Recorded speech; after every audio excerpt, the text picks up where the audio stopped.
Yo, yo, yo, yo, yo. What's up, what's up, what's up? Give up the rack. And hello to my fellow revolutionaries. You know who you are. And welcome to today's stream. It is Thursday, the 13th of November, here where I am. Not sure what time, what date it is where you're checking in from exactly, but welcome. Welcome to today's stream. We will be going over, some very uh, different ends of the spectrum style of content. Today, we're going to be having a look at what the NSN has been up to recently, which has whipped the media into a little bit of a frenzy in New South Wales. We'll see if that extends beyond this state for now. And then we're going to be traversing the seas to go over and see what the Chinese are up to with their 5-year plan. So welcome to everyone who's doing the roll call so far. Squee would like to know more. Good to have you. Dilemmas in the house. What's up? What's up? Give up your 45-degree arm salute. Yeah, we're going to be getting to that. I would like to know how 501st made you the commie you are today. Hey? I don't mind them starting a Nazi party. AU? What's that? That's what I mean. Means we get a list. Yeah, it's interesting, isn't it? Because I think that's where people are going with this. It's like if you want to start a party, you have to have a petition with signatories. 102 here today. Over the ditch. Got it. You are over the ditch today. Oh, no way. You're joining us internationally? Interesting. Very interesting. Well, welcome to our audience overseas. It's good to have you. So yeah, look, as I have alluded to, we're going to be getting to some interesting topics today. Unfortunately, things that I wasn't sure we'd ever really have to deal with in this stream, but here we are. And let's start off with today's events, shall we? It is alleged. I'm not part of the Telegram groups. Maybe you are. I know there's people in this stream that have said that they do have access to the Telegram group, and they're in there with the NSN and they know what their comings and goings are, and so they are across the latest updates. But so from what I understand, the National Socialist Network, I feel like this channel has turned into, over recent weeks anyway, a little bit of a watch the fascists in Australia party and like see what they're up to kind of vibe. But we do what we need to. But yeah, it would seem that they have been discussing on social media, their own social media accounts, this idea they're going to form a political party in New South Wales, the National Socialists Network. So if you're not sure what National Socialists, updates to the masses channel. Okay, I'll take that. Sounds much better when you say it like that. Yeah, it does seem that they've been speaking among themselves and they're organizing to move into a position where they can actually officially join the ranks of bourgeois government. Like I said, in the state of New South Wales anyway. And there's been a bit of a response from government and media about what can be done to kind of check these undesirables from being able to participate in the democratic system. But I don't think that's really going to amount to anything, because I know people don't like the term, but it is a slippery slope when you start telling people that they can't form political parties. That's not really what the bourgeois system is supposed to be about, let's say. Watching the fascists is interesting. It's usually watch the commies in Labour. Fair enough. People will think what they think anyway, and will fight for the right that every vote matters. I wonder if you meant to write that in a way that looks like the word martyrs. Interesting slip of the keyboard there, not gonna lie. But yeah, we're gonna have to take kind of note on what's going on with this National Socialist organization, network, let's call it. No, but slip. Yeah, we're going to have to keep an eye on what these guys are up to. I think it does seem like they have some form of strategy now, as opposed to just being a rabble of men, predominantly young men, who don't touch grass often enough, or haven't got many prospects outside of their delusions on what is the way to solve the world's problems. Now, just to start us off, actually, Avalov had put something in the stream chat before anyone even kicked off. To start off the view of the stream chat on a fresh note, I don't know if you guys can really read that behind my head there, but there's something pretty funny actually. I might try and duplicate that so we can see it properly. Duplicate it. Give me a sec. I'll pull it up for you. Let's have a look. This one. It would seem, this is pretty good. It would seem the value of the raw chicken comes from its potential. A raw chicken's destiny has not been written, whereas a rotisserie chicken's fate is sealed. Now, I thought where we're going with this was some like description of the value theory potentially, and a rotisserie chicken's fate is literally sealed. It's been sealed in nicely through the roasting process, but the little comment down the bottom like just does it all nicely for me, I think, and it should do the same for you. The rotisserie chicken at my grocery store is $2 cheaper than a whole raw chicken. What's up with that? Yes. And let me just say, this is the complexity, the craziness of the market system, might I add, where it is $2 cheaper to get a whole raw chicken than the rotisserie version. What is up with that? You either eat the chicken or you throw it away. Same reason they should be allowed to protest, as they followed the proper processes. Yeah, well, they did actually, and that's what everyone's so upset about. The NSN members actually follow the processes. They got the actual approval, and everyone's calling for there to be an investigation as to how this happened, where the police did actually allow these guys to get up on stage and practice their human rights, I guess, their forms of political expression, whether or not people like it. They're definitely practicing, yes, their freedom of expression potential, let's say. So let's get the ABC scoop on this one as to what's really going on. But like, as I said, they're starting to organize. And when I say organize, it's more than just, meeting up at a spot with all of the same costume on and marching. They're looking to enter into proper political, the bourgeois political system, let's say. Look at Costco roast chicken for $7. They do that so once you're in the store for cheap chickens, you leave with a trolley worth $400. That's so good. They have t-shirts now.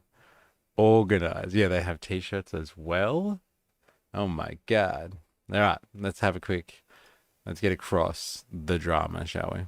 They stood outside the New South Wales Parliament, but these neo-Nazis harbour ambitions to be sitting inside it. The rally's organiser, Jack... If you're not aware, over the weekend on Sunday, the NSN, the Sydney chapter, I guess, New South Wales chapter, the National Socialist Network, a neo-Nazi party, they rallied in front of Parliament House in New South Wales Parliament House in Sydney over the weekend. They said a few things and then marched off, and everyone was upset because like, how could this happen? But it was all illegal and actually approved event by the sounds of it. So there's your context. That's why they're showing up. Sitting inside it. The rally's organiser, Jack Eltis, has told his followers on Telegram, "We are getting very close with our political party project numbers. We have the party constitution drafted and ready to submit upon achieving the required number of sign-ups." In New South Wales, a party must have 750 members signed up to register. But the Premier's warned them to think of their reputation. That's 750 people who would effectively out themselves as associated with neo-Nazis. Chris Minns is reluctant to try to change the New South Wales Electoral Act to prevent a party being registered, but he says the state's electoral commissioner has the power to refuse an application on public interest grounds. I assume that a nakedly racist organisation would be at very strong risk of breaching that public interest test. It's a different story at a federal level. In response to questions from the... Interesting. So there you go. All thanks to the brilliance of social media. Then the media's got the inside, the mainstream media's got the inside scoop as to the ins and outs, the comings and the goings, the strategy of the NSN. So that's interesting. It's a Joy Division. Oh, sorry. It's a Joy. Is it a Joy Division shirt? I've heard that's anti-Semitic dog whistle. Yeah, from our Prime Minister, apparently. Peaceful protest to nothing for the media to spin. People put their name against the partner party. They did it again for trumpet. Yeah. Minns is he? Is he Jewish? In case you were wondering. Oh, that's interesting. I didn't know that. All right, back to it. The ABC, the Australian Electoral Commission, has confirmed it has no scope to consider a potential party's ideology, concerns raised by law enforcement or criminal convictions. But electoral experts say that's not a bad thing. The Australian system of democracy relies on voters being able to decide which parties should and shouldn't win office, and that's really not appropriate for the AEC to be deciding. Meanwhile, the fallout from the week... I wonder if that's true. Let's have a look here. I'm going to ask my research assistant about this one. Let's have a quick look-sees, shall we?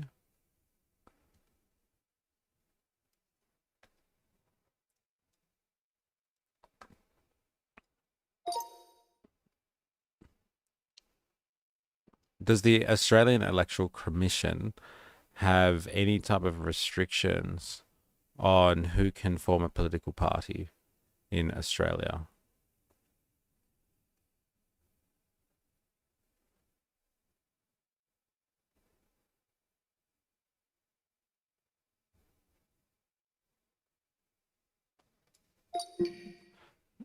Okay, who can form a political party at the federal level? At least 1,500 members who are enrolled to vote. A party constitution. A registered officer. A unique party name and abbreviation.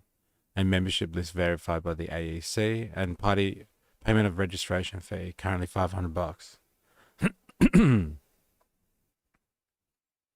Okay, party restrictions must not be obscene or offensive, must not be too similar to another registered party's name, must not be frivolous or vexatious, must not mislead voters, e.g. independent when it's not independent, administrative non-compliance, failing to prove 1,500, state and federal differences. New South Wales Electoral Commission has broader discretion. It can consider any matter it thinks relevant when deciding whether to register a party.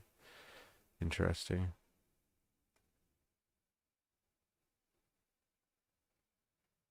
This means it could potentially reject a party on moral or public interest grounds. This was highlighted in the ABC's coverage of the New South Wales Premier's comments on the NSN case. The AEC cannot legally refuse registration based on ideology, beliefs, or goals of the party, a criminal history of members, the political content of its constitution or statements, whether the party is offensive, racist, or extremist in ideology. Interesting. There you go. Ask your assistant, I'm pretty sure if they get X primary votes, even if not enough to get in, the election commission gives the party a nominated funding amount. That's interesting. Yeah, let's ask that. If they get a set number of primary votes, will the Electoral Commission give them a funding source?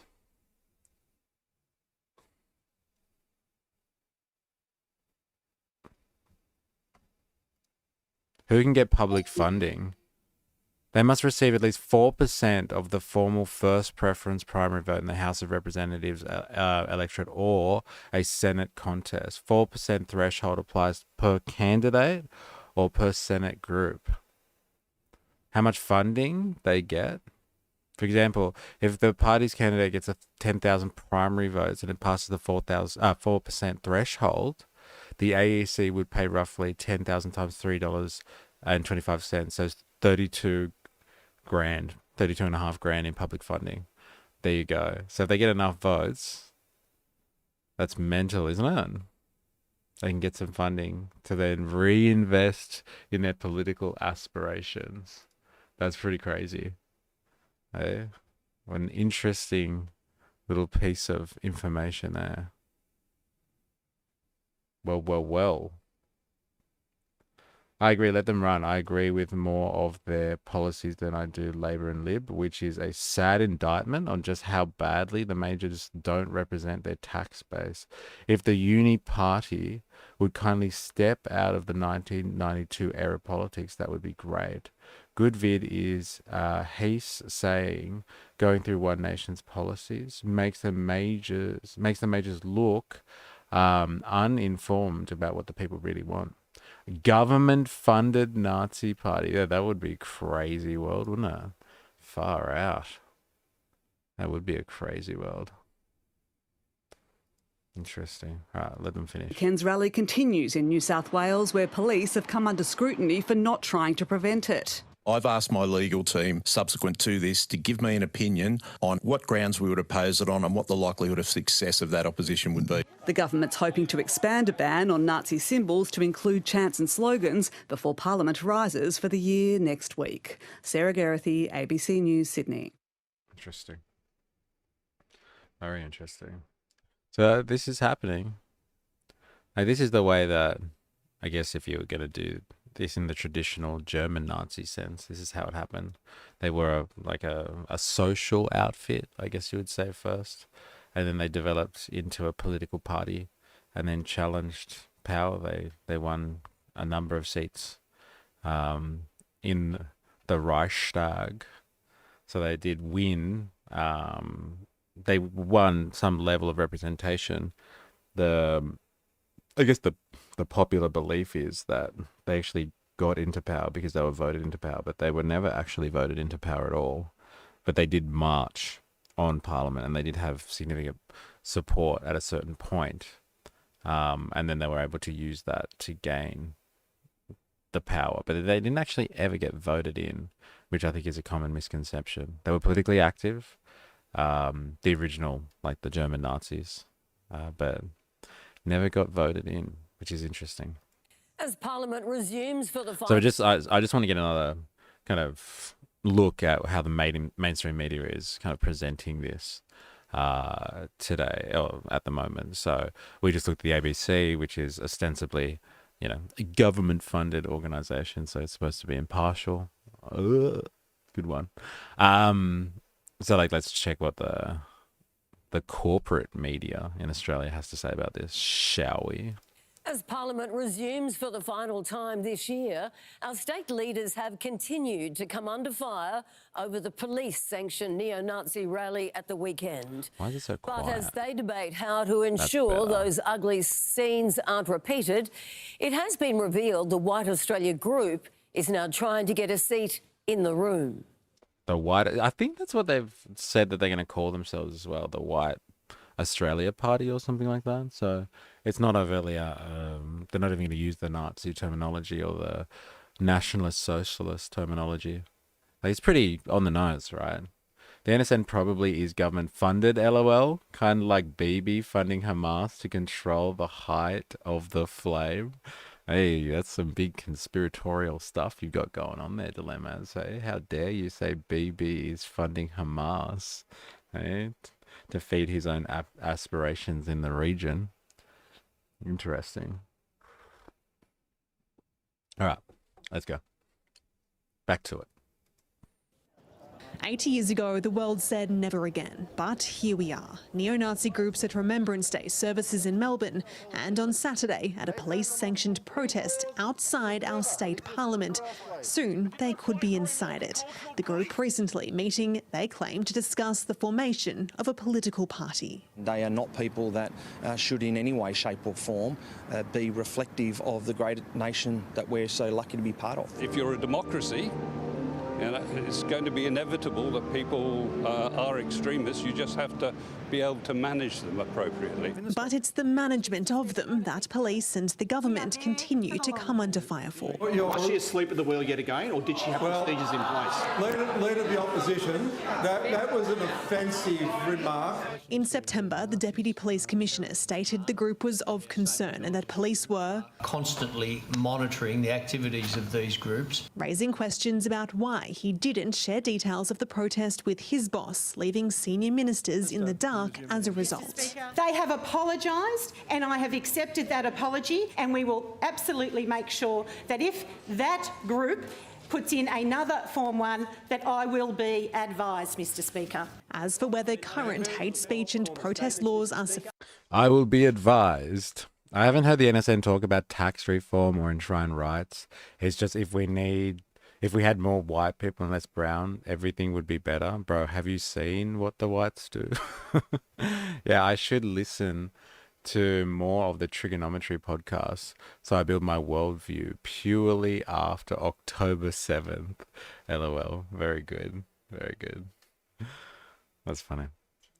Yeah, look, I haven't heard about any of their policies, actually. I've listened to them speak at a rally now, and the talk was nothing more than like kind of legacy of, you know, the white race kind of thing, and like how it's under attack, and how, like, you know, everybody kind of has their own ethno state. The Indians have theirs, the Chinese have theirs. Why can't we have our own ethno state kind of thing, for whites only? So it wasn't really policy related, any of this stuff. I don't think they got up and said, oh, you know, it's crazy, isn't it? The cost of living, even. They were just, yeah, not even, speaking about, oh, there's too much pressure on infrastructure. It was more like kind of just the dog whistle stuff about like spreading fear about the other and trying to reinforce the idea of some type of cultural supremacy. Heck, even the Jews got their own state. Yeah, I know, everyone's got their own state. That's what I have heard them argue that too. Jews have their own state. They have Israel. The Japanese, they're pretty hardcore. They have their own state. Everybody's got their own state.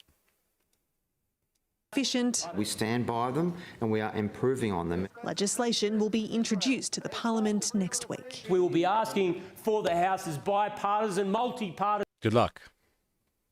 The work day starts. Good luck to you. And thanks for hanging. support next week. We will be asking for the House's bipartisan, multi-partisan support in order to send a clear and unambiguous message that Nazis are not welcome in New South Wales. But the opposition has flagged its intention to reintroduce its own plan to crack down on protests, which would see a ban on non-religious face coverings used to conceal identity, as well as to shift the cost of policing them onto organisers. With 2 sitting weeks left, it's sure to be a fiery end to the political year. And we should be working together to oppose neo-Nazism in the community. Tallulah Thompson, 10 News. Salute you all, but not a 45-degree one. Thank you very much. I do appreciate you clarifying which type of salute we're talking about here. All right, looks like we got a few people in the house. I've got 2 people done the roll call. If that is you, you're watching this today and you haven't done the roll call yet, let me know if you're there. If you're watching this on YouTube, please hit the like button right now. Stop what you're doing, even if you're lurking. Go over back to the page and then, yeah, like I said, hit the like button, please. So, you know, it helps out with the search and ranks in search for the algorithm. All right, so that's pretty much it. I think there was like an article that I saw that might shed a little bit more light on what's going on here. Let's have a quick look at it, shall we? So this is the same. This is the ABC article. I think it's associated with the piece that we watched. So basically, there's no scope to block the neo-Nazis from registering as a federal political party, says the Electoral Commission. It's interesting that they're stipulating the federal part here, because like from the understanding that we've got here, what's the threshold? The threshold is 1,500 for federal level parliament. I wonder if there's a difference for state level parliament. What is the threshold for New South Wales in terms of forming a political party? Is it 1,500 signatories as well?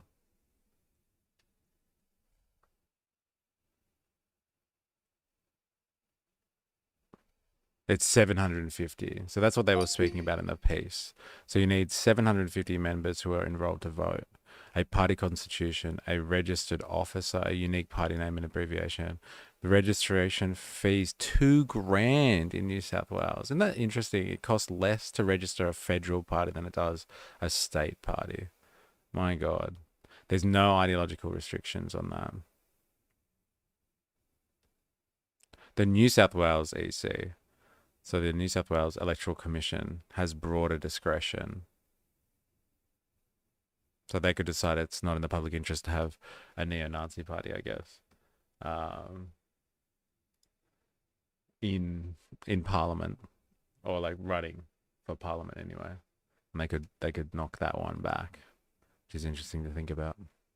All right, so the neo-Nazis promoting white supremacist views could not be blocked from running in a federal election on ideological grounds. The Australian Electoral Commission has confirmed members of the National Socialist Network, a group of neo-Nazis who promote deporting non-white Australians, said that they intend to register a political party after about 60 members rallied outside New South Wales Parliament on Saturday. The rally was condemned as ugly, racist and unacceptable by authorities, with New South Wales Police and the government under pressure to explain why the notorious group was approved to protest outside the building. Jack Eltis, so if you're joining us from YouTube, you would see the thumbnail that I put up. That's Jack Eltis. There might be a picture of him here, actually. No, there's not. I'll show you what good old Jackie boy looks like. Jack Eltis. This guy here. That's Jack. That's Jackie. So we've had the honor of listening to him and his rhetoric when we did the live stream at the first March for Australia rally. He was there speaking at that event. They wanted to ban face masks for protesters to slow down the NSN, but then they realized it would affect all goofy pro-Palestinian protesters who who still wear face diapers. Yeah, it's an interesting one, isn't it? Like, they want to be able to see people's faces. They want to identify them. But like, there's obviously many people, multiple reasons why people will cover their faces. It's not just to hide their identity as such. There are other purposes as well. Do these lawmakers even look into history? The reason the National Socialists rose is because of the Treaty of Versailles. Just like how Labour supporters call anyone who doesn't support Labour crookers. So like, yeah. The National Socialists rose because of the Treaty of Versailles. I know what you mean. Like, they were upset about the conditions of the German people, the reparations they had to pay, and like how that was crushing their nation, and it was against their sovereignty, they felt.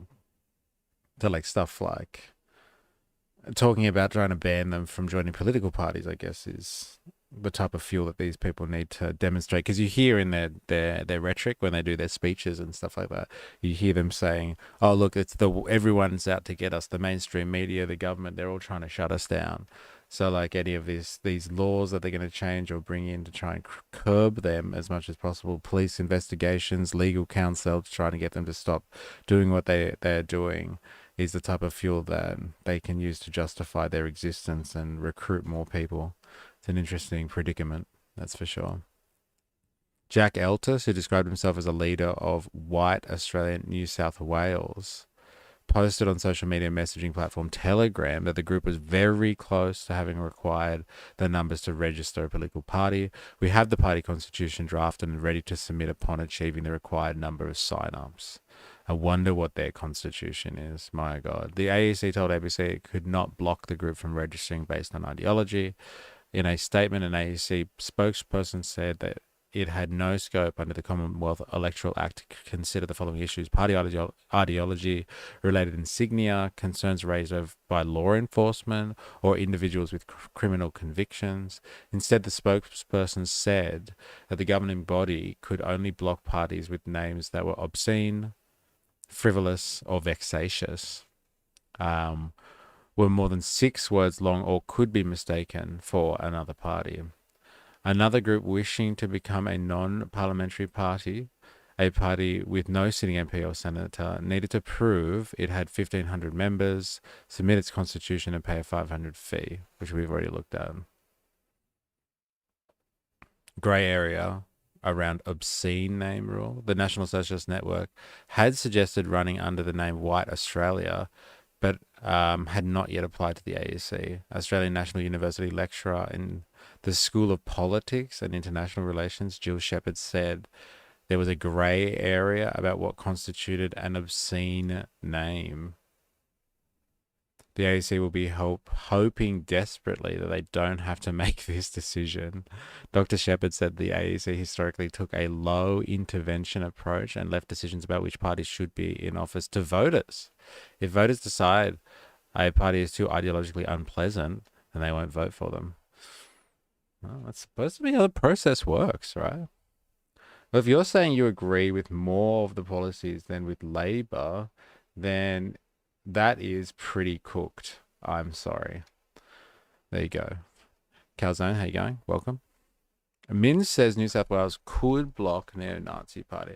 While the AEC has minimal discretion over party registration, the New South Wales Electoral Commission appears to have more scope to block parties registering in New South Wales. On its website, the Commission said a party needs $750 to register, but there's no limit on the matters that the Electoral Commission may take into consideration when determining a decision to register a party. In a statement to the ABC, a spokesperson of the Commission said the application was considered on a case-by-case basis. Premier Chris Minns said on Wednesday his state's electoral body had the highest barriers to entry into new political parties of any jurisdiction in the country. I would assume that nakedly racist organisation would be at very strong risk of breaching that public interest. He warned those considering signing up such a party in New South Wales. That's 750 people who would effectively be outing themselves as associated with neo-Nazis. See, I don't think these people give a shit. Like, I know what this means for you, like career politician. Like, you never want to put your name to something like that because they come back and haunt you. But like the type of people that are were marching on the weekend, let's say, outside New South Wales Parliament, those 60 dudes, they had their faces out. I don't think they really care about putting their name to something like the formation of a party. And anyone who is thinking about signing the paperwork to register this political party has to think it long and hard about whether they want their names and reputation publicly associated with Nazis. I really don't think they care. Like, again, SG, finally here on time. Yo, welcome back. I think you were here with us on Friday, maybe. Finally here on time. How do I say your name properly? I'm going to try and pronounce it again. Blaskowicz? Blaskowicz? I'm going to go with that one. Maybe which. I don't know with the Z, though. Yeah, I can't tell. You let me know how it's phonetically I should pronounce it. And anyone who is thinking about signing the paperwork, no, I read that. Mr. Minns has indicated the government will toughen legislation against hate speech and the right to protest near places of public worship. We already checked that. They've already done that. And I thought it was quite surprising how they delineated. Instead of places of public worship, which is the legal definition, they actually singled out one type of place of public worship where Nazis can't hang out the front of or be offensive to. It should be, if you're going to do that, why would you elevate some places of public worship above others? You shouldn't be able to offend any place of public worship. despite the latter laws being ruled invalid by the Supreme Court. Greens MP Sue Higginson said toughening those laws would not prevent Saturday's protests, and she urged against giving police more power. Yeah, there's the it's the Wolfenstein character's last name. Wolfenstein character's last name. Oh, okay, fair enough. Well, still, I'll just call you SG then from now on until I know how to say that one properly. Wolfenstein character's last name. I want to see this Wolfenstein character up there with Jack Eltis, I'm sure. Oh, is this Wolfenstein? Okay, right. Right, got it. Wolfenstein. Okay. All right, well, that's it. That's the long and the short of it. I don't know, you tell me what you think in the chat, the lively chat that we got going on today. Do you think it's acceptable to have neo-Nazis forming a political party or not? Do you think it's beholden to a democratic society to uphold its own values and allow anyone to register, like the federal level commission is saying, we don't get involved with ideology and we let the voters choose? But then in the New South Wales system, not only is the fee like 4 times the price as registering a federal party, what's going on there? But they specifically have the ability to, to deny people based on public interest grounds. Just some anti-fascist badass. Haha. Yeah, nice. Well, like in light of what we're talking about, SG, we need some type of anti-fascist political party then. Like that's not how they work, anti-fascist. But if fascists are forming political parties, then in order to oppose said fascist political parties, there may have to be a counterbalance, and then that would form an organization, and then you'd be able to get all those anti-fascists out there, those evil anti-fascists, trans-Tifa warriors, as Trump has designated them as. What is it? Nihilistic, violent extremists, and they need to be wiped out. They need to be taken care of. Enemy of American values. So yeah, look, this is where we're at. I thought we would just start with this because I thought this was interesting that they were going there, the NSN. But like it does marry up. Yeah, for sure, right? Haha, there should be some type of organization, anti-fascist organization, but that would be putting a target on it for Trump and the boys. It does seem to be part of their playbook. Like we've heard them rally, we've heard them speak. We've on Far Right Fridays, we've checked out their rhetoric before, and their rhetoric seems to be like organize. That Thomas Sowell, like he's the architect. I find he's the one you got to watch out for. And his language at the initial March for Australia rally was to his people, like, go and organize, form associations and groups. Don't just come back here as individuals. You need to organize.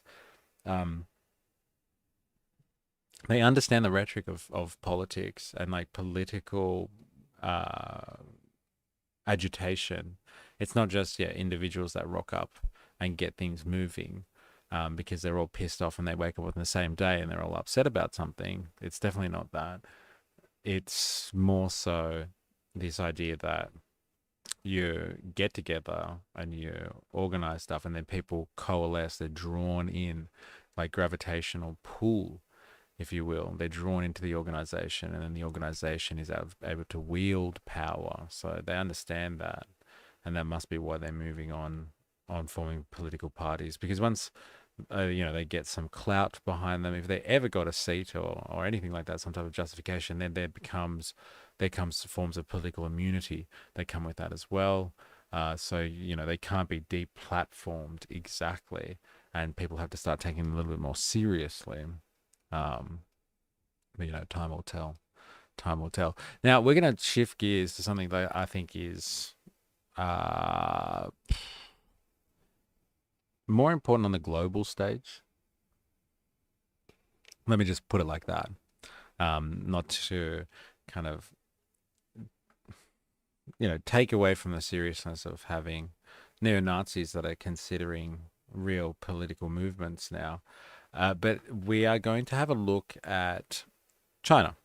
China, all that sort of stuff.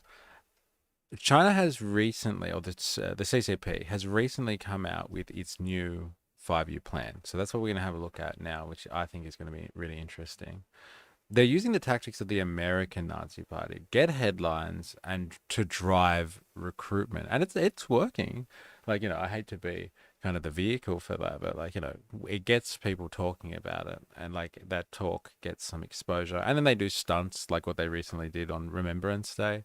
I think it was in Melbourne that they came out and like, infiltrated a Remembrance Day kind of memorial service, and they were asked to leave, all that sort of stuff. But like the media's all over that, and so like it gives them, more people are talking about it, etc., etc. It's good for them. So like, yeah, that's definitely the playbook for sure. But yeah, we're gonna start talking about, or having a look at, stunts. Yes, and they definitely know how to do stunts. That's for sure. They know how to grab attention.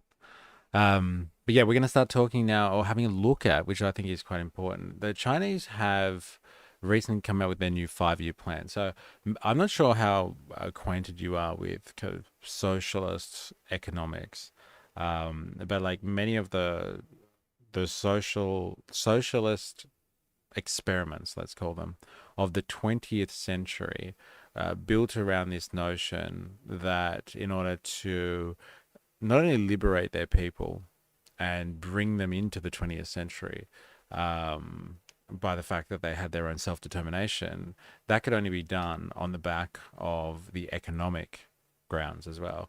Dr. Nathan's in the house. Yo. What's up? Welcome to the stream. You've just missed a little bit of interesting investigation, right?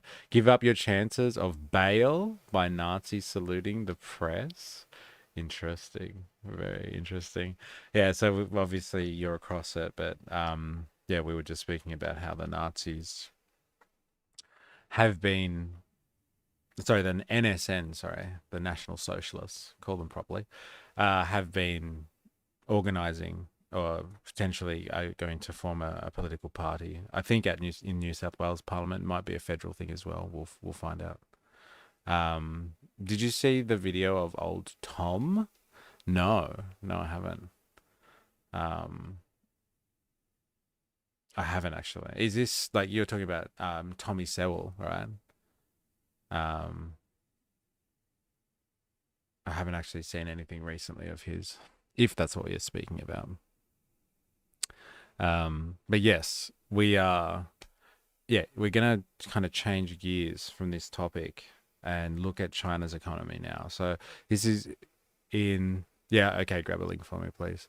So in socialist economics, or the socialist economics of, I would say, the 20th century, it's really important to understand, I guess, how their vision in order to bring their society, to liberate their own societies, make them self-determining, was based in economic factors. And so like there's this kind of idea that in order to do socialism, or like to be anti-capitalist, you should plan an economy as opposed to leaving things up to the anarchy of the market. So there's not real market anarchy. That doesn't really exist, where it's actually a competitive world where the best rise to the top, etc., etc. That's all just rhetoric.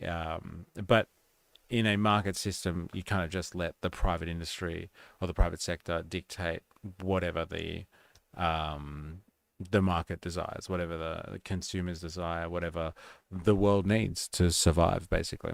And so socialists of the 20th century thought that was absolute nonsense, and thought that, in order to achieve economic results for your people, to liberate your people, to at least industrialize as well, to be able to step into the 20th century, you would need to actually plan an economy. So socialist countries from the 20th century onwards have built their policy decisions and their economic aspirations around something called a 5-year plan. So China has reportedly has had like 15 of these now since when they first started doing these 5-year plans in the 60s, I believe. And so they've just done their latest 5-year plan. So if you're across like kind of what we do on this channel all the time, the heat between the US and China is huge. We're in the Cold War 2.0 here. And so China coming out with a 5-year plan for 2026 to 2030, covering that time span, is going to be hugely significant, because I think the world is going to be a very different place to what it is right now to when we get to 2030, given the type of technological and arms races that are happening at the moment. And like, you can say they're the same thing, the tech and the arms race, because it does really revolve around the integration of artificial intelligence. So machine learning and data analytics in creating who's going to be the new superpower. And so like the next 5 years is going to be crucial in like who pulls away potentially, or who gets the edge on the other in that type of technological arms race. So their 5-year plan, this one is quite crucial, given the context of the Cold War that is now apparent between the US and China.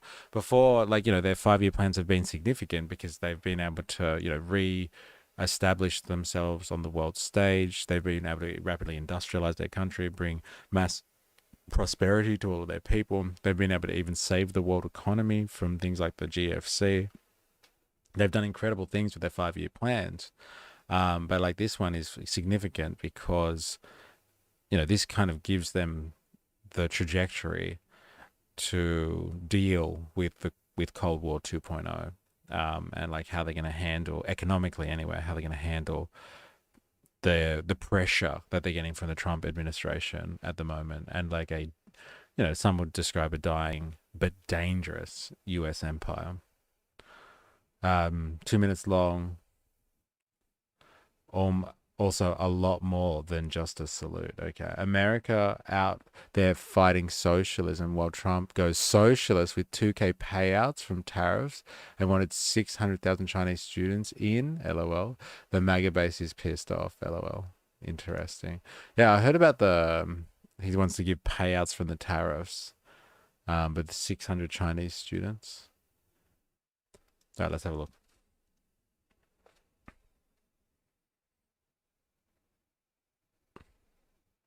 Faces caught. Okay. Neo-Nazi Thomas Sowell has fronted a Supreme Court judge in a bid to be released from custody after his bail was denied in the Magistrates' Court. Carrying Hitler's Mein Kampf into the hearing, he is facing serious charges linked to an attack on a First Nations camp in Melbourne CBD. Being handcuffed and flanked by guards wasn't enough to stop Thomas Sowell from trying to raise his hand for a Nazi salute. Holding Hitler's manifesto, the 32-year-old was escorted into the Supreme Court. Representing him, high-profile KC Dermot Dan. The self-proclaimed white supremacist is facing 21 charges of violent disorder and affray. In August, he allegedly led members of the National Socialist Network to Camp Sovereignty to storm the First Nations site at King's Domain and attack several people. His 14 alleged co-conspirators are not in custody. His lawyer argued there was an aspect of unfairness that every other co-accused was granted bail. His 14 alleged co-conspirators are not in custody. His lawyer argued there was an aspect of unfairness that every other co-accused was granted bail. Sewell was refused bail in the Magistrates' Court and has been in jail since he was charged. His bid for bail is now for a Supreme Court judge to decide. The prosecutor urged the court not to grant bail, saying Sewell would continue to commit violent offences. He is the initiating force of this charge. That by itself places him in a different situation of seriousness to the others. Oh, nice. I'll watch this when I get home. Fuck, I hate those guns. LOL. Yeah, well, they are, as we have been discussing so far, they are doing stunts. SG's pointed it out. They're doing some interesting stunts, and they're getting themselves some attention at the moment. You can't blur that out. That was no way near a shoulder height 45-degree movement. Who's the fascist now? They're blurring out the book as well, aren't they? That's what I thought was surprising. They don't want to show him holding the Mein Kampf, maybe? Sophie Jacobson, 10 News. And Sophie Jacobson joins us live now. Sophie, has the judge made a decision on Thomas Sewell's bail application? Well, good evening, Jen. Not yet. That bail decision was almost derailed by a sign that Thomas Sewell held up to cameras as he exited the prison van and entered the Supreme Court this morning. When we came back to court, the judge asked his lawyer about this sign and he said he had no knowledge of it, but it allegedly said White Australia across it. But the court was surprised when the prosecution said they didn't deem it relevant to this matter, but the judge has still decided to take further instruction as it is now illegal to perform the Nazi salute in Victoria. The decision on Thomas Sewell's bail will now be handed down tomorrow at 11:30. But this was yesterday, so it should be out now, the court verdict. I wonder what it is. Let's have a look.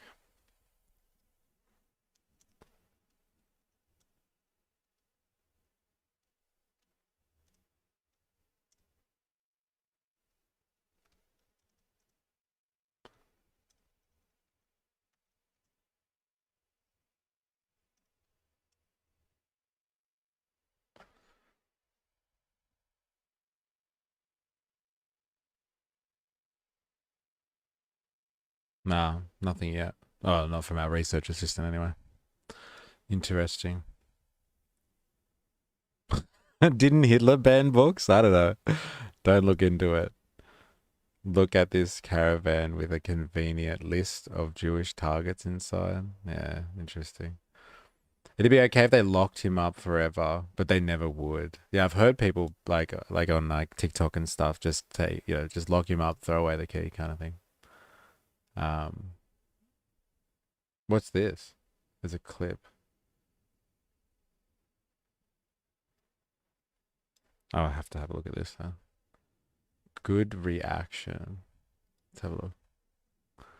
What's this?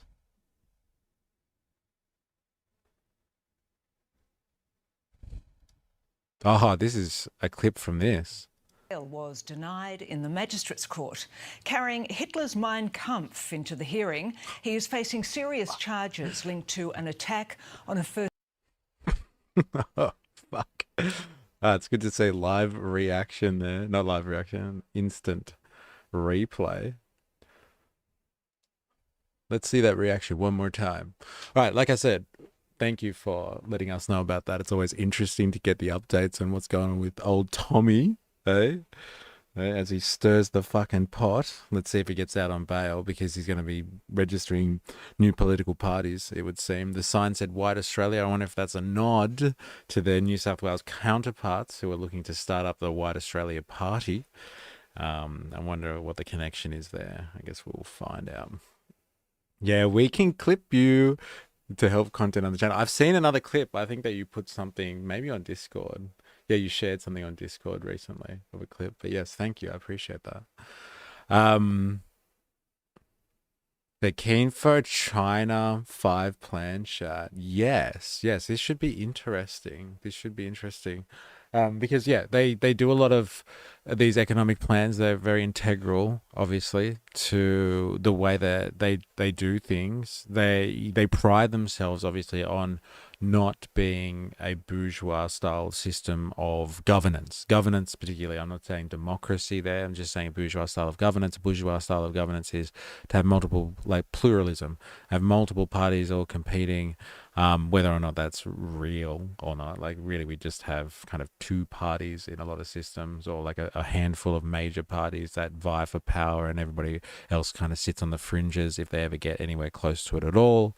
But like the constant changing of political parties in like a 2 to 4 to maybe 6 year cycle creates a level of instability that you can't really work with, because even if you do get in, maybe you don't have a majority and then you can't really do anything anyway in a policy decision. But the Chinese, they will, kind of set what they want to see done for the next 5 years, and then everyone in the party, once it's agreed to and finalized, everyone in the party is supposed to be moving in that direction, and not only moving in that direction, they'll be monitored and they have to meet quotas and all that sort of stuff. Now, like the usual Western or bourgeois kind of critique of this is like, oh yeah, well they just fudge the figures to meet their quotas, and like, you know, there's a lot of corruption and all of these kind of like warping of stats and figures to make the party look good and all that sort of stuff. And it's like, hello, do you not follow Western politics? It's full of fucking corruption as well. We just pretend that it doesn't exist. And then if it happens, it's like a fucking anomaly when it comes out. We're just like, oh my God, what a one-off this is. It's not like institutionalized at all. So like, I would just say that, you know, in regards to that, it's all the same shit. Everyone has the same, you know, corrupt tendencies within political systems. That is the nature of governance. It's how well you manage and regulate that makes the difference. But the governance itself is, let's say, figure out what are the key priorities and make sure that we carry this out for a determined period, a 5-year period. Like, if you know much about like how development works, like on an individual level, on a community level, you know, 5 years is not only a good sense to kind of get used to something, but it's also a good way, like trajectory in terms of growth as well. You can develop over a 5-year trajectory. 1 year is too short. And you know, you need to be able to do something for long enough to see the results of it as well. And so the Chinese 5-year plan is a big thing. And so like they've just released theirs. They were meeting like a couple of weeks ago. It's come out now. I couldn't find the real thing. I don't know if maybe they just don't release it to the public. Maybe it's only in Chinese, and like I'd never be able to fucking read it anyway, but I'm sure there's lots of tools out there that help you decipher that. But I've found what I could, and so we're going to have a look at like kind of what they're committing to over the next 5 years, and we'll kind of contrast that to what we know about what their adversaries, the Americans, will be doing in that same time period. So let's have a look. I'll try and get... What should we do? Let's get the official government website one first. Let's have a look at that, actually. Let's have a look-sees. Shall we? Let's see if that comes up nicely. Oh, man.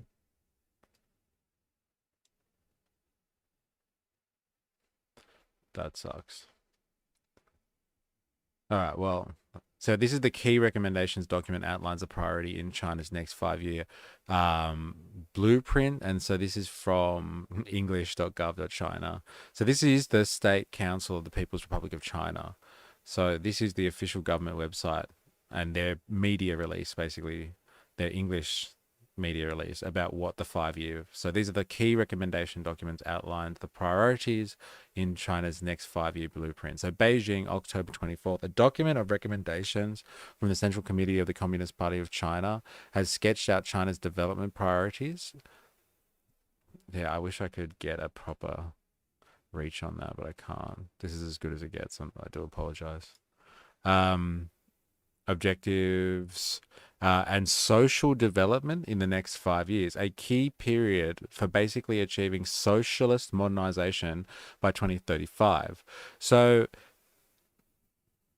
like, it really depends kind of where you sit on the ideological discussion on this one, because it is, I guess, you could argue it's material, but let's just say there is a big debate over whether or not China is socialist. Okay, now what China would claim, and what they have in their official documentation, is that they have socialism with Chinese characteristics. Okay, so I guess that's an important distinction there, because they, you know, there are many interpretations of what I guess you could say socialism is. I have my own. They say it's specifically, you know, it's got Chinese characteristics to it. That China has its own culture and its own way of doing things, which is not Western. And so the socialism they bring to the table is one with those cultural tendencies that the Chinese have.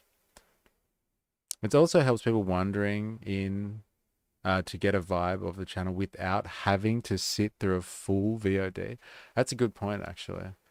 And that's a good vibe of the channel when someone talks about bringing Mein Kampf to court, and I'm just like, oh, Jesus Christ. There's your vibe of the channel.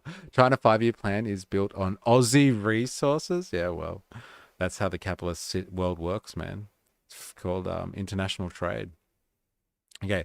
Executive Deputy Director of the Office of the Central Committee for Finance and Economic Affairs has said that they're trying to achieve socialist modernization by 2035. So they have claimed a number of times that they're going to meet this socialist benchmark. They're going to become socialist by a certain time.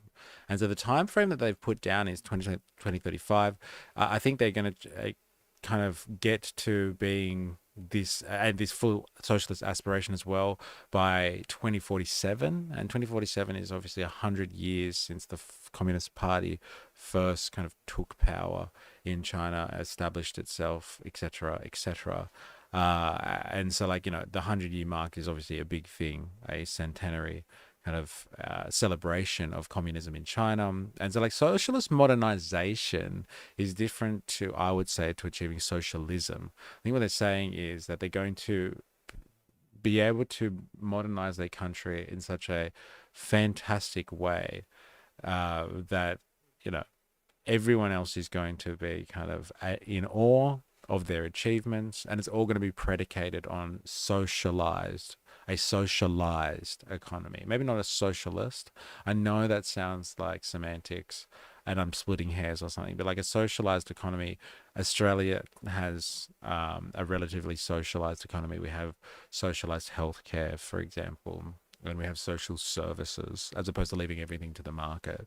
So they're going to be achieving socialist modernization by a certain time. They're going to be setting up their economy, their industry, everything pointing to the direction of maximum social benefit by 2035, which is a big call, right?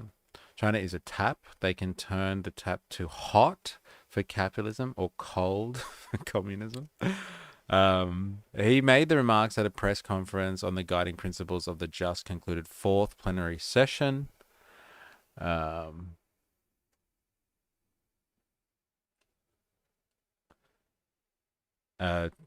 where did I go?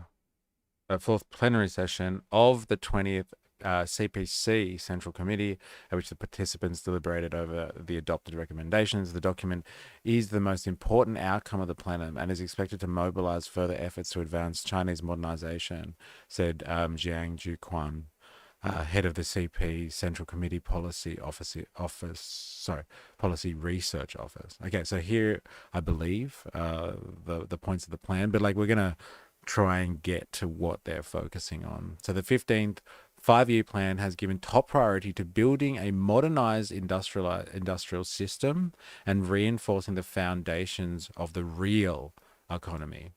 Zheng Shanji, head of the National Development and Reform Commission, said at a press conference. Now, a modernized industrial system, like what that means for China compared to the rest of the world is like crazy different.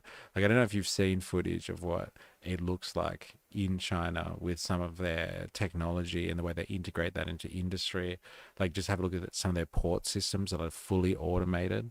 Like, it's absolutely incredible. It's like an Amazon warehouse, but like on an international port scale. There's just robots darting everywhere, dealing with the day-to-day logistics of an entire massive international port. It's just incredible how they've modernized their industry. To achieve the target, efforts will be made to upgrade traditional industries, cultivate and expand emerging and future industries, promote the high-quality development of the service sector, and build a modernized infrastructure system. Like, all this target, like they have targets about modernizing, and this is part of a planned economy. They want to, like, what the devil's obviously in the detail. What the fuck does modernized really mean? But like, they've got a conceded effort to ensure that their infrastructure, their industry, their service sector is modernized to the max. Like, it's integrated with the most up-to-date technology to provide kind of the best and most cutting-edge services and products. Now, that's not how like things work in Western economies, in the sense that they leave that stuff up to the private sector. So if you're, Amazon, you might have the most cutting edge fulfillment centers where you have like little robots running all over the floor, helping provide everyone with their packages on a day-to-day basis. But that's all done through the scope of that private corporation. There's no concerted effort to do that across the economy. So if Amazon does really well at that and they're able to continue to make profits and expand their operations based on the profits, then fucking great for Amazon. But then they leave all the other industry behind and everyone else gets kind of destroyed. The Chinese planned economic system is not like that.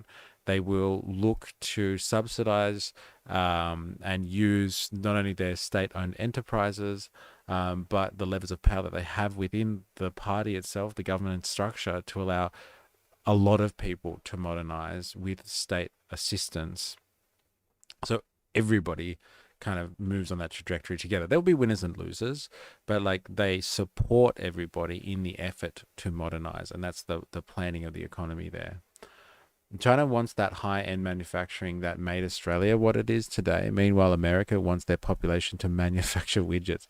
It's an interesting inversion. China is moving towards the high-end stuff. They don't want to be making basically t-shirts for the world anymore, or like cheap plastic toys or something like that.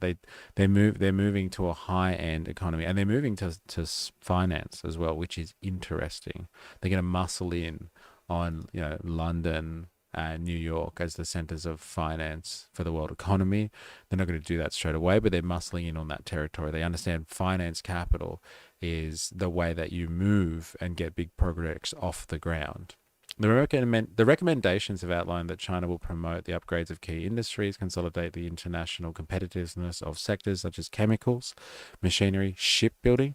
This is a huge one. And like China dominates shipbuilding by like some ridiculous margin. Like of all the new ships that are built across the planet, I'm going to say like 95% of ships come from China. And we're talking about the entire world's population here, all the countries in the world, like 95%. I'm willing to say it's more than that.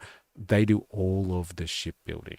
Like, it's mental. And I'm talking about like proper ships, like fleets, like big ships that you would need to, move stuff around the entire world's economy, as opposed to like, little private vessels or something like that. Like the extent of their control over international manufacturing and industry is it's unbelievable. They dominate chemicals. They're now dominating machinery. It used to be the fact that it was like, it was the German engineering that went into all the machinery, and then it went to China. But like they've started dominating and taking, stuff off the Germans and then building the machines themselves, as opposed to using the machines in their own factories, and develop advanced manufacturing clusters.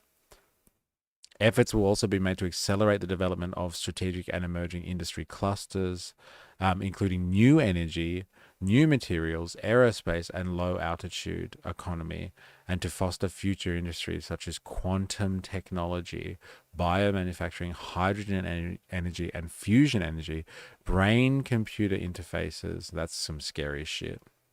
Right? I know there's been a speculation when I brought this shit up in streams and stuff. People are like, yeah, I don't know, man. People putting interfacing directly from their brain to the to the Internet of Things sounds a bit futuristic, but they are working hard on this. They understand that the US is working on this stuff as well, and nobody wants to be the loser in that race. Embodied intelligence and sixth-generation mobile communications. Step aside 5G, baby. You're on the way out. Like this sort of stuff is some crazy shit. And like, if you can plan an economy and move towards this stuff, it's not just, oh, let's leave it to the market. Let the market decide what's profitable and let them figure out what's best based on those market pressures.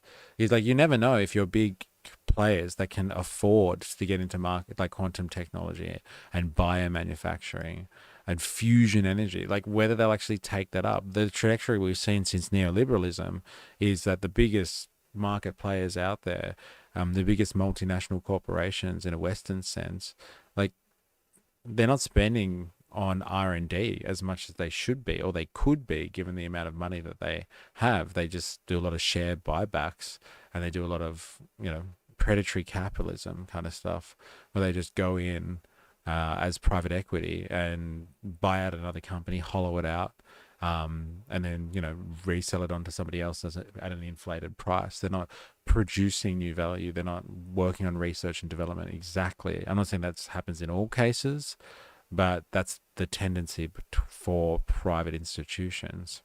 These industries are poised for significant growth, with the scale set to be added over the next decade, equivalent to creating a whole new high-tech sector in China, thus injecting continuous momentum into the high-quality development of the country's economy, Zheng said. Greater sci-tech self-reliance. This is a huge one that I'm hearing a lot coming out of China at the moment. Like, you hear this, like America claiming this as well, that there's like a big push for self-reliance in this volatile economy in a world where America won't be kind of basically the hegemon anymore, dominating the world, but like ensuring that the world's oceans are open to trade, so you can have globalism in a world where America pulls back and there may be the world breaking up into different regions of dominance. You know, being self-reliant is key. Like, China has some significant kind of points of failure, single points of failure here and there, in terms of maybe even their ability to produce their own food. There's certain inputs that they rely on from outside of their value add chain. They are reliant and dependent on oil, hence why they've got such a push for green technologies. So self-reliance is a huge one, I know, because they don't want to be beholden to America basically for world trade, and they don't want to be sanctioned by America either, or like beholden to someone like Trump coming in and tariffing them and that being a problem to them. They want to be able to just not be affected by anyone else's political decisions. India's the new China, just with more insect and poop throwing festivals. I believe all China's ships are built to military standards so they can be converted. America's military standard is literally the cheapest bidder. That's hilarious. Yeah, pretty much. Aliana on the new phone. Hello, Aliana on the new phone. How are you? Welcome to the street. It's good to have you. Let us know if you're new here. Look, you know, it's funny, like, as we researched that thing where they were like, they're building stuff to military standards so they can be converted. Remember, we were looking at that, as opposed to my old account on the old phone, I am new. Okay. But like, what is your old Aliana? I don't know if I know the name Aliana. What was your previous account name on the old phone? Let me know. But welcome. What's the chance China is faking their AI to prompt the US to dump cash into theirs? Kind of like their race to the moon between US and Russia. Interesting. Aliana on the phone. Oh, okay. Oh, you are new. Right. Welcome. Aliana on the phone.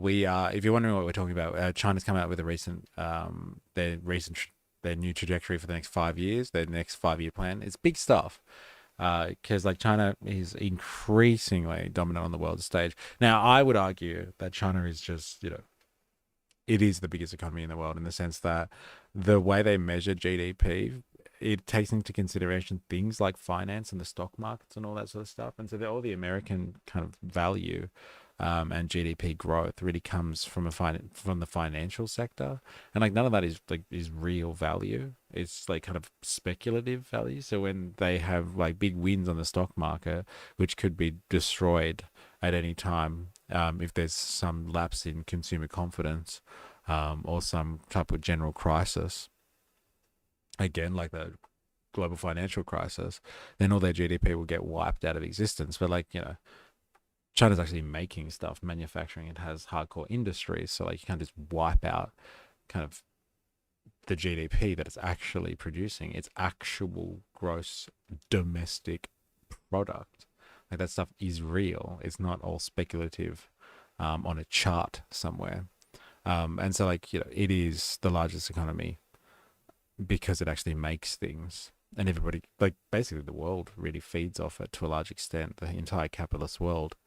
And so, you know, its 5-year plan is going to be significant for everyone, whether we like it or not, or whether we agree with it or not. Now, is faking their AI to prompt the US to dump cash into theirs?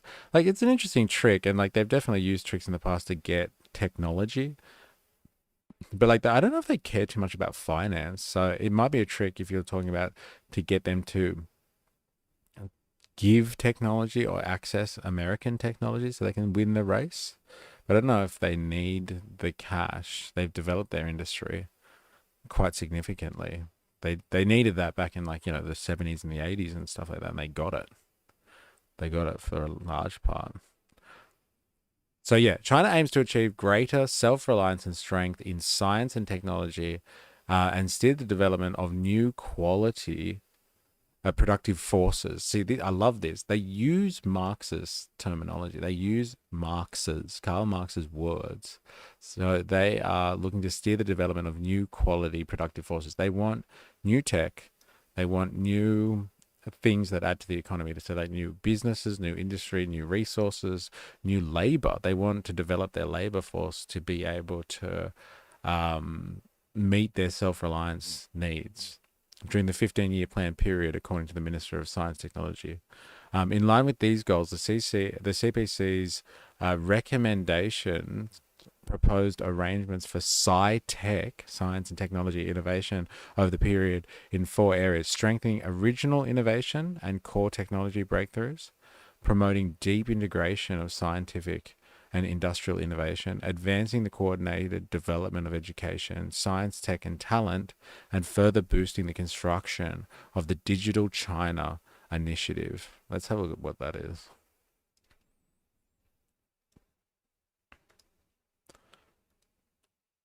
Just looking at some information about the new 5-year plan for China from 2026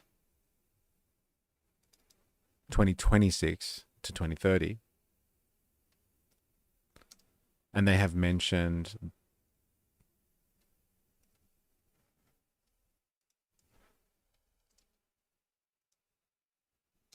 what is this initiative?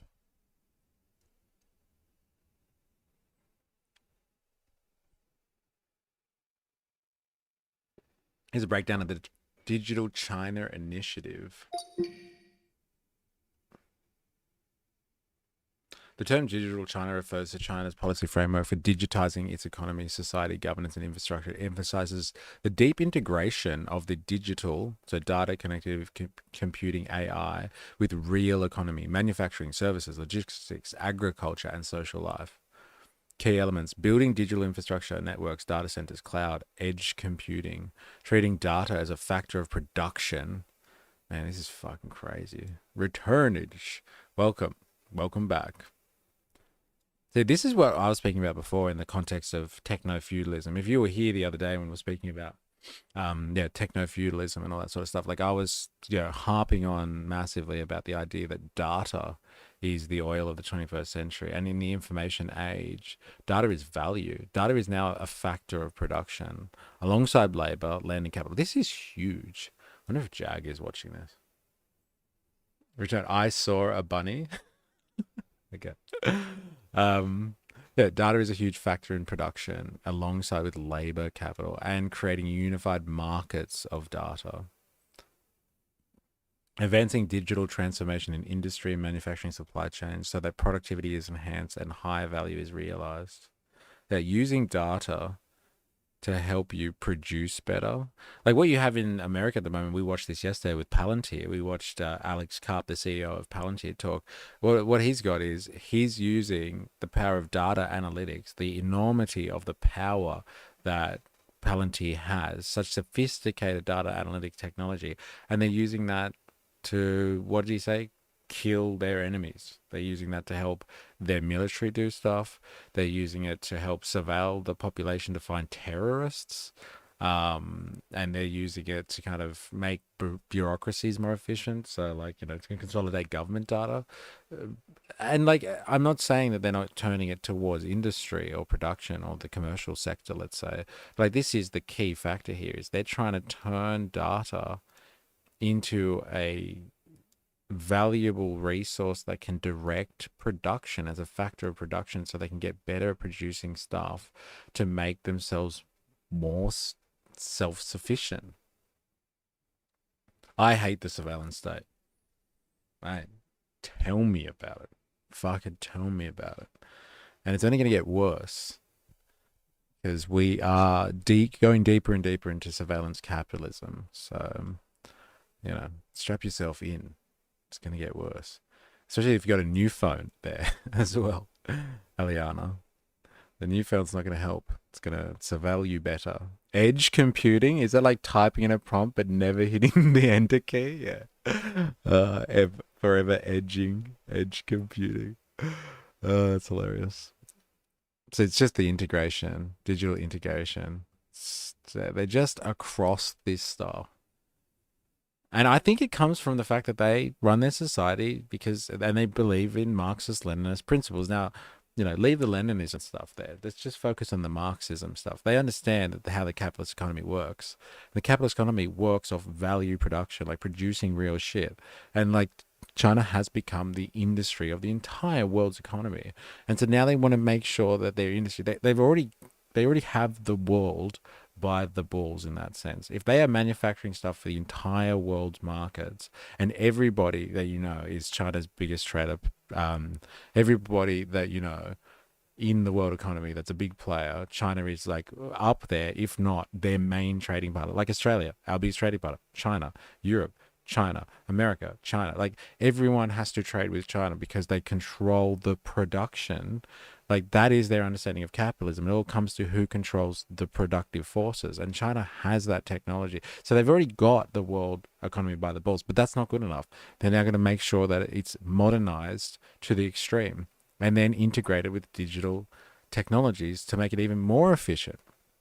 This is how you get a stranglehold, because what happens if you develop all of this technology, then that sets the benchmark. And if the benchmark is set by China and it's so technologically advanced that other countries can't get in on the game because they can't do it as advanced as China is, then not only do they control it because they have all of the production anyway, they control it because they're the only ones that understand all of the technology. They have all the secrets.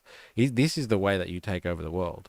Slowly, perniciously. You don't do it by military means exactly. You do it by controlling the means of production and then forcing everybody's hand that way. This is a very interesting way of doing things. This is a very Marxian way of controlling things. Noting that technological innovation is the core element in the development of new quality productive forces, Yin said, China will implement an innovation-driven development strategy to boost total factor productivity and high quality development. This will be achieved by increasing the supply of high quality tech, supporting the development of modern industrial system, deepening sci-tech, structural reform, and developing new quality productive forces in light of local conditions. The next 5-year plan will be centered around the development of a new quality productive forces. These forces will be driven by revolutionary breakthroughs. See, like, this is all rhetoric. I really wish they had specifications of what they're actually doing. Like, it's all like, oh, we're going to do this. It's going to be revolutionary. It's nice, but I really want to know exactly. I worked out last night why Carp seems so familiar. He's a doppelganger of the bloke in Ready Player One who designed Oasis. Oh my God, really? Yeah, I think he is, isn't it? 4AS in the house. Yo. What's up? Jag in the house. Check it in. How we going? Gentlemen, welcome. We are looking at China's 5-year plan. It's some crazy shit. I'll tell you that much. Like, they're not slowing down. Let's just say. They're not slowing down. They've got a plan, and they want to bring in socialist modernization by the year 2035, and this is part of that broad strategy. So yeah, they've just recently released this. I think like at the end of October. So a couple of weeks ago, they released their 15th 5-year plan, and it's all about continuing the ultra modernization of the Chinese economy, specifically with a bent on sci-tech, as they call it, so science and technology, and integrating digitization into their economy. You check out this line, Fires and Jag. You'd probably be interested in this. Where was it? It talked about the productive forces, which is interesting.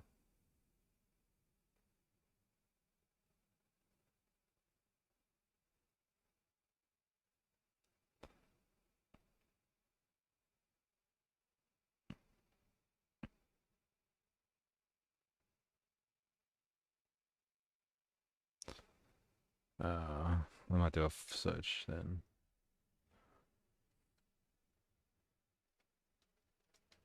Yeah, here it is. So, noting that technological innovation is the core element in the development of new quality productive forces, Yin said, China will implement an innovation-driven development strategy to boost total factor productivity and power high-quality development. Like the way they look at their 5-year plans, man, it's all about, yeah, expanding the forces of production and like integrating it with tech. They talked about, I will do a plug in a second. I just want to hit you up with this one. They talked about digital innovation being kind of integrated into the productive forces. And so they have the Digital China Initiative. And the Digital China Initiative is about things like this. Look, treating data as a factor of production alongside labor, land, and capital. Like this is as Marxian as you get. This is taking an 18th century style approach to what capital is, land, labor, capital, and now data as a factor of production. It's fucking mental. Sci-tech or sci-tech? Dun, dun, dun. Yeah, it's not a sci-tech op. It's literally sci-fi tech. But yeah, I thought this is interesting. Data as a factor of production, given what we have talked about when it comes to techno-feudalism and all that sort of stuff. Using data, not just to surveil your population for control, like we heard Alex Karp talking about the other day, to, you know, eliminate terrorists, but using data as a factor of production. Like, this is revolutionary stuff. The world is not ready for what China's going to deliver by 2035. According to China thinks data exhaust is part of production. No, I don't even know if it's the exhaust. They're looking at data as a core element now in the modern economy. It's land, labor, capital, and data. This is revolutionary economics. No one is talking like this. No one is speaking like this. They understand that in the 21st century, the information age, with the technology, telecommunications technology that is now the glue that holds the world economy together. It's not just about land, labor, and capital anymore. Like it's data. That's a value input in the productive process. This is incredible stuff, I must admit, especially in the context of techno-feudalism and surveillance capitalism. It's absolutely revolutionary shit the Chinese are up to here. Like no bourgeois economy around the world is dealing with this stuff. All right, so there are new people here, I believe. So I am going to give a little plug. You're right, 4AS. Please, if you're watching this, whatever platform you're watching this from, if you're watching it from Twitch, make sure you press the follow. If you're watching this on YouTube, make sure you subscribe. And here's an invite to our Discord community. Go over and join up on Discord and come and drop your propaganda. We would like to know kind of what you're watching, where you're getting your information from, what influences you, what keeps you up at night, politically, I guess you would say, economically, of course, how you engage with the culture wars. And yeah, join our community there. And to get notifications, please go and become a free member on Patreon. There's your invitation. Go and check that out. Couldn't data be considered a form of capital? 100%. And like that's why it's like it's difficult territory, right? Because data is an element that is a byproduct of economic processes, of the circulation of capital, which is the circulatory system that keeps a capitalist economy going, is the constant movement of capital in its many phases. So its phase as land, its phase as labor, its phase as a product or a resource or something like that. And it keeps realizing itself as monetary profit and then reintegrating into the system and circulating. And so data is just capital in a sense. But the distinction I would say is that data is not just capital as it integrates with that circulatory system. It is, as I guess 4IS has described, it lets off, it is a form of exhaust, because within the circulation system of capital, as it moves around, it is leaving behind information. And so data is the exhaust then of capital as well, in a sense. Like we give off exhaust when we interact as consumers on, Google's infrastructure. In the same way, capital must be giving off that exhaust as well. It gives off information. And so what I think the Chinese are talking about here is integrating the data that comes with consumer interaction, the production, the circulation of capital, using the information, the trail of information that's left behind to make the production process more important. And you can only do that in a high-tech capitalist world that has integrated and ubiquitous telecommunications technology, where you can move information around at instantaneous speed all around the world. So you can get, live feedback and get that integrated into your system. I think data represents something else. It is obviously a product of capital, but it's the information that capital carries with it that has, up until this point, not been able to be captured unless via observation of, astute humans watching and trying to figure out how to make the production process better. If the production process itself produces information in the form of data, then you can manipulate that to make production better, capitalistic production better. It's interesting though. Data is the spice melange from the Dune series. Dune is a very different story if you think of it as a techno-feudalist. I've never read the books or seen the movies, either have I, but people really speak about it highly. I know 4IS does. I know Indoctrination loves it too. The first of the recent movies is slow as fuck, but it's worth it for the second movie. Yeah. I think it is integrated. It's bound up. Capital is bound up. Data is bound to capital. But it is different. So instead of surveillance capitalism using to manipulate human behavior, China is using it to enhance their core productive forces. That's what they're talking about here, which is fucking incredible. It's absolutely incredible. Integrating that. That's what people should be doing. If we have access to this information, this technology now, AI can help us crunch data. That's the true value of AI, is how it can crunch incredible reams of information. Why wouldn't you just make your economies super efficient? So using it to augment traditional capital. Yeah, augment capital. And that's why I still believe that China is capitalist. I don't believe it's actually socialist. I think it's state-run capitalism or state capitalism, because it controls the core social relation. It controls labor on behalf of capital instead of directly by the capitalist class. It does it for it, but it can plan stuff and make decisions that the capitalist class wouldn't, in what to do next. And so it's doing things like this. It's augmenting capital itself through data integration back into the capitalistic process. Right, so broader opening up. According to Commerce Minister Wang Wentao, China will take the initiative to open more broadly in the next 5 years, focusing on the service sector efforts will be made to expand market access and areas of openness from 2026 to 2030.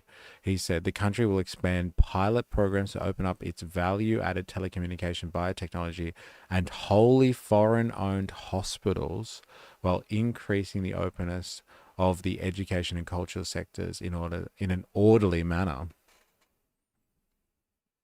I still need to watch part 2 after the slog of the first. I put it on the back burner. Oh, it's really that slow, is it? I might have to watch that, actually. I have been going through and watching things that people have been recommending. So maybe I should watch June as well. I should be across it. Especially if it's like techno-feudal.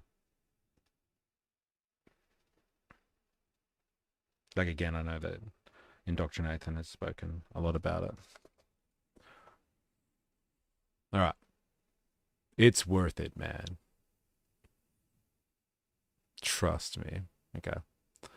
China will accelerate the advancement of regional and bilateral trade investment agreements and expand its network of high-standard free trade zones, Wang added, citing the CPC's recommendations. In the area of trade, China plans to enhance its trade in intermediate goods and its green trade, improve the system managing its negative list of cross-border services, and steadily increase the openness of its digital trade. That's interesting. I wonder what that means in the subtext.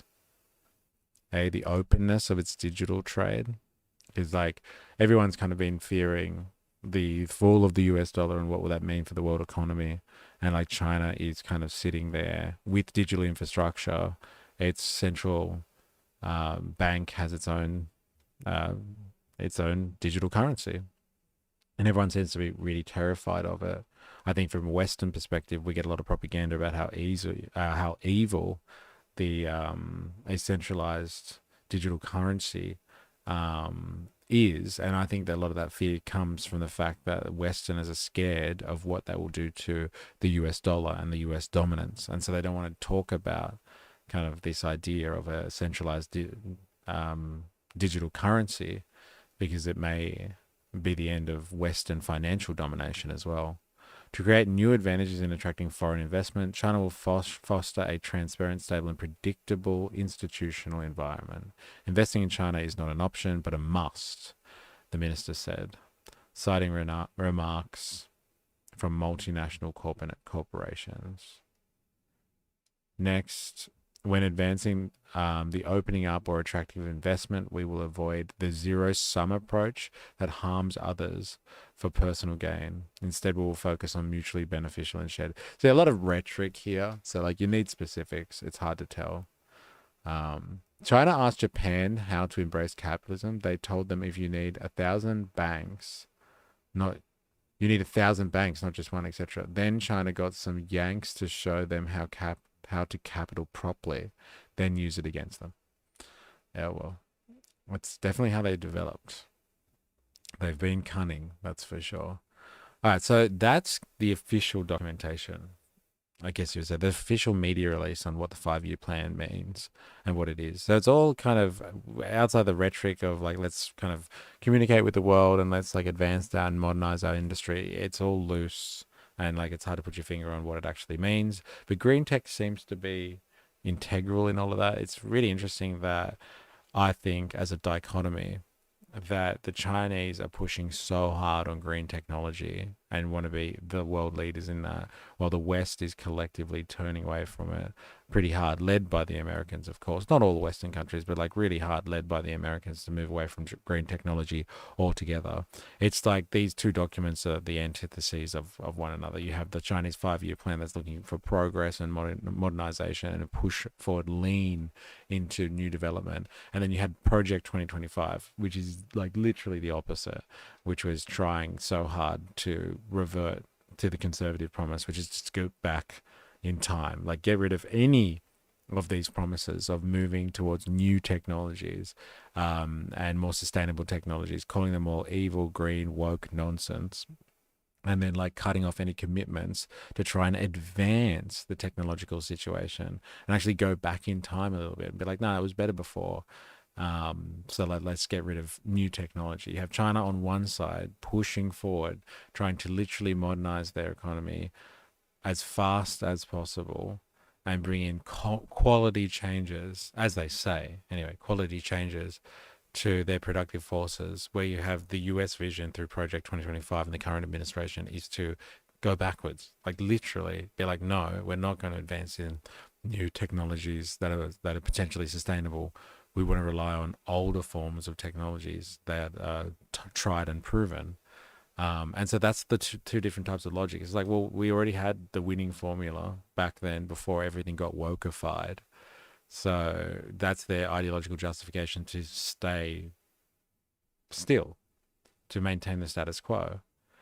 And then you have another country that's deliberately pulling away and trying to invest as much as possible in the advancement of their technology. Now, if you just look at the history of capitalism and what capitalism tries to achieve, capitalism favors those who revolutionize the technology and the means of production in a concerted effort to get the edge on their competitors. It does not favor people that maintain the status quo. Now, I'm not saying that there's no risk in that, like China could go in the wrong direction and completely destroy its own economy. But like in the face of the development and the modernization of their entire economy, and it doing it in a sense that would therefore be successful, then the Americans are definitely dooming themselves to being forgotten to history as the main players on the world stage.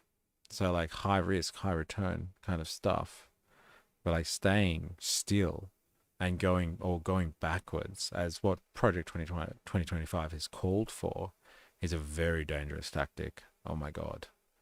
So what is your prediction if China becomes the next hegemonic superpower? This can be an afters question. Sorry to put you on the spot. No. This is good. It's a good question. Like, I don't know, like China, like all I can say is, like, if you want to know what China will be like as the hegemon, if the US stops to do so, or even kind of goes so far in its maintaining the status quo that it significantly injures itself and fails to be even a dominant player anymore and recedes into the background, which is possible if it like does some stupid internal policy and cuts itself off from the world system. It is possible that they could make themselves irrelevant on the world stage. Like they'll be regionally significant, but they could make themselves irrelevant on the world stage. Like what would it look like? Because China would just easily step into that place. Like there's no other competitor. What does it look like with Chinese hegemonic power? Like at the moment, it's hard to tell because they've been pretty well contained by the US and they're playing the game of kind of the smaller of the big fish in the pond. And so like they don't want to show their cards too much and flex too much because, you know, they might expose what they've got too early. So who knows what they really going to be like, but like the history of what they've been like when they have been a world power, like, you know, pre-18th century, they were pretty kind of benign. Like they didn't go out warring with everyone and trying to take everybody over, but they did economically coerce all of the people that they traded with and dealt with. So China knew that it was the bigger economy and they believed that they were the most advanced civilization in the world, which they were for thousands of years, you could argue. And so they just played the game as the bigger partner in all their relationships. I don't think they were very physically threatening, not all the time. Like sometimes they had some missions into their surrounding territories, but for the most part they just kind of used their economic power to, if they wanted something out of people, to coerce them, and they threatened to cut them off from trade agreements if they didn't play ball. So it'll be a world that is more governed by their economic power and their control over the means of production, I would say. If they became superpower number one, they'd be probably more diplomatic. than the Americans, in the sense that they have the pretense of socialism with Chinese characteristics, and so they'd want to exemplify that a little bit and use their ideology, I would say. But yeah, from history, when they have been superpower number one, they have kind of just kept to economic control and coercing people and ensuring people actually are addicted to their economy. So when they need to exert economic control and cut someone off who's not playing ball, sanction someone, let's say, they're able to do so and like bring those people back to the fold, as opposed to using military force against them, or needing to use military force. I'm sure they could have if they wanted to. So like, who knows? But like, is it any worse? Will it be any worse than what we got at the moment? Like, look at what the US is doing constantly around the world, destabilizing governments and fighting proxy wars. Like, look what's happening in the Ukraine at the moment. Like, the Ukraine has been kind of set up by the US to fight the Russians and contain the Russians. And so the Ukrainians are just the meat in the sandwich. The Russians trying to expand their interests so they can get a bit of a strategic foothold and a buffer zone away from NATO, and the Americans trying to keep Russia contained, and the Ukrainians are just getting squeezed in between all of that and are just dying. And so like, that's American foreign policy in a nutshell. Control, destabilize the government, control it, and then use it against your adversaries via proxy wars. So I don't know. Like, what do you prefer? And like, you know, recently it's been 50 years since the famous dismissal.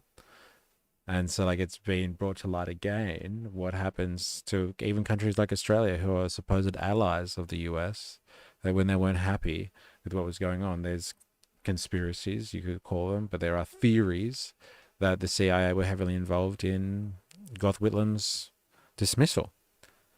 He was a threat for different reasons, various reasons, and he was dealt with and aided and abetted by American intelligence.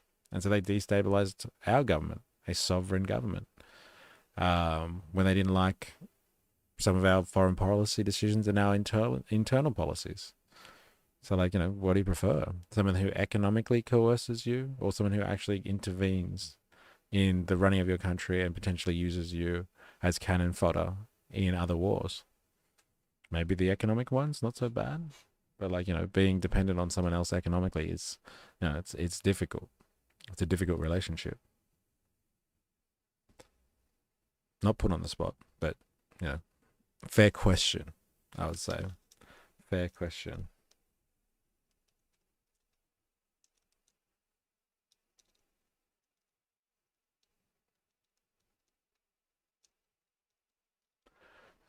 Fair question indeed. All right.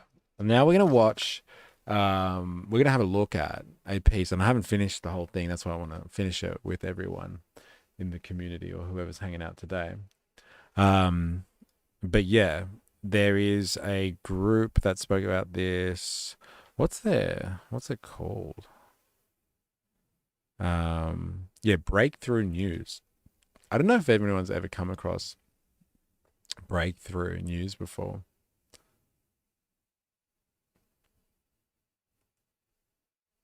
No, yeah, I'm gonna clip some stuff if there's potentially interesting topics. So Breakthrough News is this name, and their Breakthrough News seems to be a I don't know, anti-American, imperialist American kind of news outlet, and they've got something called the China Report. And so anyway, they've come out with this piece where they explain China's 5-year plan, and Beijing has cited.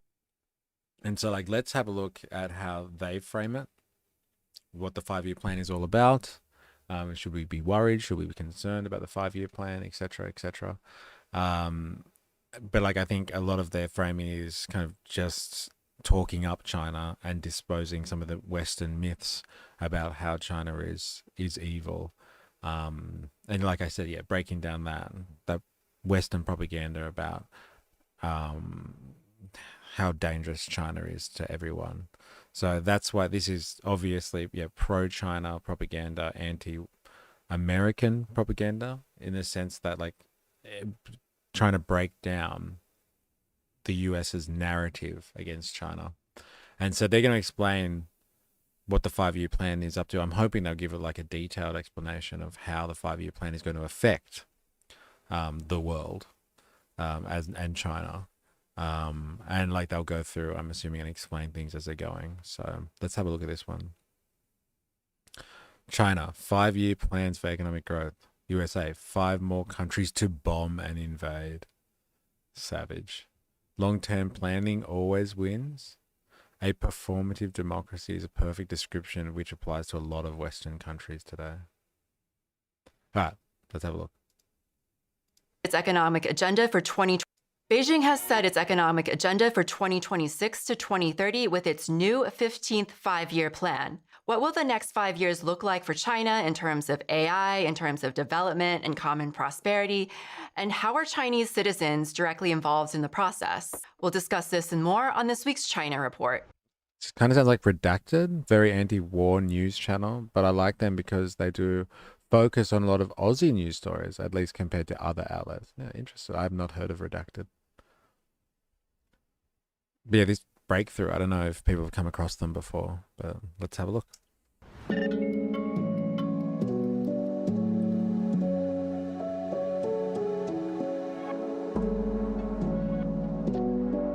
Welcome to the China Report. Every week, we'll be helping you sort through all of the propaganda with an independent view of the country that we're taught to hate, but know so little about. I'm your host, Amanda Yee. These are this week's headlines. The U.S. and China have reached a framework agreement on trade, averting a 155% tariff that President Trump had threatened in response to Beijing's new rare earths export controls.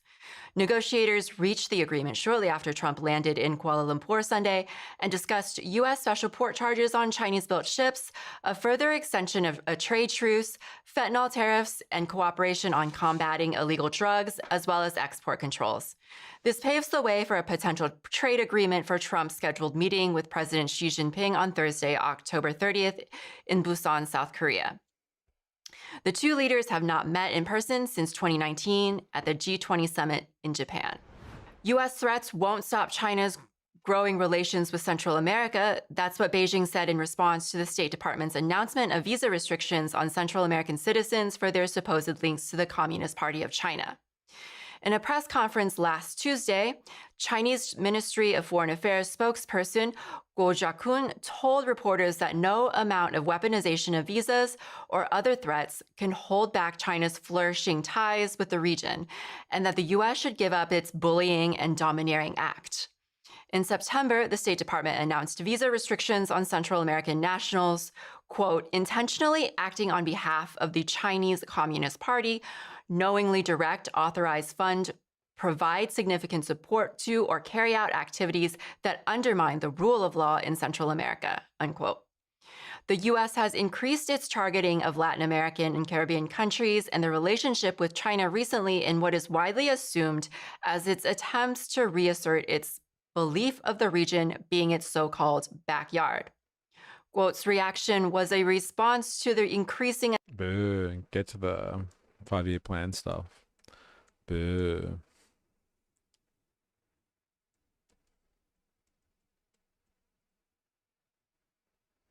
China plans to increase average life expectancy. Apologies. I want to get to the 5-year plan stuff. I think it's interesting. What she's talking about there is how America is putting pressure on people in the Caribbean at the moment, in their own backyard. And it's even going to the extent that arguing that some people, in Venezuela, etc., are working for the CCP and they need to be dealt with. And they're restricting visas and stuff, and China's denying all of that, saying it's just typical American bully tactics.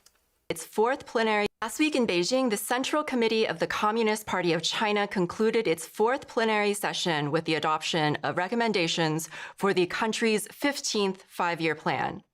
What are some of the key priorities that will steer China's economy and development over the next 5 years? And how are the Chinese people directly involved in setting this economic agenda? To discuss this, we are so honored to have on Dr. Yan Liang. Yan is an endowed chair and professor of economics at Willamette University, a research associate at the Levy Economics Institute, and a non-resident senior fellow at the Global Development Policy Center at Boston University. Yan, welcome to the China Report. Well, thank you for having me, Amanda. It's an honor to be here with you. Well, it's an honor to be here with you. Maybe to get started, it's undeniable that China has experienced a really rapid modernization over the last 3-4 decades. Maybe before we talk about the specifics of the 15th five-year plan, could you tell us the role of five-year plans in China's governance and how they've guided China's development over the last few decades? Yeah, great question. I think, the context is very important. As you know, this five-year plan, the one that was just announced as a communique, right, is the I wish we had 15 five-year plans. We just get half-baked plans that change when an unfavorable poll comes out. Yes. And then like the previous, the 2010s was just full of Australian leaders on, from both of the major parties just knifing each other in the back with slim minority governments. They couldn't do anything, so we couldn't plan for shit. And they've had 15 five-year plans in a row and gone from basically a peasant society to the most modern nation in human history. That's what fucking planning can do. The 15th one. So by the calculation, you know that China started to do this kind of exercise since the early 60s. So this has been an ongoing and consistent, a long-term oriented kind of socialist planning for the economy. As we know, China's economy is a socialism market economy. So the central planning, the socialist planning is a ingrained, deep-rooted part of the system. Unlike in the West, a lot of times. So, like, some people would define socialism, like, I know this is just kind of nitpicky, but like, some people will just define socialism as like, oh, well, if a market economy is kind of private anarchy, where the private institutions can kind of just do whatever they want economically, and the market kind of decides, the invisible hand of the market decides what's best for everyone.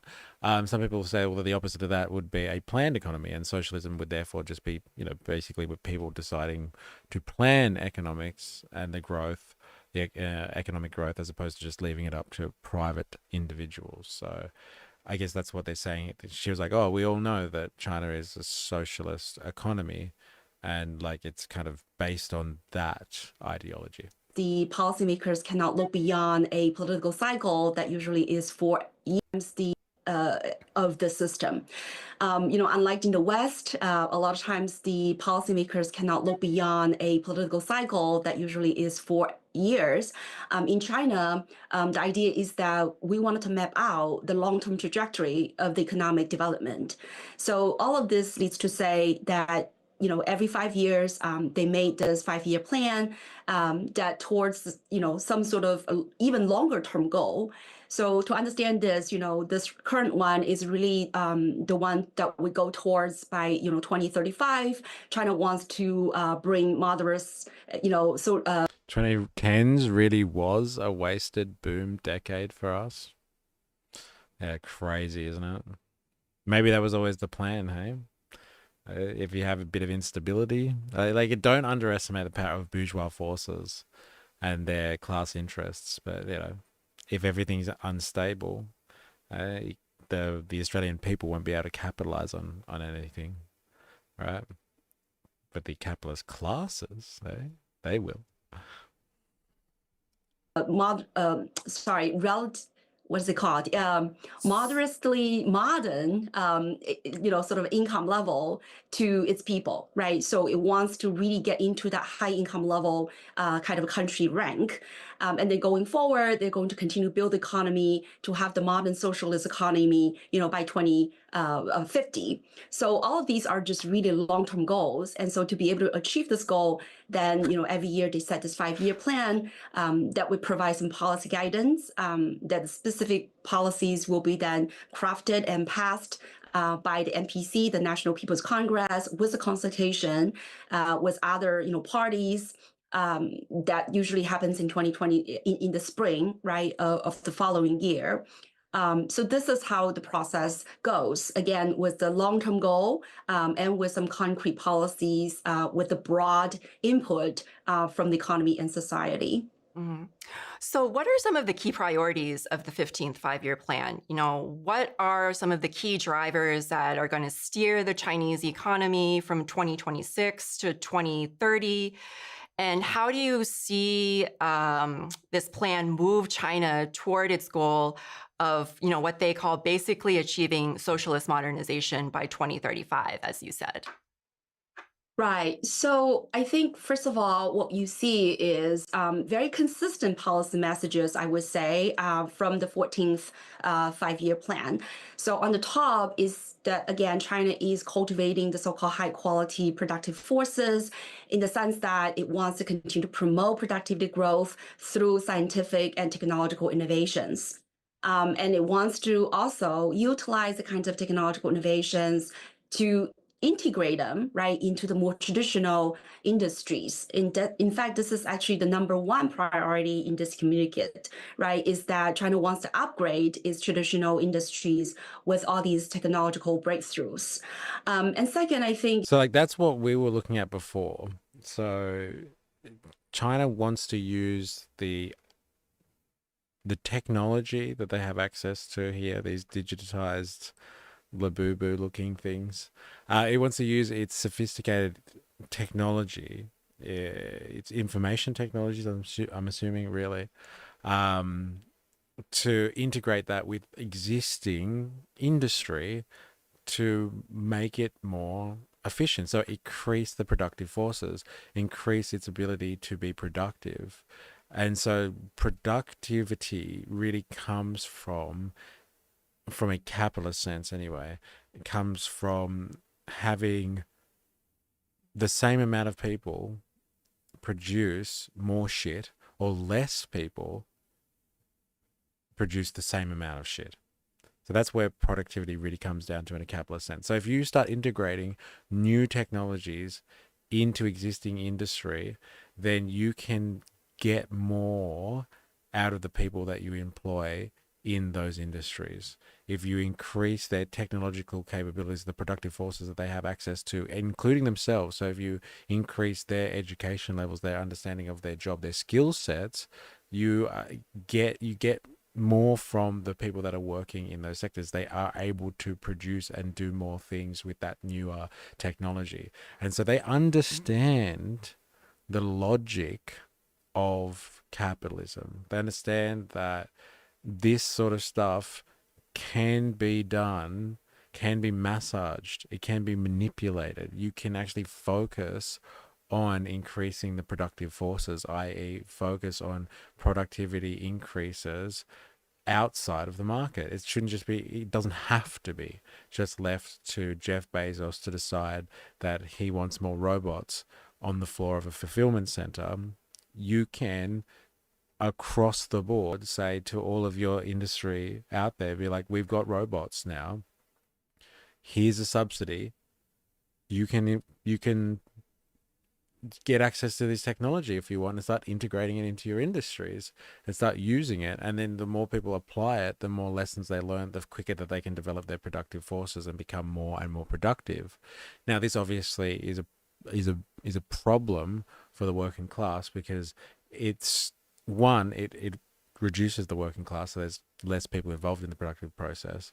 And two, it squeezes the people that are left behind to produce more value, and they extract more surplus value out of these people. But if you have a government that is, at least says that it's doing this for socialist purposes, then it will pass on whatever productivity gains that it's supposed to get from that situation back to the people. It's about advancing society and liberating people from their servitude to kind of, wage labor, let's say. And so, like, a good socialist government would ameliorate the risks of increased productivity and ensure that labor is regulated so people aren't working crazy hours, and they're seeing the benefits of that system. So if productivity is increased, then everybody's life expectancy should go up. Everyone's living standards should go up. They should have access to more of the fruits of society's productive forces. But like the idea of focusing on the productive forces is a very Marxist style look here. It's not, let's just leave this to the private industry to do this.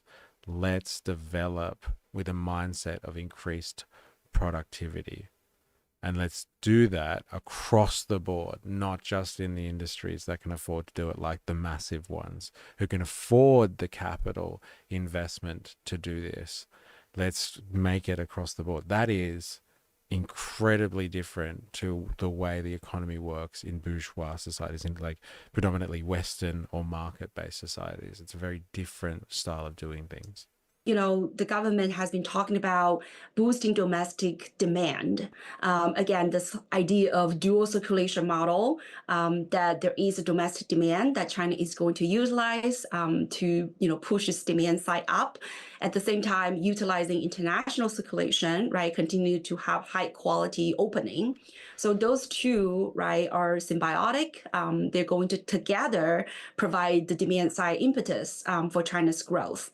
And then in this communique, what I noticed also is, of course, China is going to continue with decarbonization, right, with green transformation, green transition, because this is not only good for China's long-term sustainable growth, but it is also as a way for China to develop its technologies. As we know that China is now leading in many of these green energies, green tech, green products.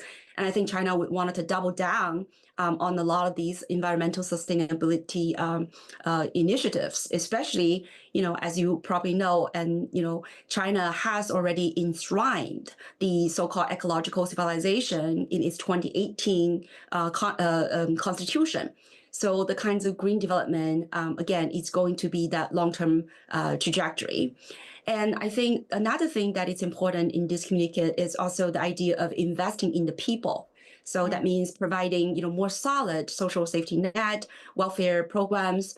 And I think that is not only important to promote the service consumption directly, right, by providing and really nurture a lot of these very essential service sectors, but also really to kind of reduce the anxieties of people, right? Reduce the cautionary kind of savings.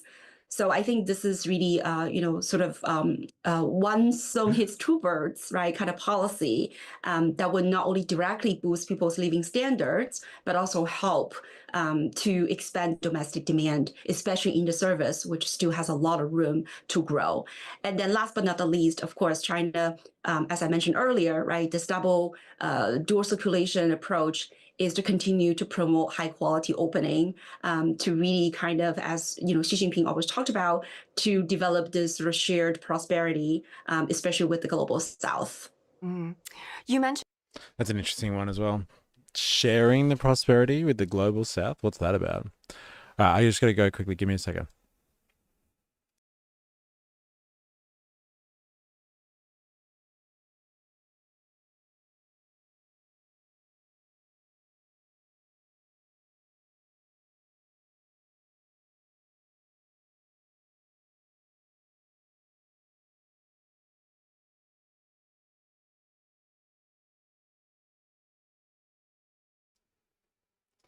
Sorry. Again, what is really interesting with this one is the stark difference between the US and China here. Like, we have read Project 2025 for the most part on this stream. We did it a few months ago, and Project 2025 for the most part seems like, for the Trump administration anyway, seems to be their four-year plan, let's call it. And it is so different to what they're talking about here. Like, in terms of them isolating and planning towards becoming more and more sustainable in their technological outlook and their energy outlook. So using sustainable technologies, green technologies, if you want to call it that, like advancing, not only advancing that, but like implementing that across the economy, that is a no-brainer for them. But then you have the conservative promise in Project 2025, and it's like, no, we're not investing in green technologies. No fucking way are we going to do anything like that. Actually, we're going to roll it back. All this Biden stuff that we had going is just woke bullshit. And like, even if it is woke bullshit, let's just say it is. Like, they just purely ideologically, they think that fossil fuels suck because they're bad for the environment, and so we should invest in green technology. Like, diversifying where you get your energy sources from is not a fucking problem. So even if it was just woke rubbish, having yourself investing in new technologies to stay ahead of the curve and like innovating, researching, designing, like these are good attributes. Whether or not you use that technology in the end or not, but like if you endeavor on that scientific discovery, that's not a bad thing. You might find some other alternative source on the way, some other new type of technology that you never even knew. But like, just standing still or regressing is some scary shit, if you ask me. And like China, you can see from their 5-year plan, they're not looking to stand still, let alone regress. They're going to push forward. They're going to push hard on this one, and it seems to be tied into their resilience and self-reliance agenda. Minutes ago, but you know, when reading about the 15th 5-year plan, I noticed that there's a major prioritization on what they call new quality productive forces. You know, new quality productive forces that move China up the manufacturing value chain as the primary means of achieving economic growth and to achieve self-reliance. So can you talk a little bit? Yeah, a good coach always has a few tricks in the playbook, even if they don't ever use them. Yeah. And like, you know, like it's not a bad thing, diversifying. And even if like, you know, even if they don't use them, if China is developing this technology, and if they really fed income about wanting to stay kind of on top of the curve, that be remaining hegemon, it's not just from their military prowess, it was from their productive capacity, like the US, that is, from their productive capacity, it was from their research, their technology, the application of the sciences in the real world, which is what we're talking about here. And so like, even just investing in that stuff as a research and development arm and seeing where it can be applied in the economy, it can't be a bad thing. It can't be a bad thing just to, you know, probe around and see how that stuff goes. It can't be that much of a problem at the end of the day. That's how you maintain some type of hegemony. That's how you maintain yourself on top economically, which at the end of the day really is important. It is significant. You can't just run the world, you know, militarily and just have the biggest guns and the best tech and like a military tech. At the end of the day, you're going to have something else, something real, instead of just, you know, holding everyone to account at the end of a gun barrel or something like that. You need to have something else that's viable. And yeah, I think it's really short-sighted to cut out researching energy technology. If you look at like technocracy and the way that these people view the world, and I mean technocracy as in like there was a movement called Technocracy Incorporated, and like their view of the world was that the entirety of human civilization has been the struggle, not of class struggle, but the struggle over energy. And whoever has been able to get energy, whichever civilization has been able to secure its own energy, has been at the forefront and will develop and will civilize and advance the quickest. And so diversifying your energy is not a problem in my mind, even if people believe it's, you know, woke rubbish and like net zero is a lie and like all this type of rhetoric. Like, we shouldn't be chasing this stuff and being carbon neutral. It's all, you know, part of somebody else's agenda. Having new technology and options, like, it's a fucking no-brainer if you ask me. You'll notice China's ideology about power generation is solely about what's best for the country and its people, nothing about net zero, etc. Whereas we are handicapping our economy. with arbitrary targets, despite only being at the most 2% of emissions. Yeah, it's funny. It is about sustainability. And I use that word in the many senses of the word. Sustainability as ensuring that you can sustain your own economy through energy, but also like sustainable from an environmental perspective as well. And sustainable from the sense that you use a source of energy that is sustainable, as opposed to something that we know technically has a limited supply. I would be happy with net zero, but not at the expense of everyday Aussies' ability to buy a house or buy food. Yeah, got it. I think that is a significant factor that working people will take into consideration when it comes to these types of matters. It's not just about achieving some long-term goal that's good for the planet. What about our immediate needs now? And if this increases prices for working people, that's a fucking issue. I get that. But like diversifying your tech and investing in the tech, not just having some people research something, but investing in its application and actually trying to apply that to the economy at large in some type of concerted effort, whether that's broad reaching or not, but like actually implementing it is incredibly important. Like if you come through along some type of breakthrough as a result of that innovation, that research and that development, then like you could rewrite the game.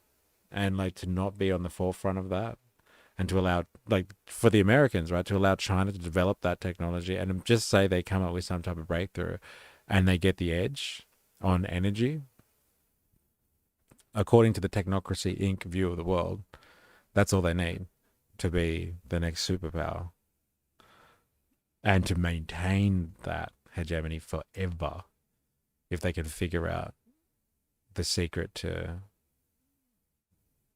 sustainable energy and energy en masse as well.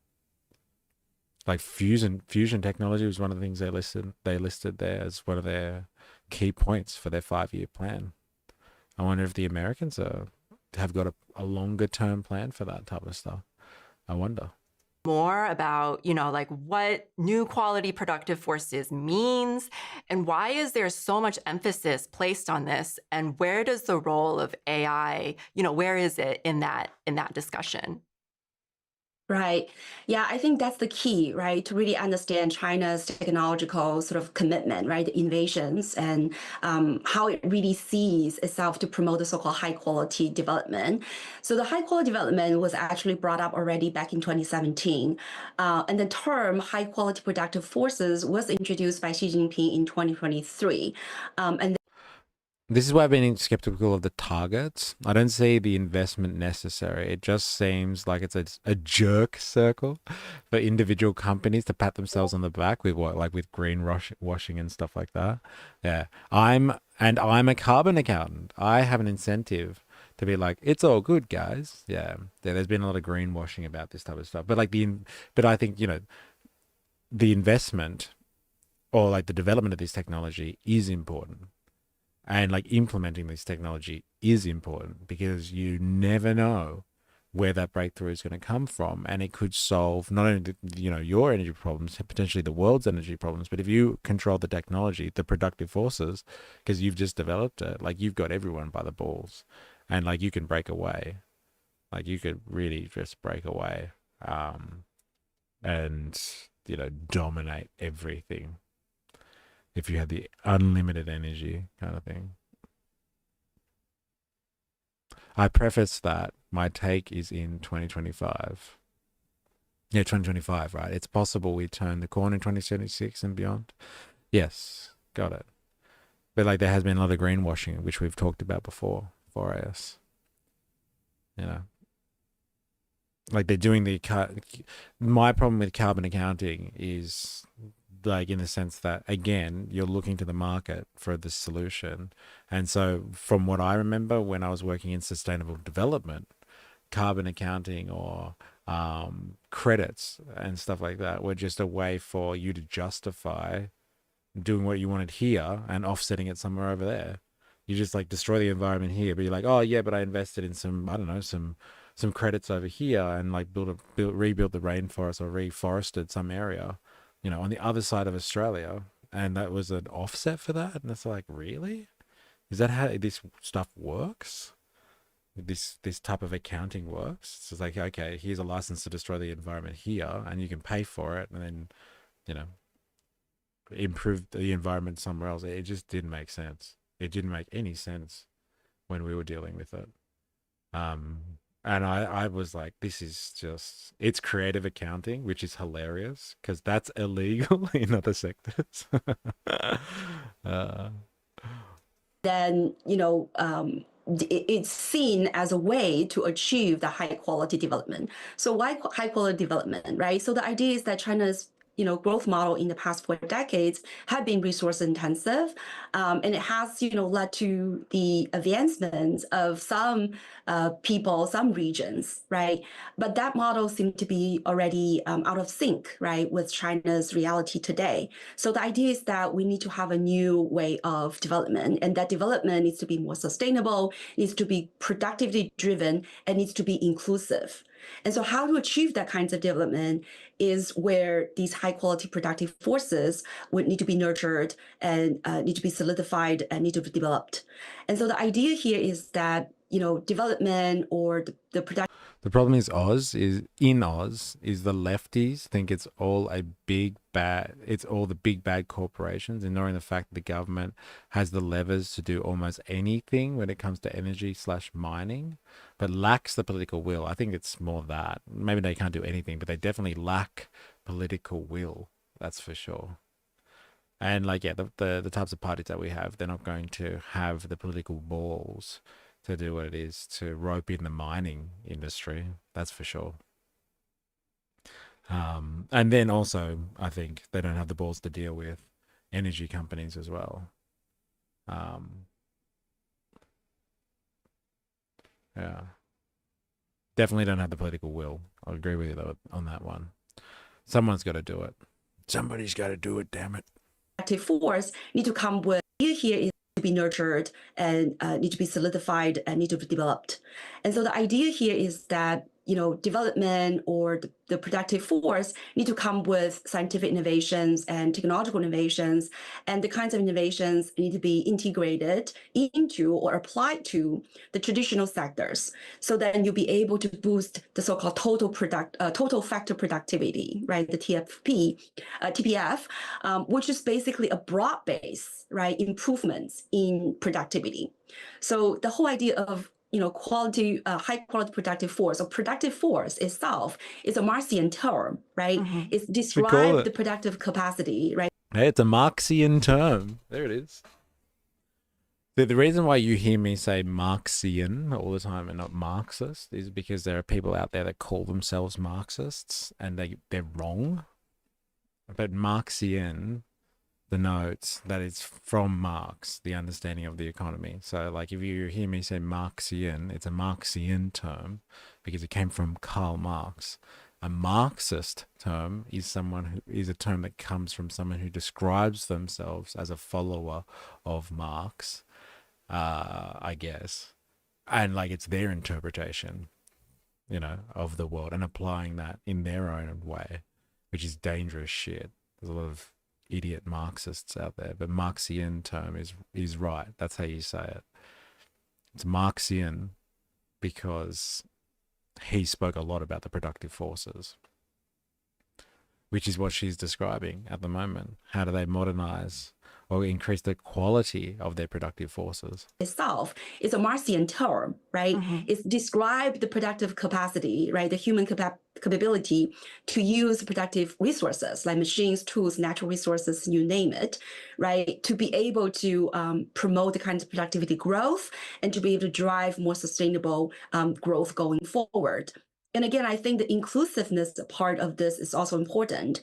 The idea is that, the traditional sector still account for about 80% of China's GDP, right? The new emerging advanced manufacturing sector now is about 18 to 20% of the economy. So the idea is that we cannot just have those emerging frontier technological sectors. We need to apply those sectors and upgrade the traditional sectors. So you can have the broad-based improvements of the economy, create, better jobs, higher income. And so that could create a virtuous cycle, right, where technological growth is going to promote economic, productivity growth, and that translate to more jobs, higher income, which then translate into higher consumption to absorb the higher, production levels. And you can see, right, how this could create a virtuous cycle to push the economy forward. So yes, the high quality productive force is really the key that works both from the supply side and, I would argue, the demand side, which I think a lot of Western narrative, right, fails to recognize that the way that China wants to promote more domestic consumption, it's part of, this whole end game, right, of promoting the supply side and productivity growth. It's an interesting one. That like China is looking to solve a lot of its problems in terms of its self-resilience or its becoming self-reliant by increasing its consumer base at home. So increasing the incomes, the capacities, the living standards of their general population will mean that there will be a larger consumer base with disposable income, let's say, to actually buy the goods that they're producing, as opposing to just needing to relate to the global market, because you can't control the global market. You don't know what's going to happen out there in terms of consumer trends. But like, if you can make your own population as consumer ready as possible by supporting them economically, then you can rely on yourself for consumption. Which is a very interesting concept that, yes, I don't think Western economies deal with at all.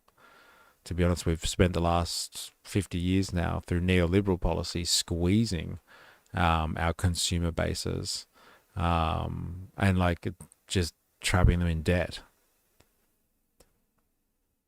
Any center parties on the spectrum would never go after the media, mining and banking. They get slaughtered if they did. Yeah. Kai, how you going? Welcome to the street. Idiots want to blame net zero for the economy. For the economy itself, instead of looking to long-term issues. They pretend that this new idea is the issue rather than capitalism itself. Yeah, it's a good point. Matt Bond, I have arrived. Welcome. It's a fair point. The economy is in dire straits. Like, even, energy prices and all that sort of stuff are in dire straits, and it's not because of some other goal, environmental goal. It's because the way that we have managed the economy and allowed the privatization, I would say as well, of utilities and public assets that have led us to this point. They promise that if they privatize the utilities, like electricity, for example, that the private sector does it more efficiently, and that would drop the costs. And that was just a fucking lie. Costs have consistently gone up. It was a lie, man. They lied to us the whole time. Who would have thought? I think critics might point to slowing growth in the Chinese economy. They might point to its property sector facing a slump, youth unemployment at an all-time high, a rapidly aging population as, particular challenges that China might need to confront over the next 5 years. How do you expect China to confront these? But I thought you have complained about energy prices being too high. Or you're saying that you're being sarcastic. Energy prices aren't high. You just need to shop around, because that's what they tell people to do. Just shop around. You get a great deal. Challenges and what do you predict? Right. Well, I think, first of all, we know that China had breakneck growth, right, in the past 4 decades. Average rate growth was about 9%, if not double digits, depending when you count. But it's clear that right now, the economic size of China, right, this year is projected to, reach about $19 trillion worth of GDP. Given that economic size, and given that, I will talk about this, that China's pivot, right? It is not in China's interest to continue grow at that, 9-10% average growth rate year after year. So this 5% growth rate is really towards the goal of materializing the moderately, prosperous economy by 2035. This is the goal China set for itself in 2020, right? Double the per capita GDP. And so that means the annual growth rate needs to be about 5%, right, from 2020 to 2035. So that is the goal that China tries to achieve, right? Not to. I think this is an interesting point because this stumps a lot of people. Is this idea that like people keep pointing in the West, especially, well, only I'd say, pointing to the fact that the Chinese economy has slowed down significantly. Like, the early part of this century, it was, they had 10%, 12% economic growth. Everyone was like, oh, it's crazy. Like, no one's ever seen anything like this, et cetera, et cetera. They were quickly advancing industrial economy. They were drawing people in from the countryside into the urban centers. It was just an absolute boom. Everyone was prospering and everyone was wondering how long it could go on for. And then like we're at a point now where they've slowed down to a good level by everybody else's standards, which is like some level around like 5% growth or something like that, which is absolutely crazy considering there are economies, like advanced industrial economies around the world that are getting like 2% growth, which is like you need about 3% in a capitalist economy to make it work because it needs to expand to make room for profit. And like China's well beyond that, but like compared to what it was doing 20 years ago, it seems it's not, it's half of their productive capacity and their GDP of what it used to be. And like people are kind of like, oh, China should be freaking out, man, about that. And as you advance and as you get more developed and like you've actually spent all this investment building up the economy itself and filling out your industrial sectors, your housing markets, your infrastructure, you've filled it out, it actually starts to slow down because you can't, exponentially just keep rising on forever. It starts, the investment kind of, goes down, starts to balance out a little bit because you've done all of that building. And now you start to specialize or continually start to modernize the stuff that it has been implemented, and you fine tune it as opposed to starting from scratch and building it up. And that's where all the crazy economic growth happens, from where you start from zero almost, or start from very little and expand rapidly. And as you grow, like the economic measures go through the roof, but then as you start to specialize more, it slows down a bit, but it still seems that they have got growth. And so people have been puzzled by, I think Western economists especially have been like, oh my God, this is a really bad sign. The economy slowing down, and it's going to not only take out China, but it's going to take out a lot of people that rely on China. So people have been freaking out about it. But that just kind of seems stupid in the context of what we already know about capitalist and industrial society. But the more they advance, the slower they start to slow down because they need more capital intensive investment. And it's less about building from scratch and like more about specializing and honing in. And so it's like overall like industrial growth slows down as you start to become more institutionalized. I don't see this to be controversial, this statement, but like it seems to be really like perplexing for economists, like Western economists, because they're just like, oh, they've slowed down and everybody who's relying on China is going to be completely fucked because that means they're about to crash out. Like this has happened in every economy that has gone through this, every type of industrial nation that has gone through this process. This is what's happened. They have a boom when they need to build rigorously, and then it starts to slow down after that. But like, how do you manage the slowdown to maximize the benefit?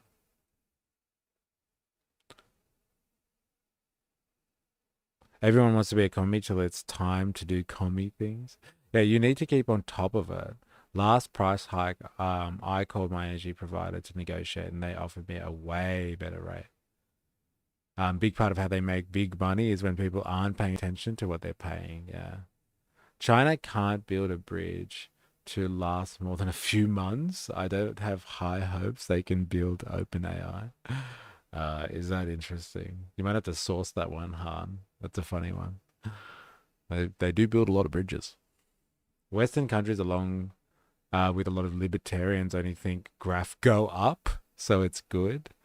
but there's more nuance than that in the human condition. Well, just in history and like recent history as well. That's why when people find this perplexing, it's like, do you not have you not just seen how industrial society works?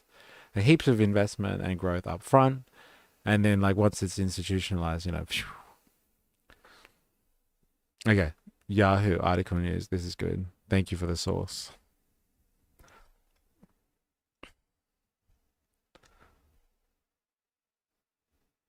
Entire section of China's newly opened bridge collapses, crashing into the river below.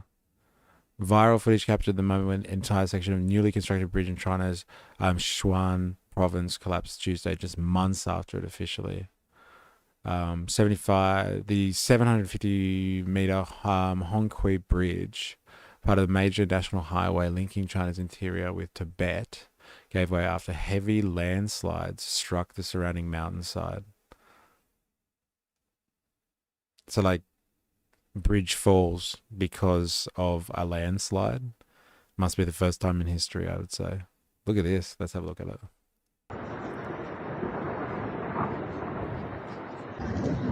Shit, look at that. Oh, Chamadillo.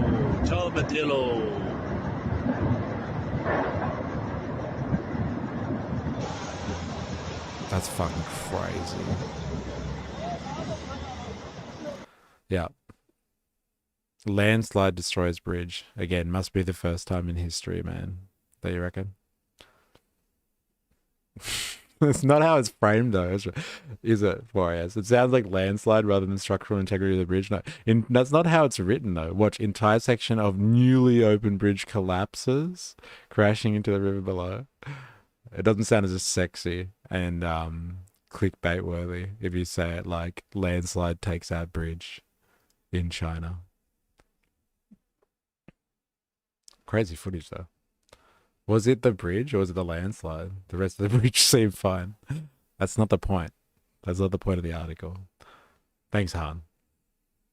Manufacturing consent in action? Yeah, if you just read headlines, that's what I do say. You got to read just more than the headlines.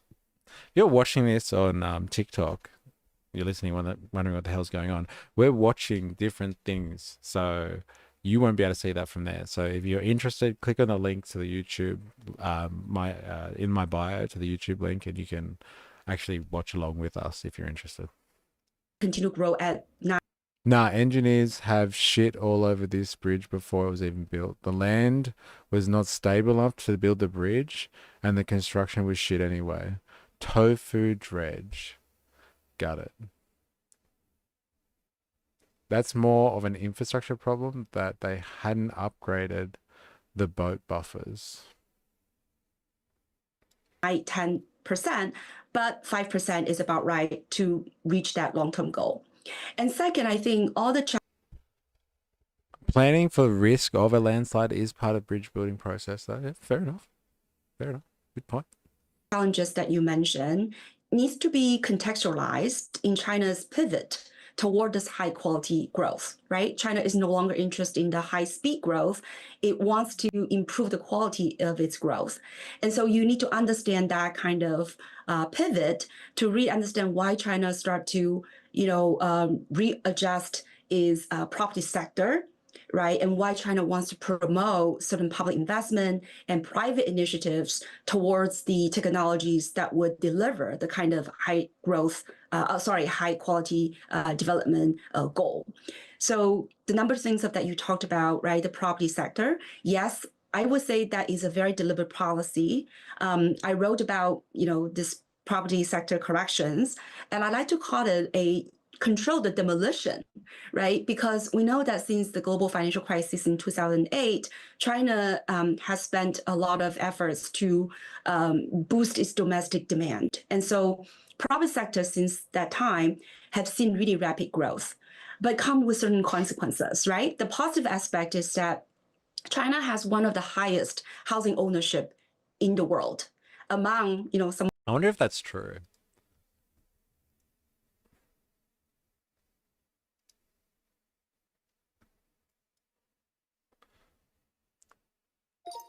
I've just heard the claim made that China has the highest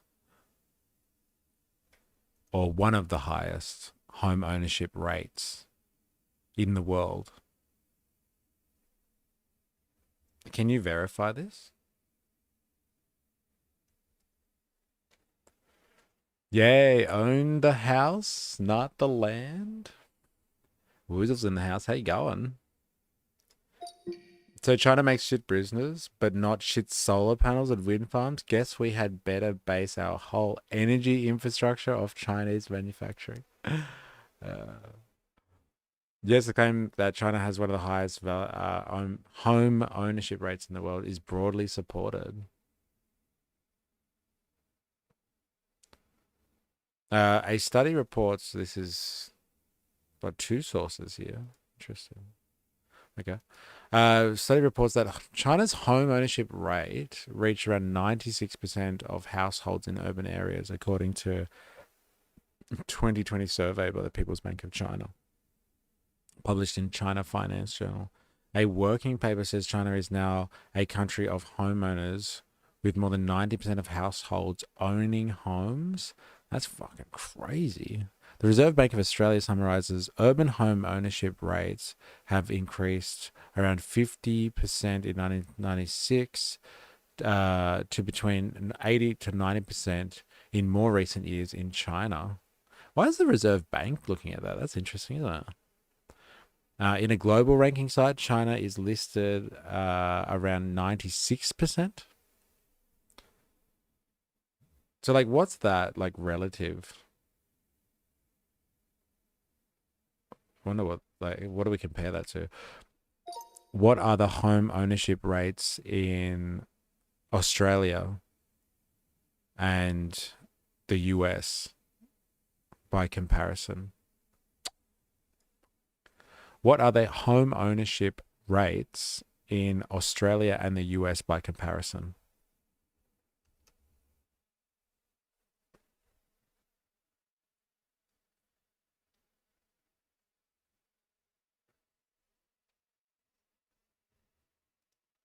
As of 2025, the home ownership rate in Australia is commonly cited at 66%. Some sources put that high, around 68 to 70%.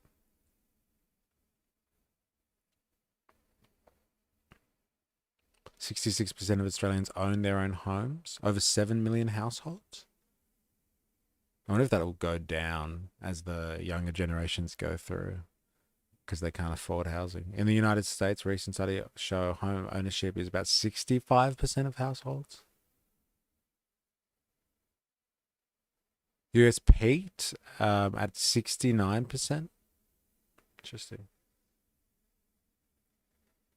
Reserve Bank tracks these things to keep track of their valuation of the Chinese economy.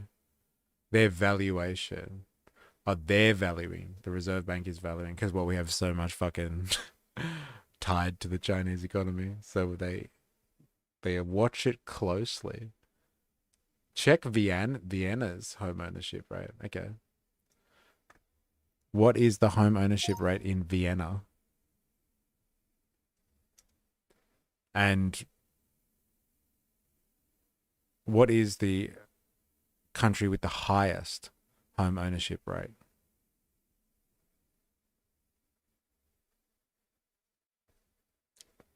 Han. Landlords provide housing? Okay.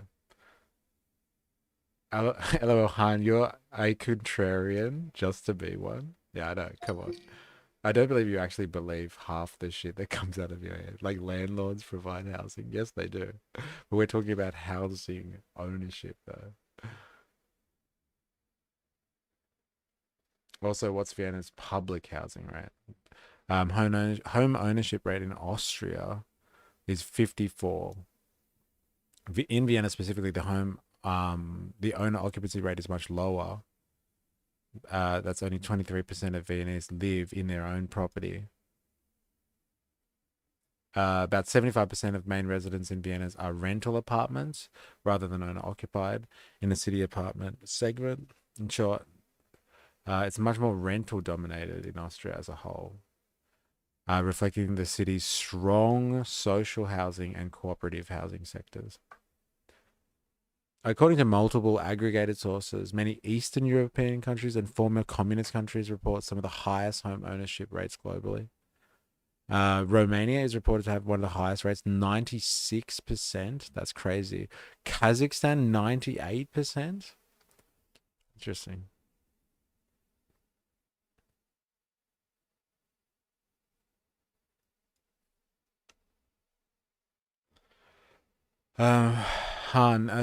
Austria's immigration policy is focused on curbing irregular migration and emphasizes self-sufficiency through strict financial housing and health insurance requirements. For long-term stays, individuals must prove that they have adequate means of subsistence to avoid reliance on welfare, secure adequate accommodation, and have health insurance. Recent policy changes have included tighter asylum procedures and a temporary halt on family reunification. Well, what's this about? What's that got to do with housing?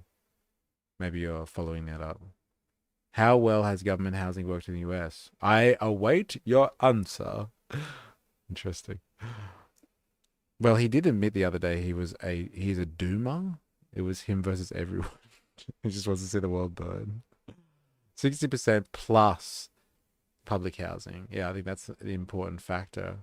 Is people take housing off the market. Like 60%, fine. But do they have an adequate alternative that they don't even have to go to housing ownership? After Labor did their 5% loan scheme, my house jumped 70k a week later. But sure, keep voting for the majors. I'm sure the pods will be on the market soon.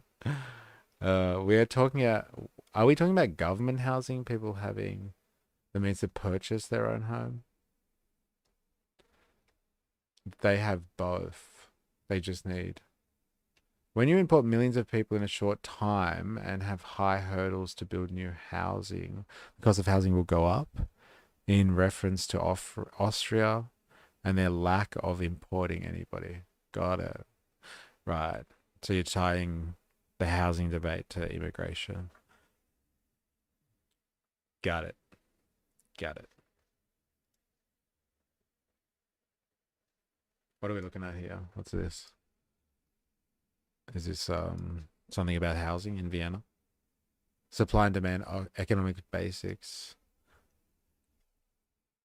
It's bourgeois economic basics, you mean? Solution to the rental crisis. Inside Vienna's social housing model as home ownership declines for younger Australians. Right, okay. 3-minute video of Vienna's housing system from the ABC.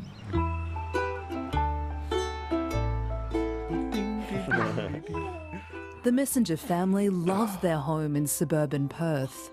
This is where their baby daughter is hitting her first milestones.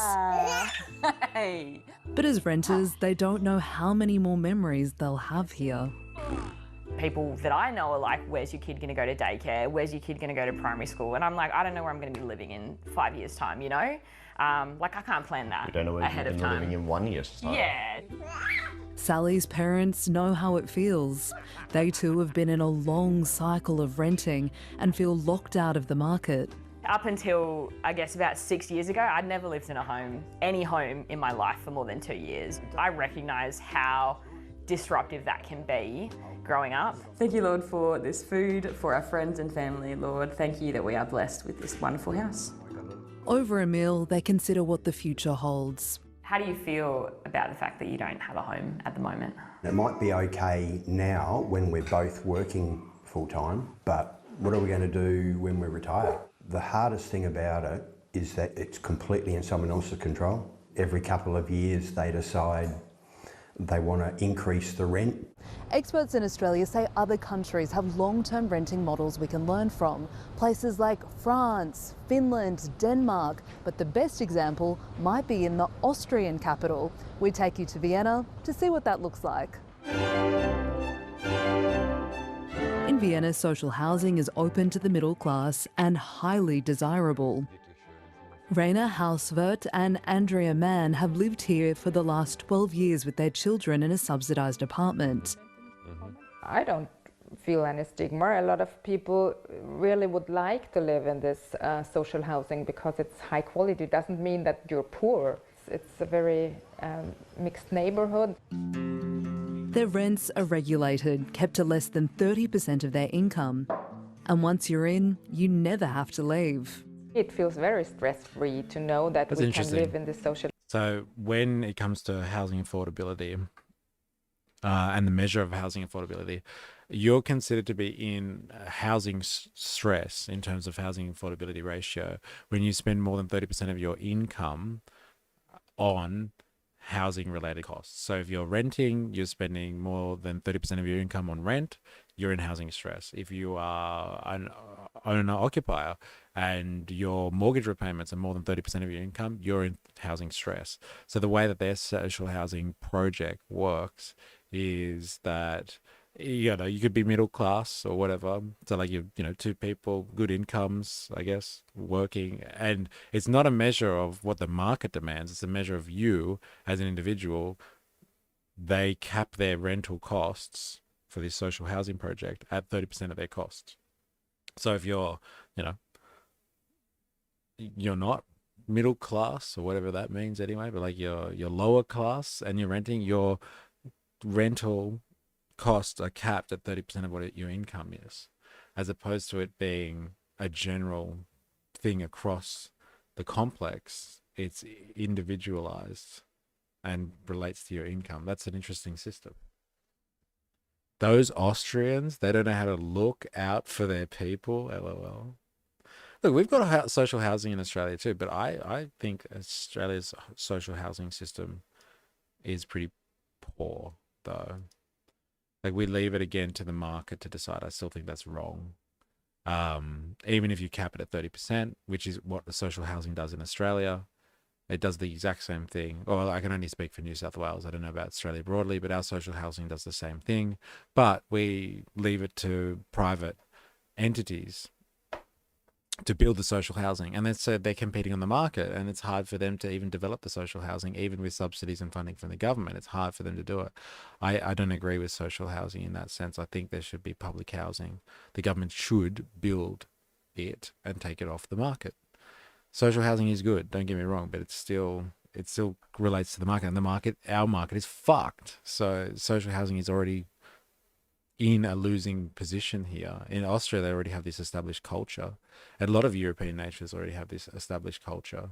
So like, there's no stigma, there's nothing. There's so much stigma in Australia about social housing. Everyone thinks it's full of bogans and povos. It's got nothing to do with that.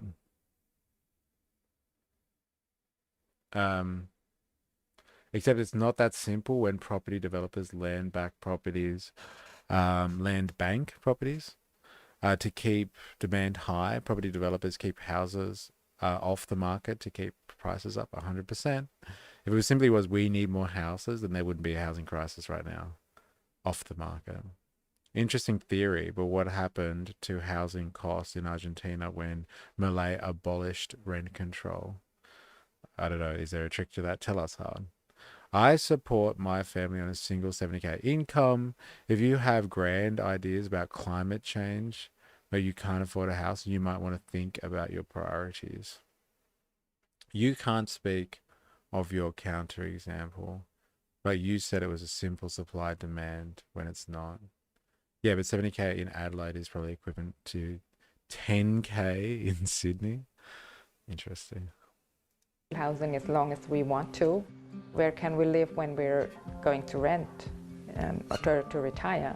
I'm very lucky here, yeah. I will not leave. The Vienna model has been a century in the making, with mass investment after the World Wars. Yeah, see, they've been Experts doing this say for it's fucking decades. This is a cultural thing. They've actually established this.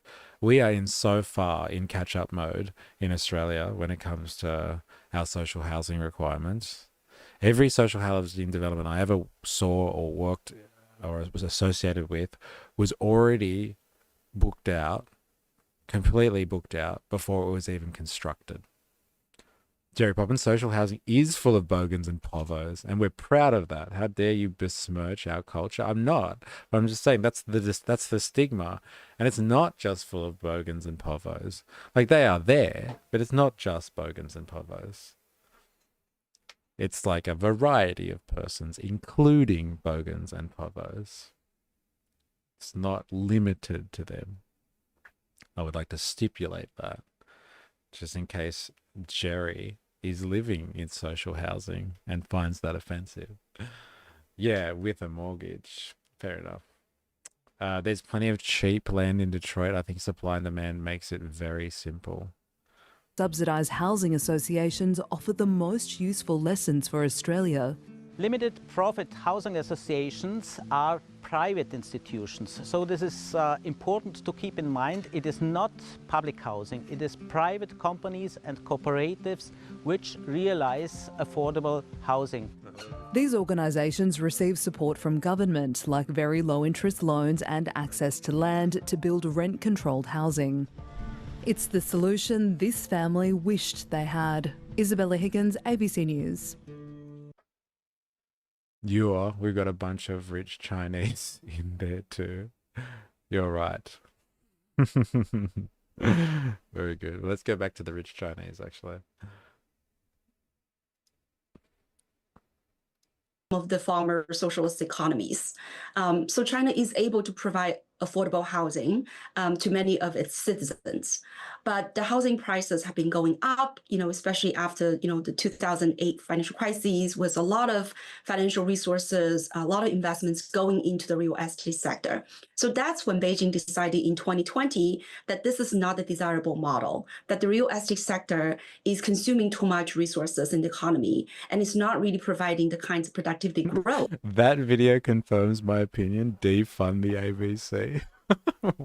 What was it? It was just, it's a useless video, was it? Well, they went over and they got footage from Vienna, so somebody had a good trip, paid for by the taxpayer. That, the government wants to see. And therefore, with the 3 red line policies... Adidas and Esches isn't a choice, it's a way of life. Hey, it is a fucking way of life, bro.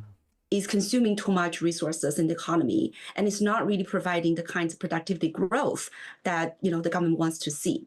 And therefore, with the 3 red line policies constraining the real estate sector, making the sector to deleverage and so on and so forth, that is what I think, caused this slowdown in that sector.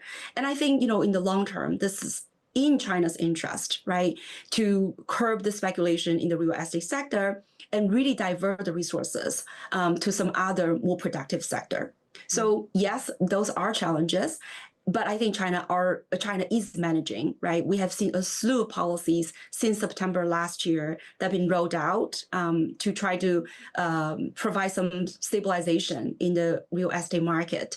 So I think these are likely to be relatively short-term challenges. And I think as China continue to, divert resources to the more productive sectors, I think we're likely to see that being stabilized. Now, that being said, the property sector is very important for local government tax revenues, and also for households' wealth effect. So I do think the government can do more to stabilize the sectors. I would even argue that the central government need to set up some kinds of housing funds to allow the local governments to buy up some of these houses for social housing, and also make sure that some of these projects that are started would need to be completed.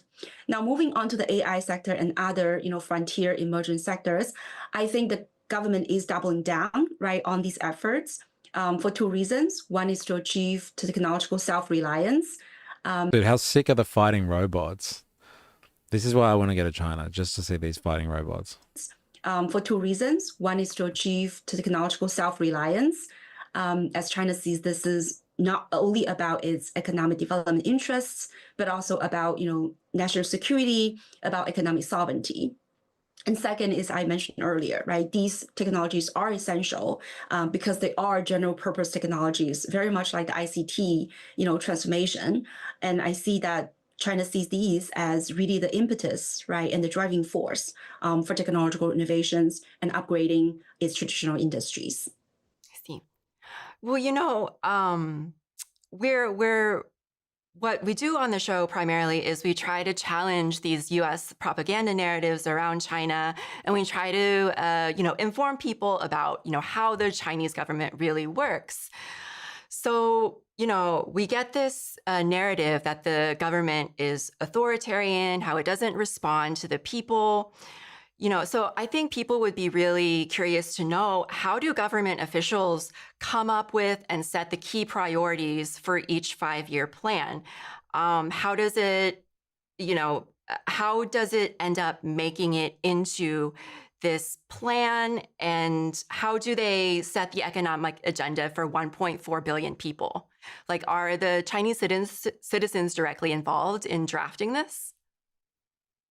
Yeah, I think that's an excellent question. And kudos to all the work that you are doing and your team, right? Really to debunk some of these myths, some of these propaganda, as you said. Well, I think some of the scholars would describe China's system, as economic democracy, right? This is an interesting point, because that is the usual Western rhetoric, is China, because of the CCP and Xi Jinping and stuff like that, China is authoritarian.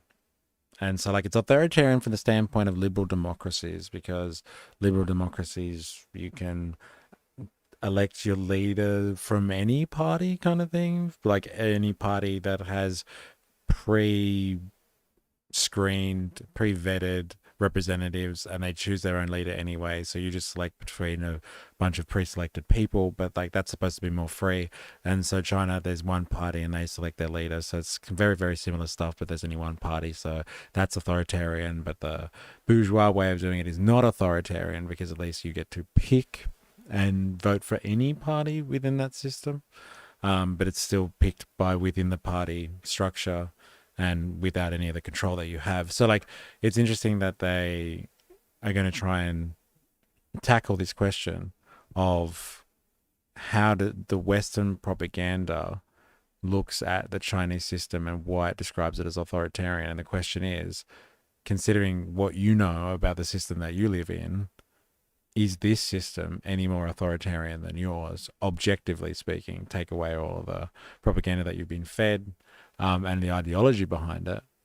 Is it any more authoritarian than yours? I might answer your question, Han. Why are we watching CCP propaganda channel anyway? Eh? That's a good question. Because it challenges your preconceived and your indoctrinated ideas. I'm not saying that you specifically, but I'm saying all of us who are living in the Anglosphere, we get fed a certain narrative about China, and this challenges your understandings. So I hope you are ready to be challenged. You saw a bear and a fighting robot. Who would you pick? You saw a bear and a fighting robot? Or is it a bear fighting a robot? Who would I pick? I don't know. It depends on the bear. Depends on the robot.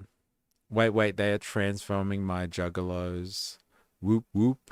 What's ICP for life? I don't know this reference.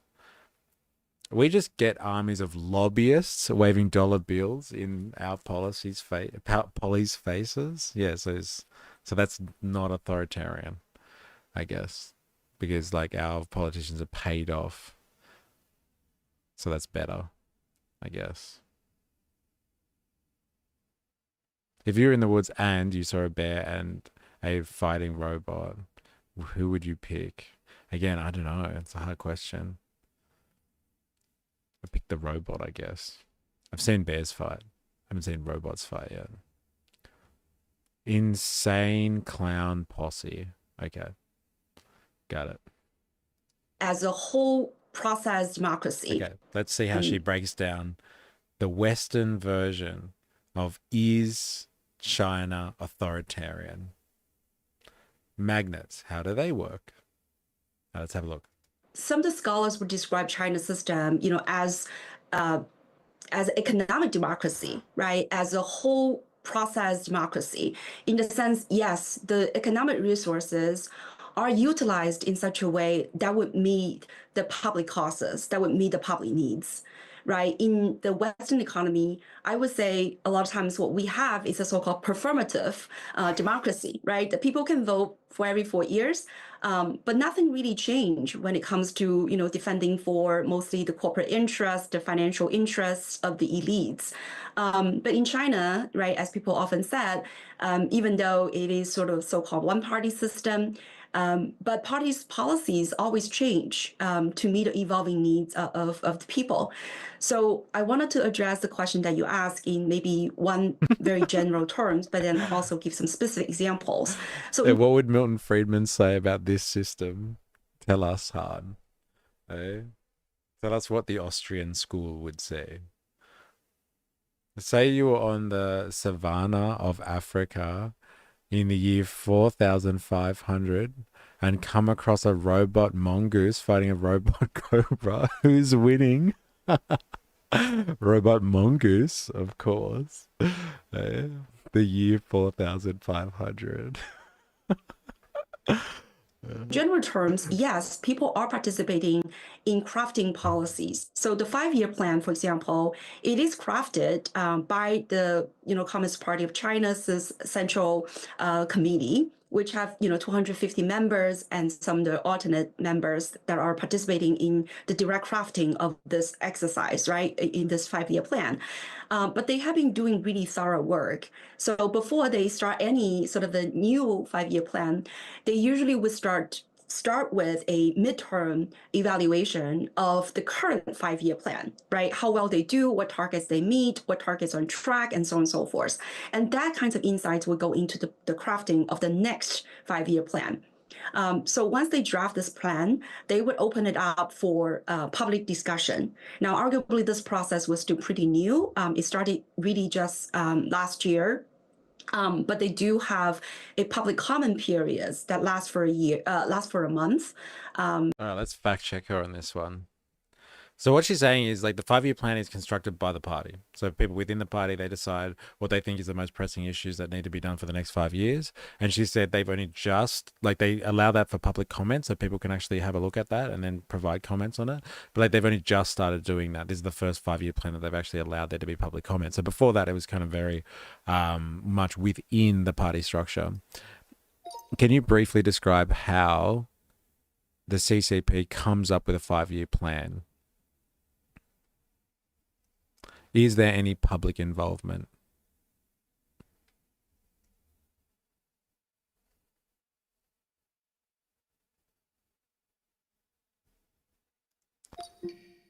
Party-led drafting. The process begins with the CCP, not the government. The Central Committee and the Politburo set the broad priorities: economic growth, targets, technology, environment, security, etc. The Central Committee's 5th plenum, held in the year before the new plans start, e.g. 2025 for the 15th, issues a document called Proposals for Formulating the Next 5-Year Plan. These proposals are drafted mainly by National Development and Reform Commission, China's top economic policy agency, and input from ministries, think tank, and parties' research bodies. Drafts are circulated among ministries, provincial governments, state-owned enterprises, and elite academic institutions like the Chinese Academy of Social Sciences. Each province and sector can propose targets and projects that align with national goals. This phase is mostly intra-state, intra-party consultations, not open. It's not an open democratic process. Limited public input. The NDRC often solicits public comments during the drafting. For example, before the 14th, the NDRC opened to online comments. Oh, okay, so that's more public consultation than she described, I guess. After internal revisions, the draft plan goes to the National People's Congress for approval. The NPC always rubber stamps the plan with near unanimous votes. The approved plan then becomes binding. Interesting. Fair enough.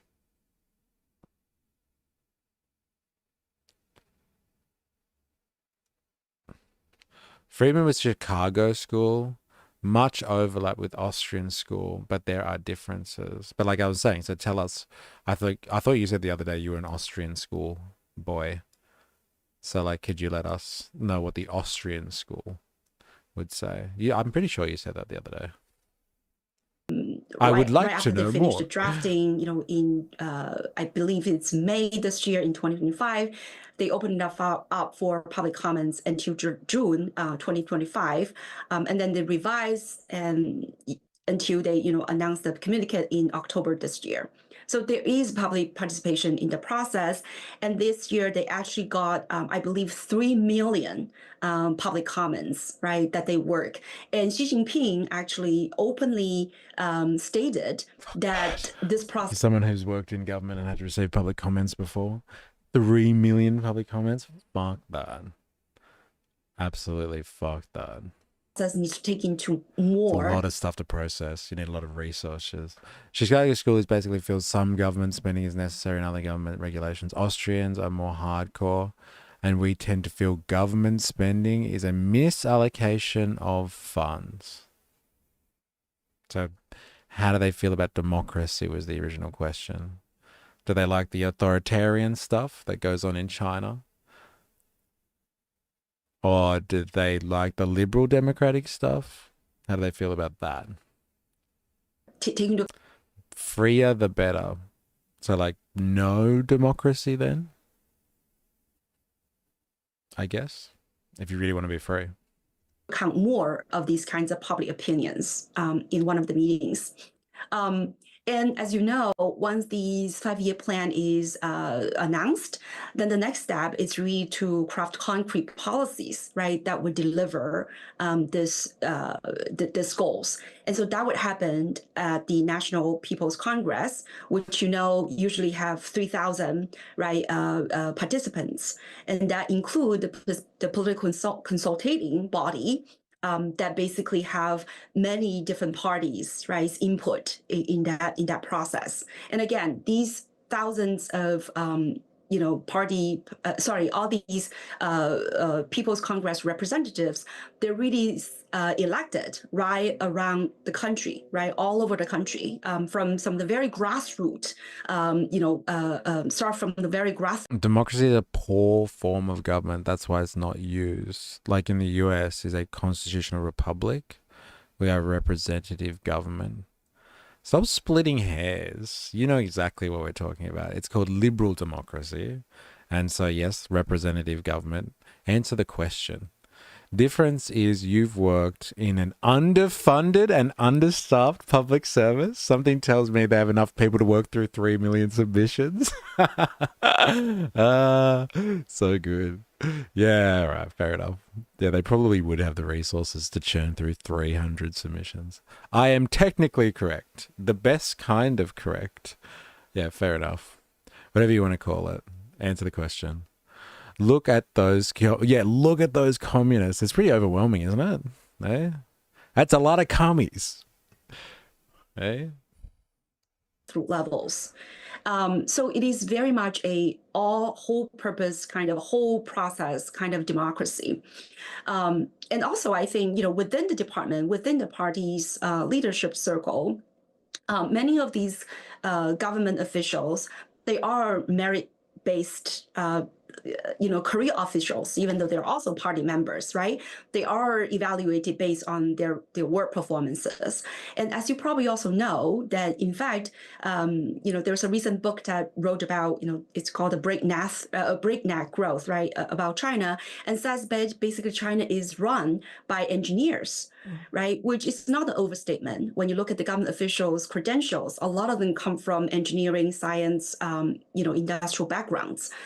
So they really see, right, the needs of the people. They're able to have the technocratic, expertise to craft policies, right, that will address people's needs and really move China forward in that, development process. And then I want to just very quickly on, the examples, right? As I mentioned earlier, the way that China move towards the more green development is precisely a response to people's needs. As China grew, right, in the period from 2000 to, I would say, around 2010s, the very fast-paced growth has created a lot of environmental damages. And so you've seen, some public, protest. You see people's really visible kinds of advocates, right, for better environment, more sustainable, living space, and so on and so forth. And that really prompt the government to take various actions from both top down, but also bottom up. I think processes to address these kinds of environmental challenges. And that's why What you see is that thing? Is that a solar panel farm?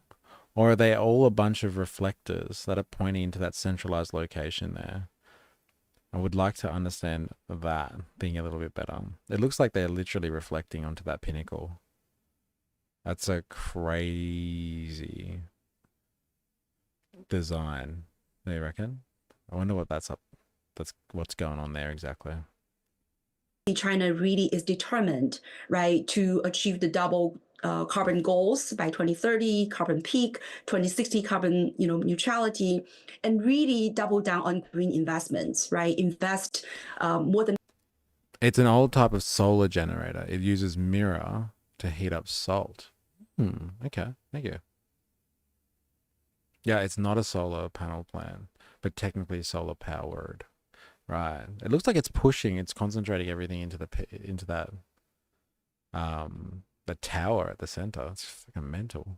The rest of the world combined in renewable energies, energy storage, and so on and so forth. So I think that is a very salient example that China's policymakers are really paying attention, right, to what the people want and also what the economy needs in a more sustainable, long-term oriented way.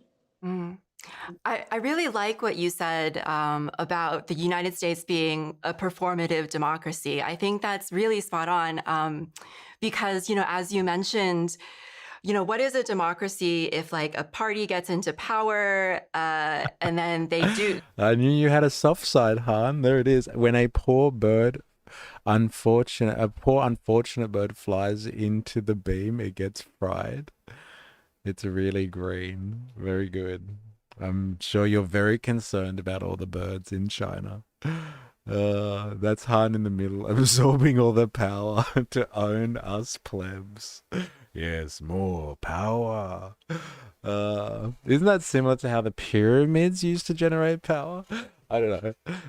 I'm not down with that conspiracy. That's how the aliens constructed the pyramids so they could generate power. Is that right? They, pass all of these policies only to have an election every 2 to 4 years for another party to get into power and just completely undo everything that they passed. And I think, it's very evident right now during the Trump administration where they're like very rapidly chipping away at all of the rights, what little democracy we had, and the gains that we gained during the civil rights period. And I also think, a lot of the economic agenda here in the United States is, just driven by trying to chase higher and higher profits. And relatedly, I wanted to ask you a question about China's state-owned enterprises. Because I think this is, one of the institutions that guide this kind of long-term strategic vision that China sets. So can you talk about the differences and priorities and results that you've seen from the US and China models, and also the strategic role that state-owned enterprises play in steering the Chinese economy toward achieving these strategic goals? Right. I really think the unique advantage, right, and the very interesting model that China is having right now, right, is really this sort of hybrid model. I know there are people call China's model as state capitalism. There are others call it, socialist market economy and many other different labels, right? But I think what China really demonstrates is this very effective, very synergized kind of hybrid model where you have 60% of the economic output, right, is accounted for by private enterprises, 20% by state enterprises, and another about 20% by foreign investing enterprises. And these three components, they seem to excel in different areas. So the SOEs, the state enterprises, they're really occupying a very important space in some of the fundamental, sectors. Talk about utilities, talk about telecommunications, talking about financial sectors. In all these areas, you see the state enterprises play a very fundamental and very vital role. And why is that the case? Well, it's because when you think about utility, right, power generation, when you think about telecommunication, right, the 5G network, think about financial resources, that is really the lifeblood, right, of the entire economy. Those are really fundamental sectors that should not be oriented towards profit seeking, profit maximizing, this kinds of short-term goals. That's interesting. I think there's a lot of misconception about the SOEs as well. Let's have a little check on this one. I've just heard somebody claim that state-owned enterprises in China represent about 20% of the economy in terms of their market share compared to private enterprise and foreign-owned enterprise. Can you clarify this? Also, they've made the claim that SOEs specifically focus on things that the market shouldn't have control over, like utilities and the finance sector. Can you clarify this also?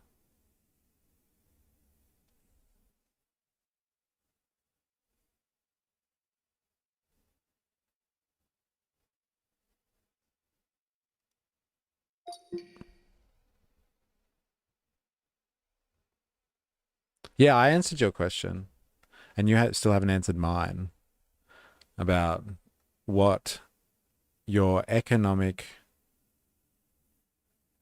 position says about liberal democratic organization or representative government, as you've described it. We're watching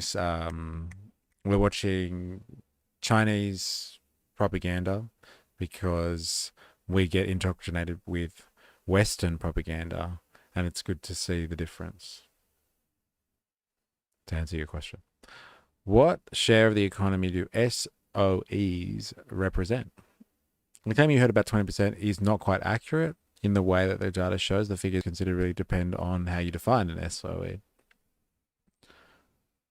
The recent data shows the World Bank is estimated in 2015, well, it's a bit old now, non-financial SOEs in China contribute about 39% of GDP. Okay. The 20% of the economy figure is too low if you define economy as GDP and SOEs as state majority enterprises. Many credible estimates put the figure about 30 to 40%. Okay, interesting. But if you define centrally owned SOEs as in non-financial sectors, you might get a lower number, maybe 20%. Okay. Do SOEs focus on the sectors the market shouldn't have control over? Yes, that claim is also supported by the evidence. SOEs in China dominantly operate in many of the so-called commanding heights, strategic or infrastructure sectors. So finance and banking, many large Chinese banks are state-owned or state-controlled. Energy resources, major oil, gas companies are powered, and power producers are SEOs. See, all the stuff that's vital, they're like, fuck that. We'll take control of that, please. Telecommunications infrastructure, major telecoms, state-owned. Transport, logistics, many SOEs are big projects and foundational infrastructure. There you go.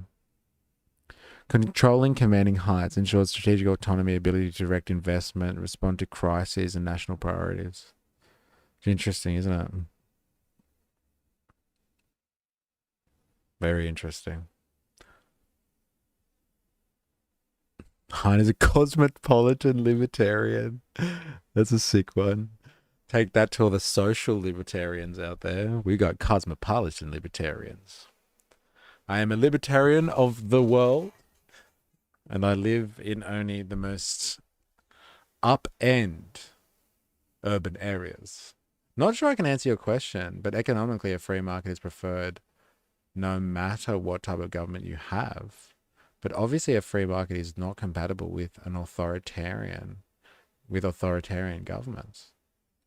Interesting. Economically, a free market is preferred. And so when you say a free market, that's obviously just one that is to the most reasonable and possible degree unregulated, I'm assuming.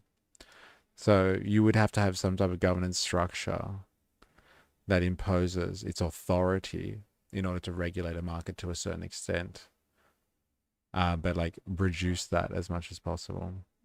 I guess it depends how you describe authoritarian, which is what I was getting at.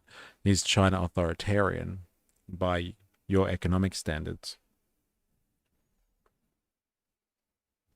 It seems to have a bustling market economy. Seems to be fucking killing it. I'm a cosmo-libertarian. I identify with Kramer and enshrined rights. Right? The strategy needs to be long-term. And also, a lot of times, when you're not for profit, right, you're not really thinking about how you can charge the highest amount of price and constrain the supplies so you can maximize the profits. And I think this is very essential. So for a lot of Western critiques and say China needs to have the SOE reforms, meaning privatization, of course, right? It's really missing the point, right? Because these enterprises are not meant for profit maximization. So when you're using profitability, all of these very narrow matrix, right, to evaluate whether or not these OEs are functional, I think that is a pure mistake. Right? They're not there to charge hard price, to monopolize the services and provide the least amount of, quantity in order to maximize profit. They're to ensure the economy is functioning in a smooth and effective way, right? And to achieve some of the long-term, objectives. So that's why I think it's important to have these OEs to lay the fundamental foundations of the economy, so then the private sectors will be able to compete, right, and to be able to innovate, and to be able to really deliver some other, essential goods and services for the economy. So right now, with a lot of utility companies are state-owned, for example, the China grid, right, the state grid, they're able to generate reliable, renewable energies for the rest of the economy. China's electricity price is 1/3 of the United States.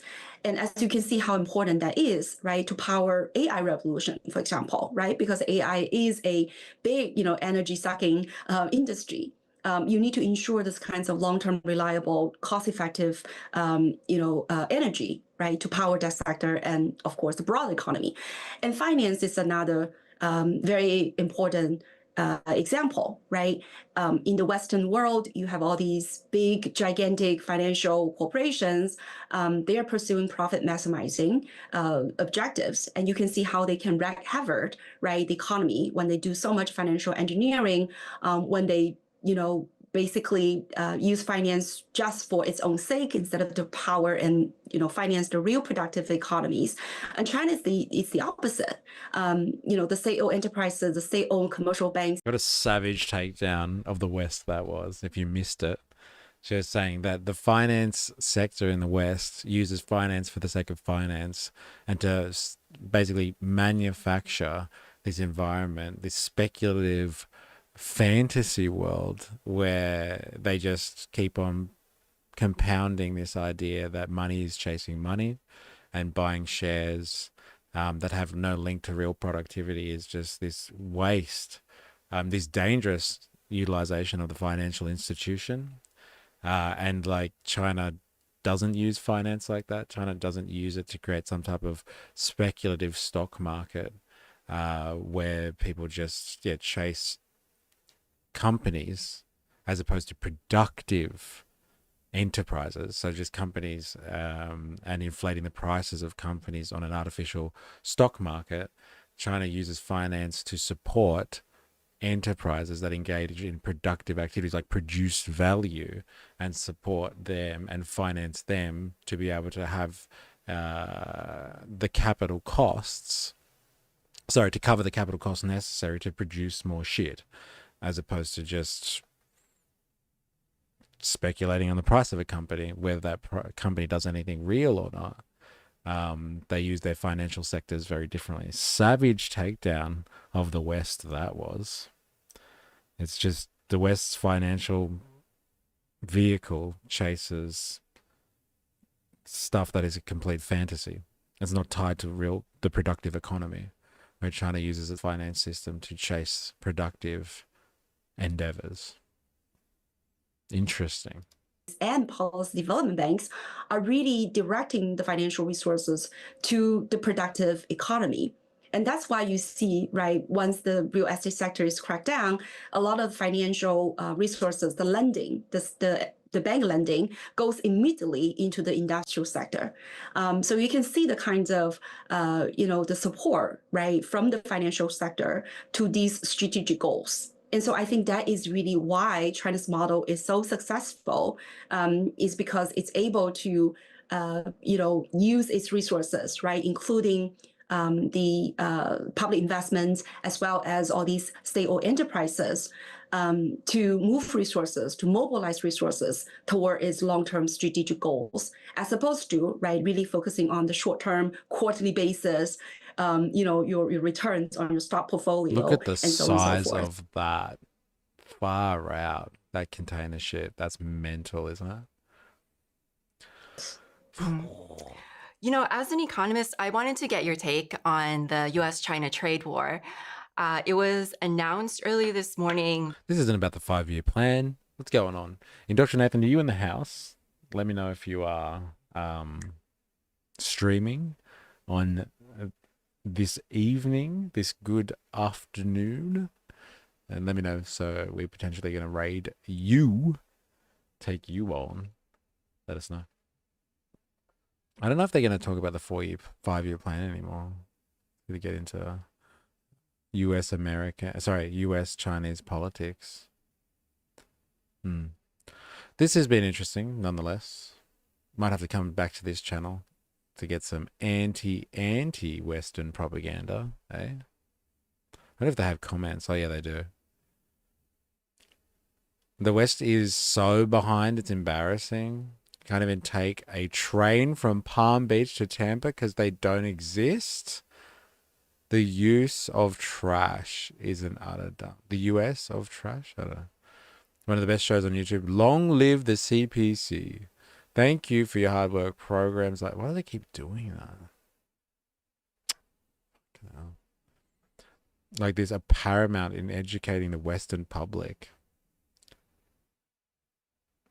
You should go on tour and lecture about this 5-year eco plan. Socialism and PRC characteristics, Belt and Road and BRICS. Learn so much. Many of my questions answered. In awe of the strategy of development. China 5-year plan. USA 4-year election. And how do people feel about this propaganda vehicle? This pro-Chinese propaganda vehicle. Interesting to know, though. Like, this is the type of stuff that we got from the release as well about the 5-year plan.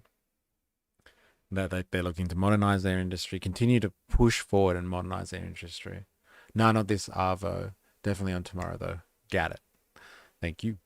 Yeah, they they're looking to modernize their industry, modernize their infrastructure, use data to help with the productive forces. I find that absolutely fascinating. The 5-year plan is just to lure Westerners into watching videos about the 5-year plan, but never talk about the 5-year plan. They are making us unproductive. It's the real 5-year plan. Yeah, they didn't talk too much about it. I don't think people have the real details of it. That's the thing. Oh, is this legit? I wonder if this is true. Does anyone know, have they actually, the US votes on ending the month-long shutdown? Have they done it? Yeah. Longest government shutdown in U.S. history could finally be over tonight. Lawmakers are voting. Federal workers are set to get paid. But one major battle is far from finished. And transparent with the American people from the very 5 simulcast on our sister station, Fox 11 Plus. I'm Christine Devine. We want to take a live look right now from the House floor. Let's listen in. That is Speaker of the House, Mike Johnson, right there. Let's listen in. And in the end, that is what God honors always. Don't forget it. God honors. We need to get this government open as soon as possible, and I'm going to yield back the remainder of my time so we can do that. The American people demand it and deserve it. My friends, let's get this done. Thank you. I yield back. All right, so there you had the tail words of what he had to say. We had the House Minority Leader, Hakeem Jeffries, speaking just before him. So let's talk about what's going on here. After nearly 2 months away, the House is voting to end. As in, like, they broke the vote. People who confuse capitalism for free market are dumber than rocks. Interesting. I think you might have to have a chat to Han there, Kai. You guys might have a very interesting conversation in that regard. Actually, yeah, Han, you didn't answer my question before about the free market. It's literally propaganda, and if you're equating neoliberal economics with freedom, you're fully cooked. Savage. Massive for president. He built his own off-the-grid property. What a Chad. Also, Hazan is in China and live right now. Should see if you can raid in there. Might pick up some followers. Interesting. I don't know. Is that how it works? That's interesting. Yeah, why not? It's a good suggestion. Why not? Yeah, I wonder what they voted. People who mistake corruption for the free market / capitalism are dingbats. I don't get it. Maybe I'm not across it.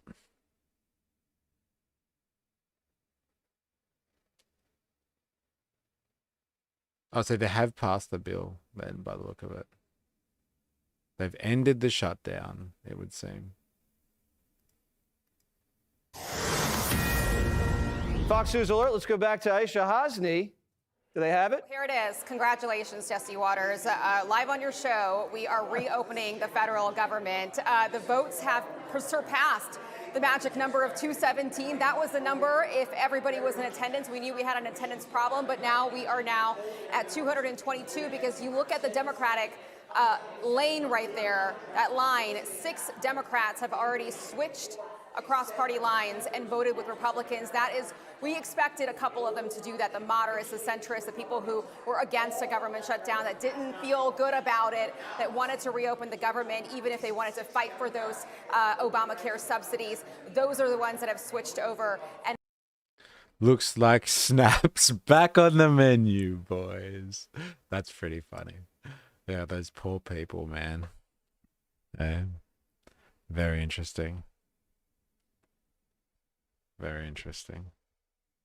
Looks like snaps back on the menu. Oh my god. That's a good reference. I like that. I'll take it. Oh man, you've been here this whole time. It's the Tower of Sauron, Chinese edition. WMD's in China confirmed. Oh man, I didn't even see this. Didn't know you were here. Mystery Australia is egalitarian. You just have to be rich to get the benefits of the government. Ah, I see. Sounds pretty bourgeois to me. Sounds like a great bourgeois setup. As long as you're rich enough, you can afford to play. It's egalitarian as hell, baby. Oh, yeah. All right, we're going to have a quick break. Then we'll be back and we'll chill out with some afters. Thanks, everybody, for your interaction today. It's been good. Just here to watch a trash fire. Was in earlier. Dilemmas and Dr. Nathan SG. Not sure if you're still here or not. Aliana on the new phone. Good to have you. 4IS. Jag. Avalava's in the stream chat today. Calzone is in the house too. Who else we got here? Kai. Matt Bond. I think I said Calzone already. Han. Mixing it up, as always. What else we got? Jungle Potatoes. Anyone I've missed? I'm sorry. Thanks for your interactions. And like I said, we're going to have a quick break. And then we will be back with some more fun. All right, don't go anywhere.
What are we talking about? What did I miss here? Want to see Mystery and 4 Hours debate. Money with Han. Money is money, not much of a debate. If Han is willing to have a discussion on it, sure, but I'm skeptical. Han, can have a screaming match on the internet in his own time? Savage. Savage. What were we speaking about the other day? And I had to leave. It was like 2 days ago. Han came on just at the end of the stream. We started speaking about something interesting. Was it about money? And like it storing value or something like that? Was that something else that we were speaking about? I don't know. There was something that me and Han, we started debating about, but I had to go. Can't remember the topic though. I was looking to pick your brain on that one, Han. Your Austrian brain. Eh? It's the Tower of Sauron, Chinese edition. Interesting. All right. So the Republicans are claiming a win here after allowing the shutdown to happen in the first place. I'm not a believer of the louder I am, then the more correct I am school of debate. Thanks to 6 Democrats. Yeah, it didn't need to happen, I guess, yeah. The shutdown didn't need to happen. Epstein files. Yeah, they just needed enough time, like enough. They needed an extra month to destroy as much of the Epstein files as possible. They did that.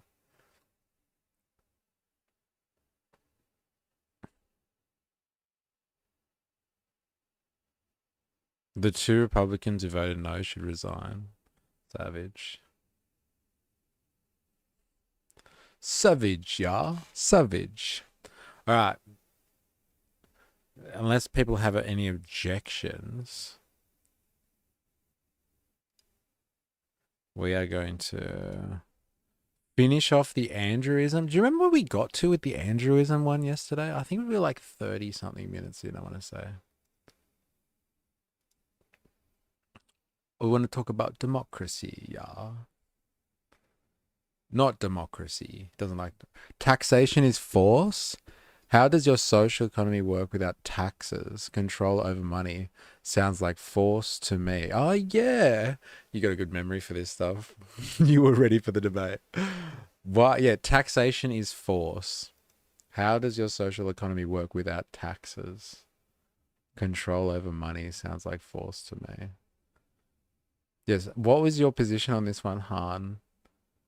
That I think we were saying, someone mentioned that taxation is a form of force, I guess.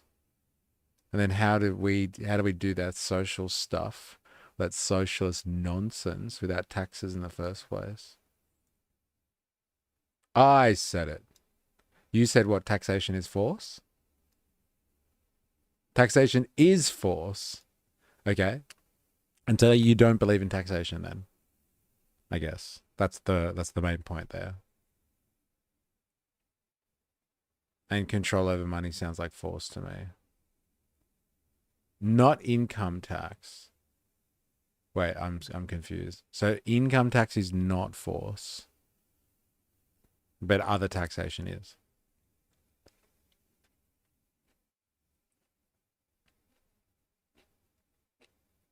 Tax people, not the economy.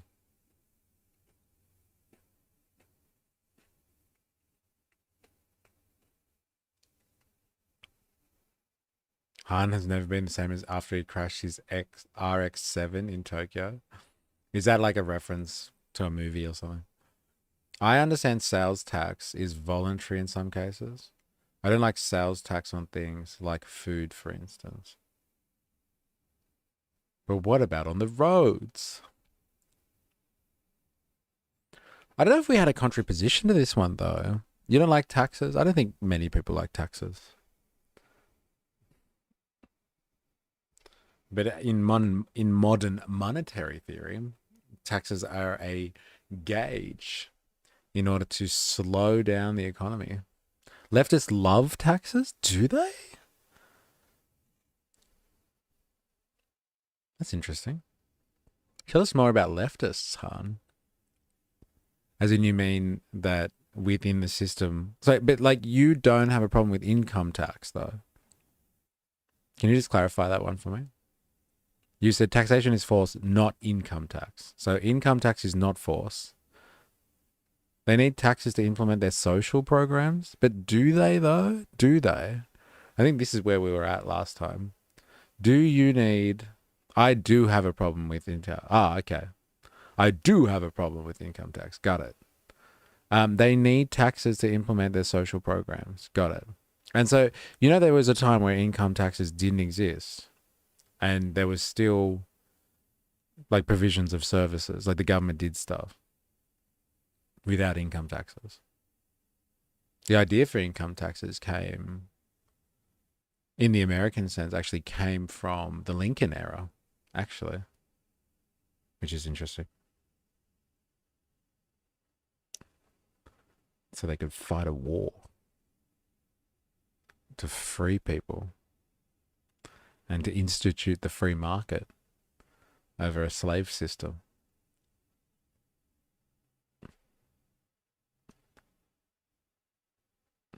So like, yeah, you don't need taxes to run social programs. If that's like the real nail in the coffin that you got going on there for all those evil leftists. 16th Amendment. There it is. There.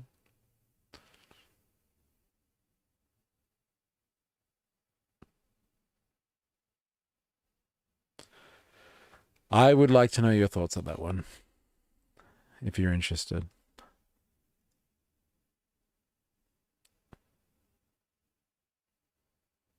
It should be repealed. Fair enough. But like, again, your nail in the coffin is that leftists love taxes because it pays for all their social programs. And there's no other way to pay for social programs. Is that correct? I could be misrepresenting your argument gravely. Right. I'm running under the assumption that's where it comes from. Where were we yesterday with this? Permits Petit contact, yeah. shows the participants are not. Maybe we'll just go from a particular standpoint here. Has he got a map out here? Oh yeah, here we go. Revisiting consensus. Yeah, we definitely watched that. Exploring alternatives. Librarying economies? That's interesting. Correct, because leftists don't understand economics, so their entire ideology works on fairy dust and the Communist Manifesto. So good. The 35-minute mark? Cheers, legend. Okay, so we're up to the librarian. Librarying economies part. It's necessary. Legend. And leftists don't understand. Okay, like those are two very different things. Okay, so leftists don't understand economics, right? Got it. And that's because they want to pay for all these social programs. But like that's one thing. The Communist Manifesto is like so different to that. The Communist Manifesto is about setting up a society like beyond the current situation. So you don't need taxes and, you know, universal health care and all that sort of shit because you'll be in a system that's post-capitalist. And so you wouldn't be finding things and like looking for market solutions to things and like turning to things like taxation, which is a redistribution of wealth within a capitalistic system to be able to pay for stuff, which is what you're talking about. Ever sold fairy dust on the dark web? There's a market, I'm sure. That's interesting. Experiment with solutions. On that foundation, the full potential for spaces of encounter can be built. CrimeThink points to the example of the space of encounter that preceded the... Oh, Han knows the manifesto. I made sure we read it. Is this that thing that you're talking about? Where like you can get rid of people that troll in your in your streams by starting to play the manifesto? It's like some type of insect repellent or something like that. Quickly turn on the manifesto. And they were like, and they start running away. Han knows what happened. Okay, fair enough. Communism works great if you take all the... come on. You're not even sticking to the topic. Boo. Boo. Communism works great if if you take all the humanity out of man. It's a good one. Actually, you know what? Let's go with this. Let's go with Johan. What's communism then? Tell me. If you can define what communism is, then we've got something to work with here. I'll wait. Demonstrations against the 2001 Free Trade Area of the Americas Summit in Quebec City. Rather than employing an organizational model intended to produce binding central unity that would have participants spending the entire night fruitlessly arguing about goals, strategy, and... Man is flawed, but communism counts on the perfect man. Man is flawed, and markets rely on this type of perfect man that you're describing. All the Hungarian, all the Austrians, all the all of the basis for the neoliberal economic worldview, I would say, they all come at it with this idea that market players are these perfect creatures that you can kind of explore and you can put through certain market scenarios and they'll respond in a certain way. So like this kind of free market system that you're talking about here relies on this notion as well of this kind of perfect individual that will respond to market supply and demand and all these forces in a very particular way, like void of context almost. The market is not perfect. No, I didn't. What you're saying is that communism counts on the perfect man. So does the market system. The market system requires this like perfect individual that respond to the market in, like without any real context. It just responds to the market. It's just more efficient than top-down control. And that's the thing. The market relies, like your predictions on like the free market kind of thing, rely on this idea of this perfect economic individual. And like humans are way more complex than that. Bad faith arguments get deeper than that. Han doesn't study the Austrian school. He studies Trump's school of the weave. Yeah, there's a bit of that going on. Yeah. Don't duck and weave, bro. Let's do this. Answer me this simple question then. Tomorrow we have perfect communism. What job do you want? None. I don't think people have jobs in perfect communism. The jobs actually don't exist. Jobs imply that people actually have to exchange themselves on a marketplace. It insinuates that, unless you mean job in another way. Like job is in like, what role do they play? What function do they play? What function do I want in that type of system? I'm not sure, because I haven't lived without the pressures of capitalism kind of, on my shoulders. And so the pressure of that influences my decision about what trajectory I take and what function I take in society. Star Trek, people had jobs, but were not motivated by money. Okay, so they're like, you're talking about they explore space and spread their, like, I don't know, spread their goodwill or something. Is that what you mean? So what do you want to do to help humanity? Interesting. Again, without the pressures of capitalism on top of me, I don't know. I've never been much of a gamer, but that's always because I've lived under the pressures of a market system, like capitalistic kind of society. And so like, I've always felt like guilty if I sit down and play computer games, but I liked playing computer games when I was younger. And so I really liked it, but I always felt bad and I thought I should be more constructive and like adding to the economy. So like, to be honest, in a perfect communist society, if you really wanted to do fuck all, you could do fuck all. So like, maybe I would just play computer games all day long. I don't know.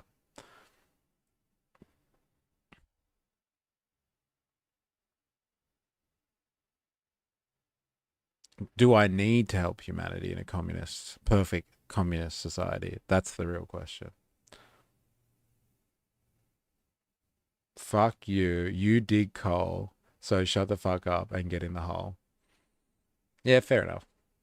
That's your view of communism. That's why I asked before, like, Hunt, what is your idea of communism? Because we have very different views of what perfect communism is. For you, perfect communism is being thrown in a gulag, I'm assuming. Right? To prove yourself a true communist, you must answer me these questions 3. Question first. What is your favorite color? So good. Redo the first. What is your name? Second. What's your favorite color? No, wait. Green. No, red. Oh my God. So... sorry, that was question 2. Yeah, what is your definition of communism, please, so we can work with something here?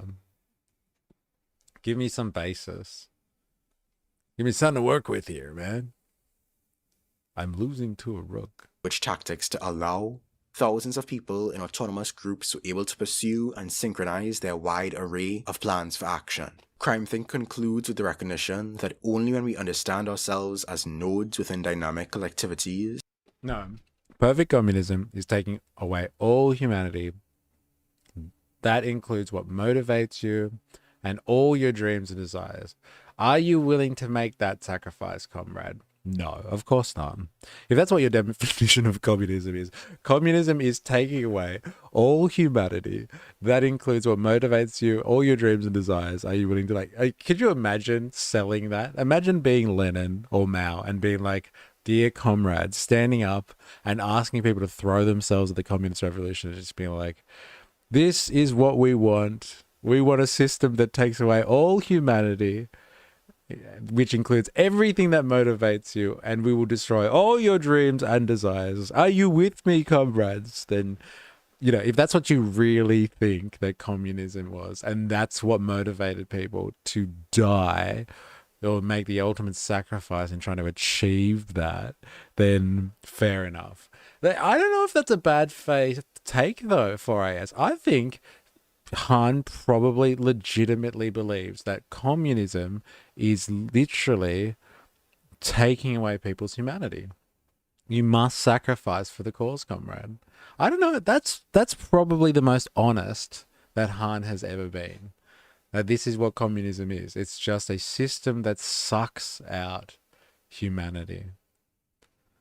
Yeah, I think that's the most honest we've ever had, Han. We might not ever get it again. So bask in the honesty. It's as good as we're gonna get. Well, look, if that's what you think communism is, that's what your definition is, I don't want to be a communist. Throw it away. I never want to hear of it ever again. It sounds awful. It sounds absolutely awful. You've been right about everything, Han. I take back anything I've ever said about you or thought about you. I think if that's what communism is, then it should be definitely something that no one would want to support. Anyone that insinuates that communism is you're all equally poor is debating in bad faith. No, but it's even beyond that. It's even beyond that. It's not about economics. Like everybody's gets a bad deal. It's literally communism is it's actually about taking away humanity. Like destroying people's dreams and desires. That's what communism is about. And I do think the people that have been indoctrinated to think about communism, honestly, a lot of people believe that. They literally think it's about destroying humans. They have been indoctrinated and told to think that because of anti-communist propaganda, and they've drunk the Kool-Aid. They really think that communism is literally about that. It's like a conspiracy that was made by Marx, who is Jewish something, and was to bring about a world government, and a world government. So it's gonna enslave the entirety of the human race and stuff like that.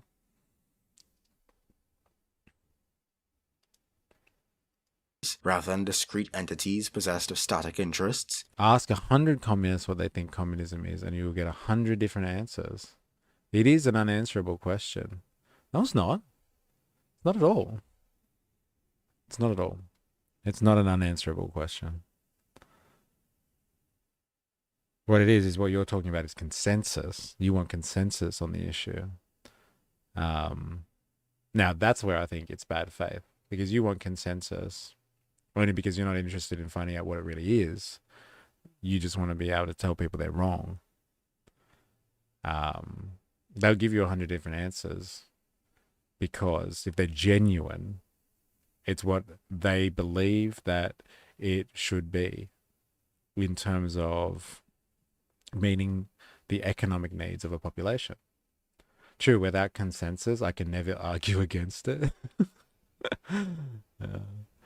This is like when Thatcher said there's no such thing as society, and when people's society should do things, then that is just the government forcing people to do said things. Yeah, there's no such thing as society. Yeah, any like destruction of the community, and when people come together to do stuff, yeah, it's just government overreach.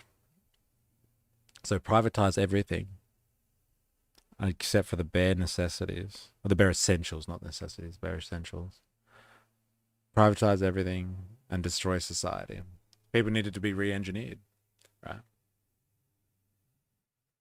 Ask 100 rats what a rat is, and you'll lose your fucking finger.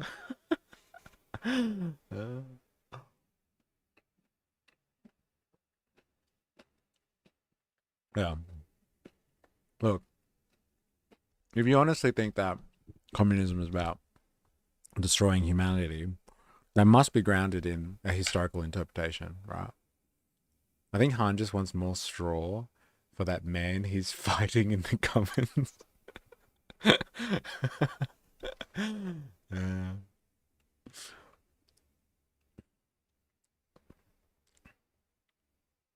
But yeah, whatever. Have you actually read the Communist Manifesto by any chance? And this time you must answer these questions. Just yes or no.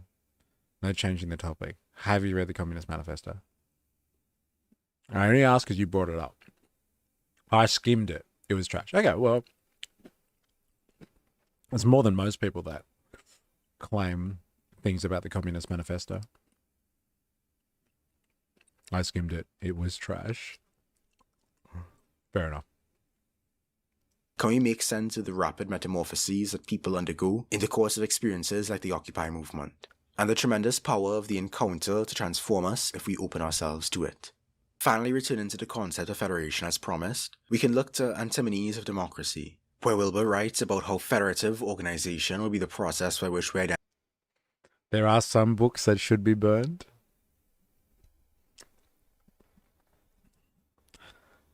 Would you consider yourself... Actually, you haven't described what your political affiliation is, right? You're playing the 1,000 guess game. That was a joke. Yeah, whatever. We appreciate jokes here. That's fine. You're allowed to joke. Unless you are cold and need warmth, then it's okay to burn books. There you go. Yeah, but you're keeping everyone guessing, right? Because you haven't said whether you're... Oh, no, you said you're, like, libertarian, I think. I guess, given some of the thinkers that you like. Interesting. Yes, libertarian. Yeah, right. Okay. Interesting. Can I ask you a question, then? And, like, this has plagued me ever since we found it out. Ayn Rand... she Cake Baker's Manifesto. You mean the Cake Baker's Manifesto? What was the thing that we found out about her at the end of her? Oh yeah, the end of her life. She went on a pension. She went on Social Security. After spending a lifetime fighting against, taxing people, redistributing their wealth, all that sort of libertarian stuff. She was anti the government spending on all that sort of stuff. And then she ended up with a handout, taking handouts. Do you think that she, you know, reneged on her principles by doing something like that? Like, we only found this out recently. I didn't know that that was a thing when we checked it. And apparently it was true. Do you think that, like, that was against her libertarian principles? Or her philosophy, let's say? Her worldview? She was more of an objectivist, but had some libertarian beliefs. She paid taxes. She was owed it. I too would take government money. They owe me. Interesting. So it's okay to take money if you've paid taxes, but taxation is force. So you're okay with benefiting from things that people have been had forced out of them. What are my taxes paying for then? Well, so it's more like a savings fund. So when you pay taxes forcibly, it should be like a savings fund. And then all that money should come back to you when you retire or something. So you don't think it's against your principles, basically, is what I'm hearing. You do it in a heartbeat. If the government wants to, if the government's taking my money, then they can give it back. Fair enough. She would have deluded herself with, well, I paid many taxes, line. Yeah, well, which is basically what Hart has said here. I paid my taxes. That is the Social Security Ponzi scheme you just described. Well, like, usually Social Security is actually to cover people that can't actually afford to participate in the system. It's not like people, they pay taxes to expect to go on welfare kind of thing. I don't think she expected to go on welfare. Most people would like to have their pensions covered by their own resources. Well, that's how that works in the modern circumstance anyway. True, pay nothing in and get money out, very fair. Social Security is not a savings account, it's wealth transfer. Yeah, I don't see it like that either. That, like, let's just say you were employed now and you were paying taxes, and then for some reason you're out of work and you needed to rely on Social Security, that, like, it's a savings account. I don't think people really use it like that.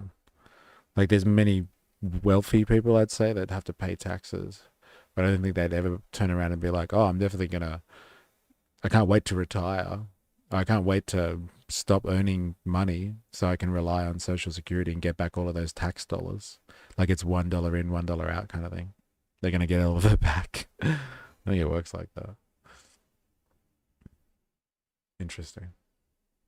Yeah, man, she did renege. How do you feel about renegers in general? I see what you did there. Nice try. Social Security at best is a reverse loan. I borrow $1 now and pay back 0.5 cents when you retire. Seriously, is at best a reverse loan? I borrow $1 now and pay back 50 cents when you retire.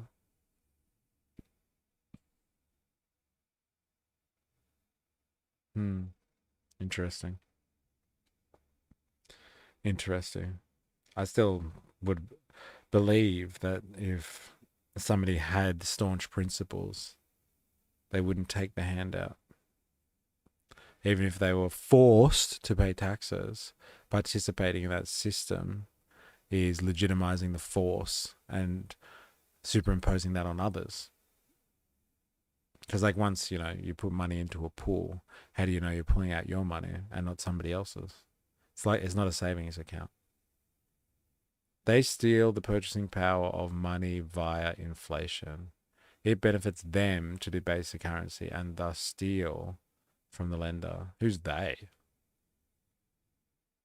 The purchasing power of money via inflation. They.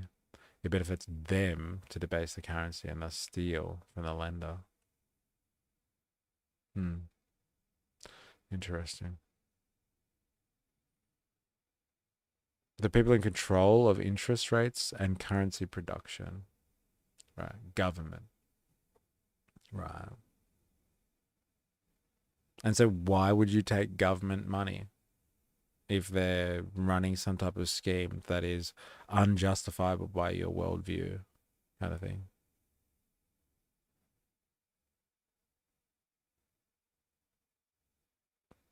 Why would you take it if they're manipulating the system?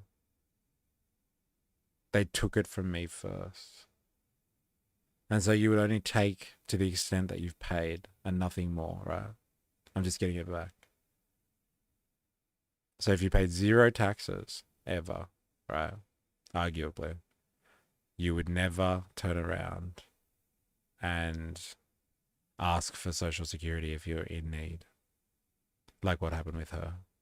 I'm not saying she didn't pay taxes. Correct. Interesting. And so if that mine is mine. And so like, do you keep account of every single tax dollar you've ever paid?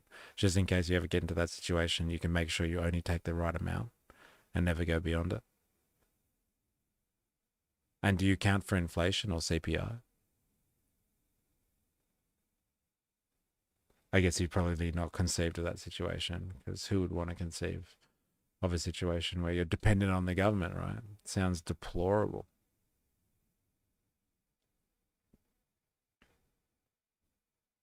Interesting. Interesting.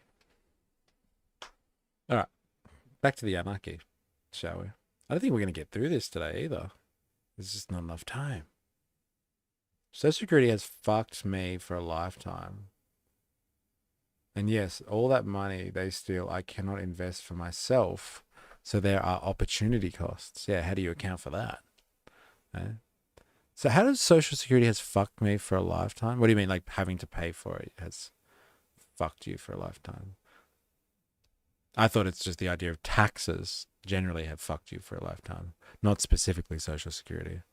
Tax itself is the abomination. Social Security is just one of the features. Taxes generally. As long as I get mine back, that's the main thing. I think I'm starting to understand this worldview here. As long as I get mine, that's all that matters. Social Security is a tax. Otherwise, it would be unconstitutional.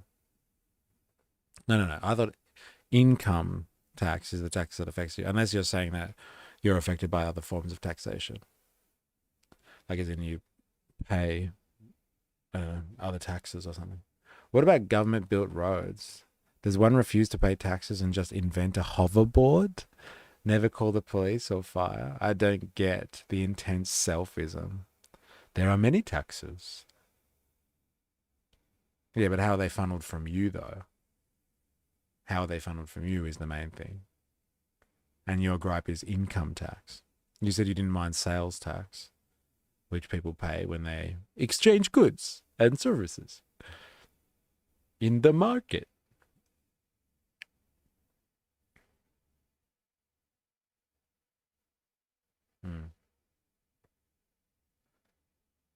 Yeah, I think I'm starting to understand this style of logic, I guess. It really is about, I need to get mine and fuck everybody else. I asked the ACAB/defund the police the same question about paying for police.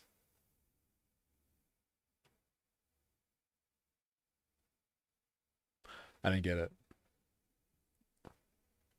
I don't get it.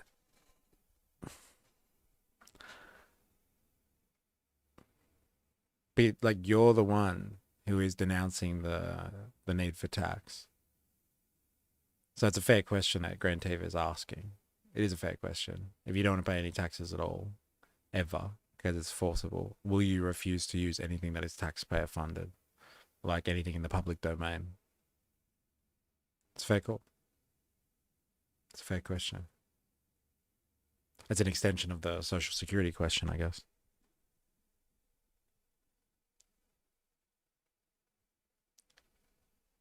Police and fire service I would pay for. Okay. So some income tax is acceptable. But I don't have a choice currently? Okay. So then some level of income tax is acceptable. And if my fire and police are shit, I can fire them? Why? Like because they'd be on the market and you'd own them as like you'd be the boss? I can't fire them. Okay, right. I don't have that choice. So you can't. True. No market forces. Right, but you're willing to pay taxes to have that service provided. So are you willing to have some income tax so you can have fire and police? Fire and police. I buy a shitty car. I don't buy a shitty car. I don't buy that car anymore.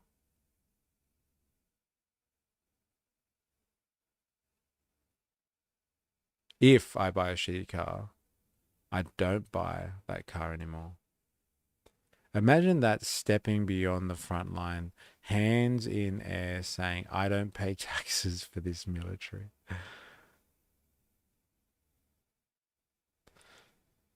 I don't understand the argumentation there with the if I buy a shitty car,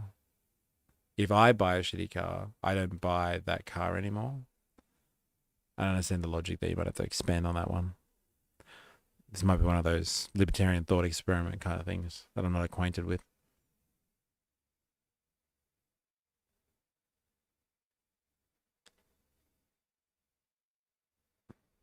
If I buy a shitty car, the next time I need to buy a car, I won't buy that model or company. So what you're saying is you want the police and the fire services to be privatized, so then it's on the market, so you can pay for the service if necessary. And if you don't like the fire service that you got, because your house burned down, they weren't there fast enough or something, they did a shit job, rebuild your house, set it on fire again, and then ask for the other fire service on the market and see if they do a better job. If it's a shit brand, you wouldn't buy that brand and model again. Rich people already pay for private security and fire. This is not new.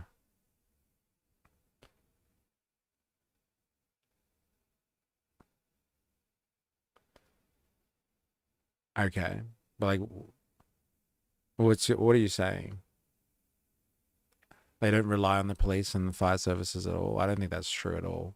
If they have private security detail, but if they go into a law enforcement issue, they'd still have to deal with the police. I don't think that's true.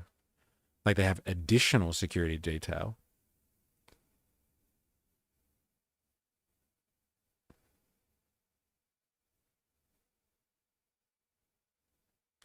In the good old days, if you don't pay, your house burns down. Yeah, fuck the pause. Right, yeah. Is that a good thing, though? 6 months ago, when California was on fire, rich people paid for private fire to save their houses. But it didn't work in all cases. There were a lot of houses that were destroyed.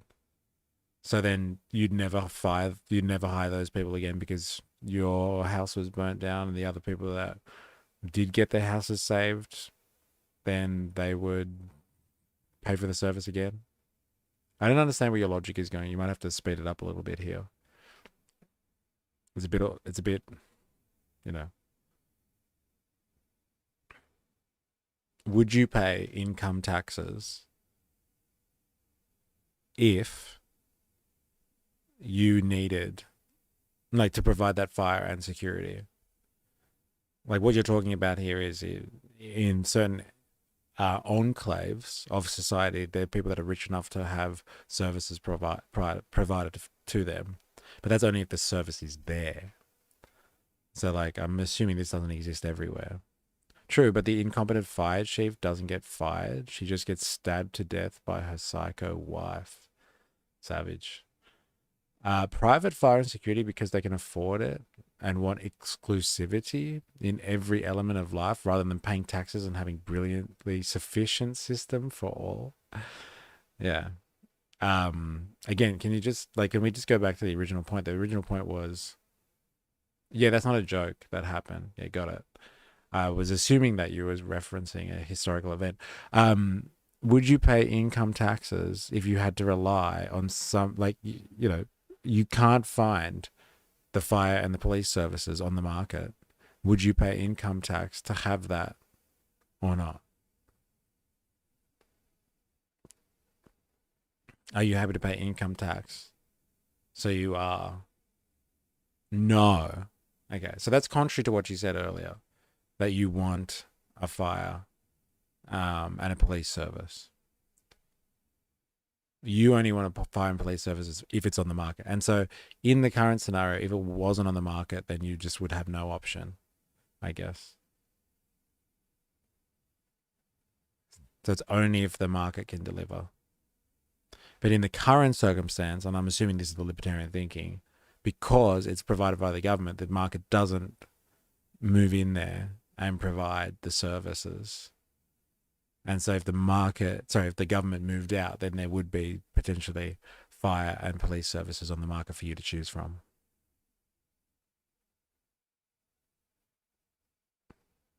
We have areas that flood all the time, and no insurance company will sell them flood insurance. So these rich fucks lobbied government to give them subsidized flood insurance. So when their house washes away, idiot taxpayers pay to rebuild them. So what's your point there? Your point is, I'm assuming that government lobbying is the problem, and government shouldn't be influenced by lobbying. I'd have to agree with that one. Yeah, rich people have a lot of power in the market. That's pretty much what I'm hearing. And they manipulate government. Point is, I don't want to give money to the government. They fuck everything up, and it is force. That sounds like the rich people are fucking shit up and manipulating the system to benefit their interest at the expense of everybody else. See, that's the thing. It's not a failing of the market. That's actually how the market works. It's a failing. It's the failure of capitalism, actually, or it's the inbuilt feature of capitalism. The rich people buy the corrupt politicians because they have too much power. So the problem is rich people in the system screwing up governance.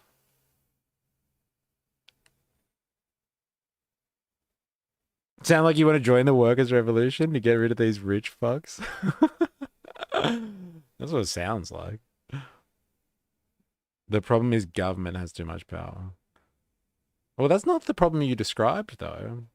Let's reread what you wrote without the rich people then. We have floods all the time. No insurance company will sell them flood insurance. So government gave them subsidized flood insurance. So when their house is washed away, the idiot taxpayers paid to rebuild them. If you were concerned about the government, you would have written it like that. But it was really, it's being manipulated. Now, I'm not arguing for government, but that's not the scenario that you're talking about here. I'm not arguing for extensive government. It's exactly the problem I described. Why should government have the power to give people subsidized flood insurance? Because they're being manipulated by rich people, as you've described.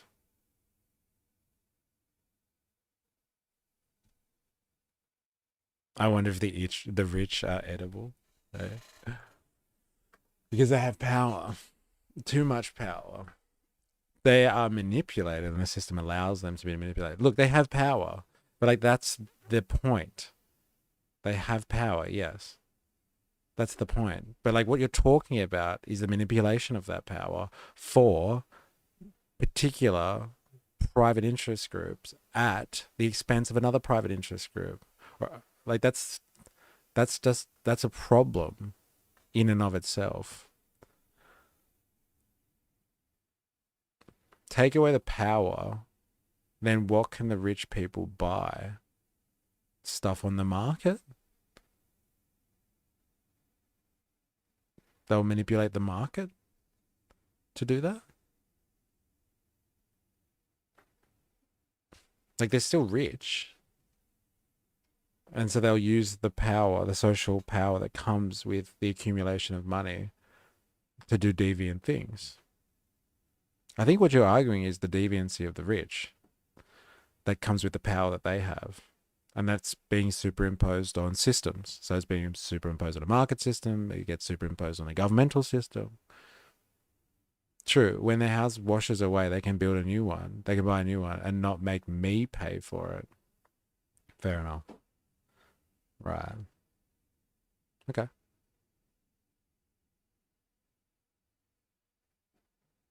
Interesting.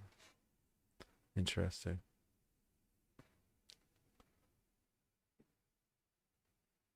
I still think what you're describing though is the deviant activities of the wealthy, and you're superimposing that concern on the governmental structure.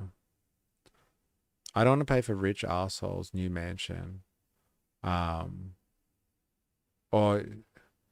Shaniqua's 6 kids' diapers. Okay, right. And so like getting rid of government will do that for you. And then there will be no more injustices in the world because government is the source of power. Does that mean, and last question, because I've got to go, does that mean that there is not one government service that is justifiable? Neuter government will do that for me. Government has legitimate roles. Neutering government will do that for me. Government has legitimate roles. So the government does have legitimacy or it doesn't? Which one? Because like, is there any government service that is required? Or function that is required? Again, the question of like, who's going to build your roads? And then like, who's going to protect you from outside influence? Who's going to buy your flooded houses? Fucking Aquaman. Shouldn't your view be to leverage the system to become wealthy so you won't have to pay taxes? That's hilarious. That's comment of the day right there. Shouldn't your view be to leverage the system to become wealthy so you don't have to pay taxes? Government has a legitimate purpose, but they are very limited. So there is a requirement for government: national defense, enforce contracts, enforce property rights. And how do you have a government without paying for it to some degree? So there is a requirement for governments. Okay. The 6 kids in the name racially charged. Yeah, well. Tariffs would work, so you have to tax someone. Fair enough. Fair enough. Tariffs will solve everything. As long as you have some type of import-export economy, right? What if nobody wants to trade with you? What do you do then? So Roe v. Wade is supported if they don't want to pay for white trash women's babies and diapers. It's all relevant. Since he went there, I went mirror. Yeah, fair enough. Who's going to pay for the army to defend your homeland from the commies when they invade? Tariffs, apparently. This is interesting. Interesting. Yeah. A flat 1% tariff on all imports, and that's the budget the government gets. Again, this is assuming there is some type of import-export system, because there's no government. So there's no government apart from, what was the things that you said? Government is enforce contracts, national defense, and property rights. So there's no government to negotiate with other countries. So like, how do you get your 1% tariff on all imports? How do you negotiate diplomacy with other countries? How do you negotiate trade agreements? There's no government. So like, there's no one to negotiate this trade agreement for. That would fall under national defense. So national defense would be in charge. So you're expanding national defense beyond traditional defense. Sounds like you're increasing government services. So you're going to have to tax a little bit more to be able to, pay for the people, I guess, to now do all this diplomacy stuff that comes under national defense. Sounds like you're a bit of a government overreach. You're expanding government. You're expanding national defense. So then there'll be a subset of national defense called the Department of Diplomacy. And then the Department of Diplomacy will get big to facilitate all of this diplomacy, and then it'll separate into a new department, and then people's taxes will go up, and then, you know, oh my God, there's all these government services that we need. Oh my God. Oh my God. We have plenty of guns to defend versus a Russian horde of retards. I'm not worried. Interesting. Interesting. Very interesting. Okay, fair enough. Look, I've got to bounce, so we can continue this one if you are interested another time. But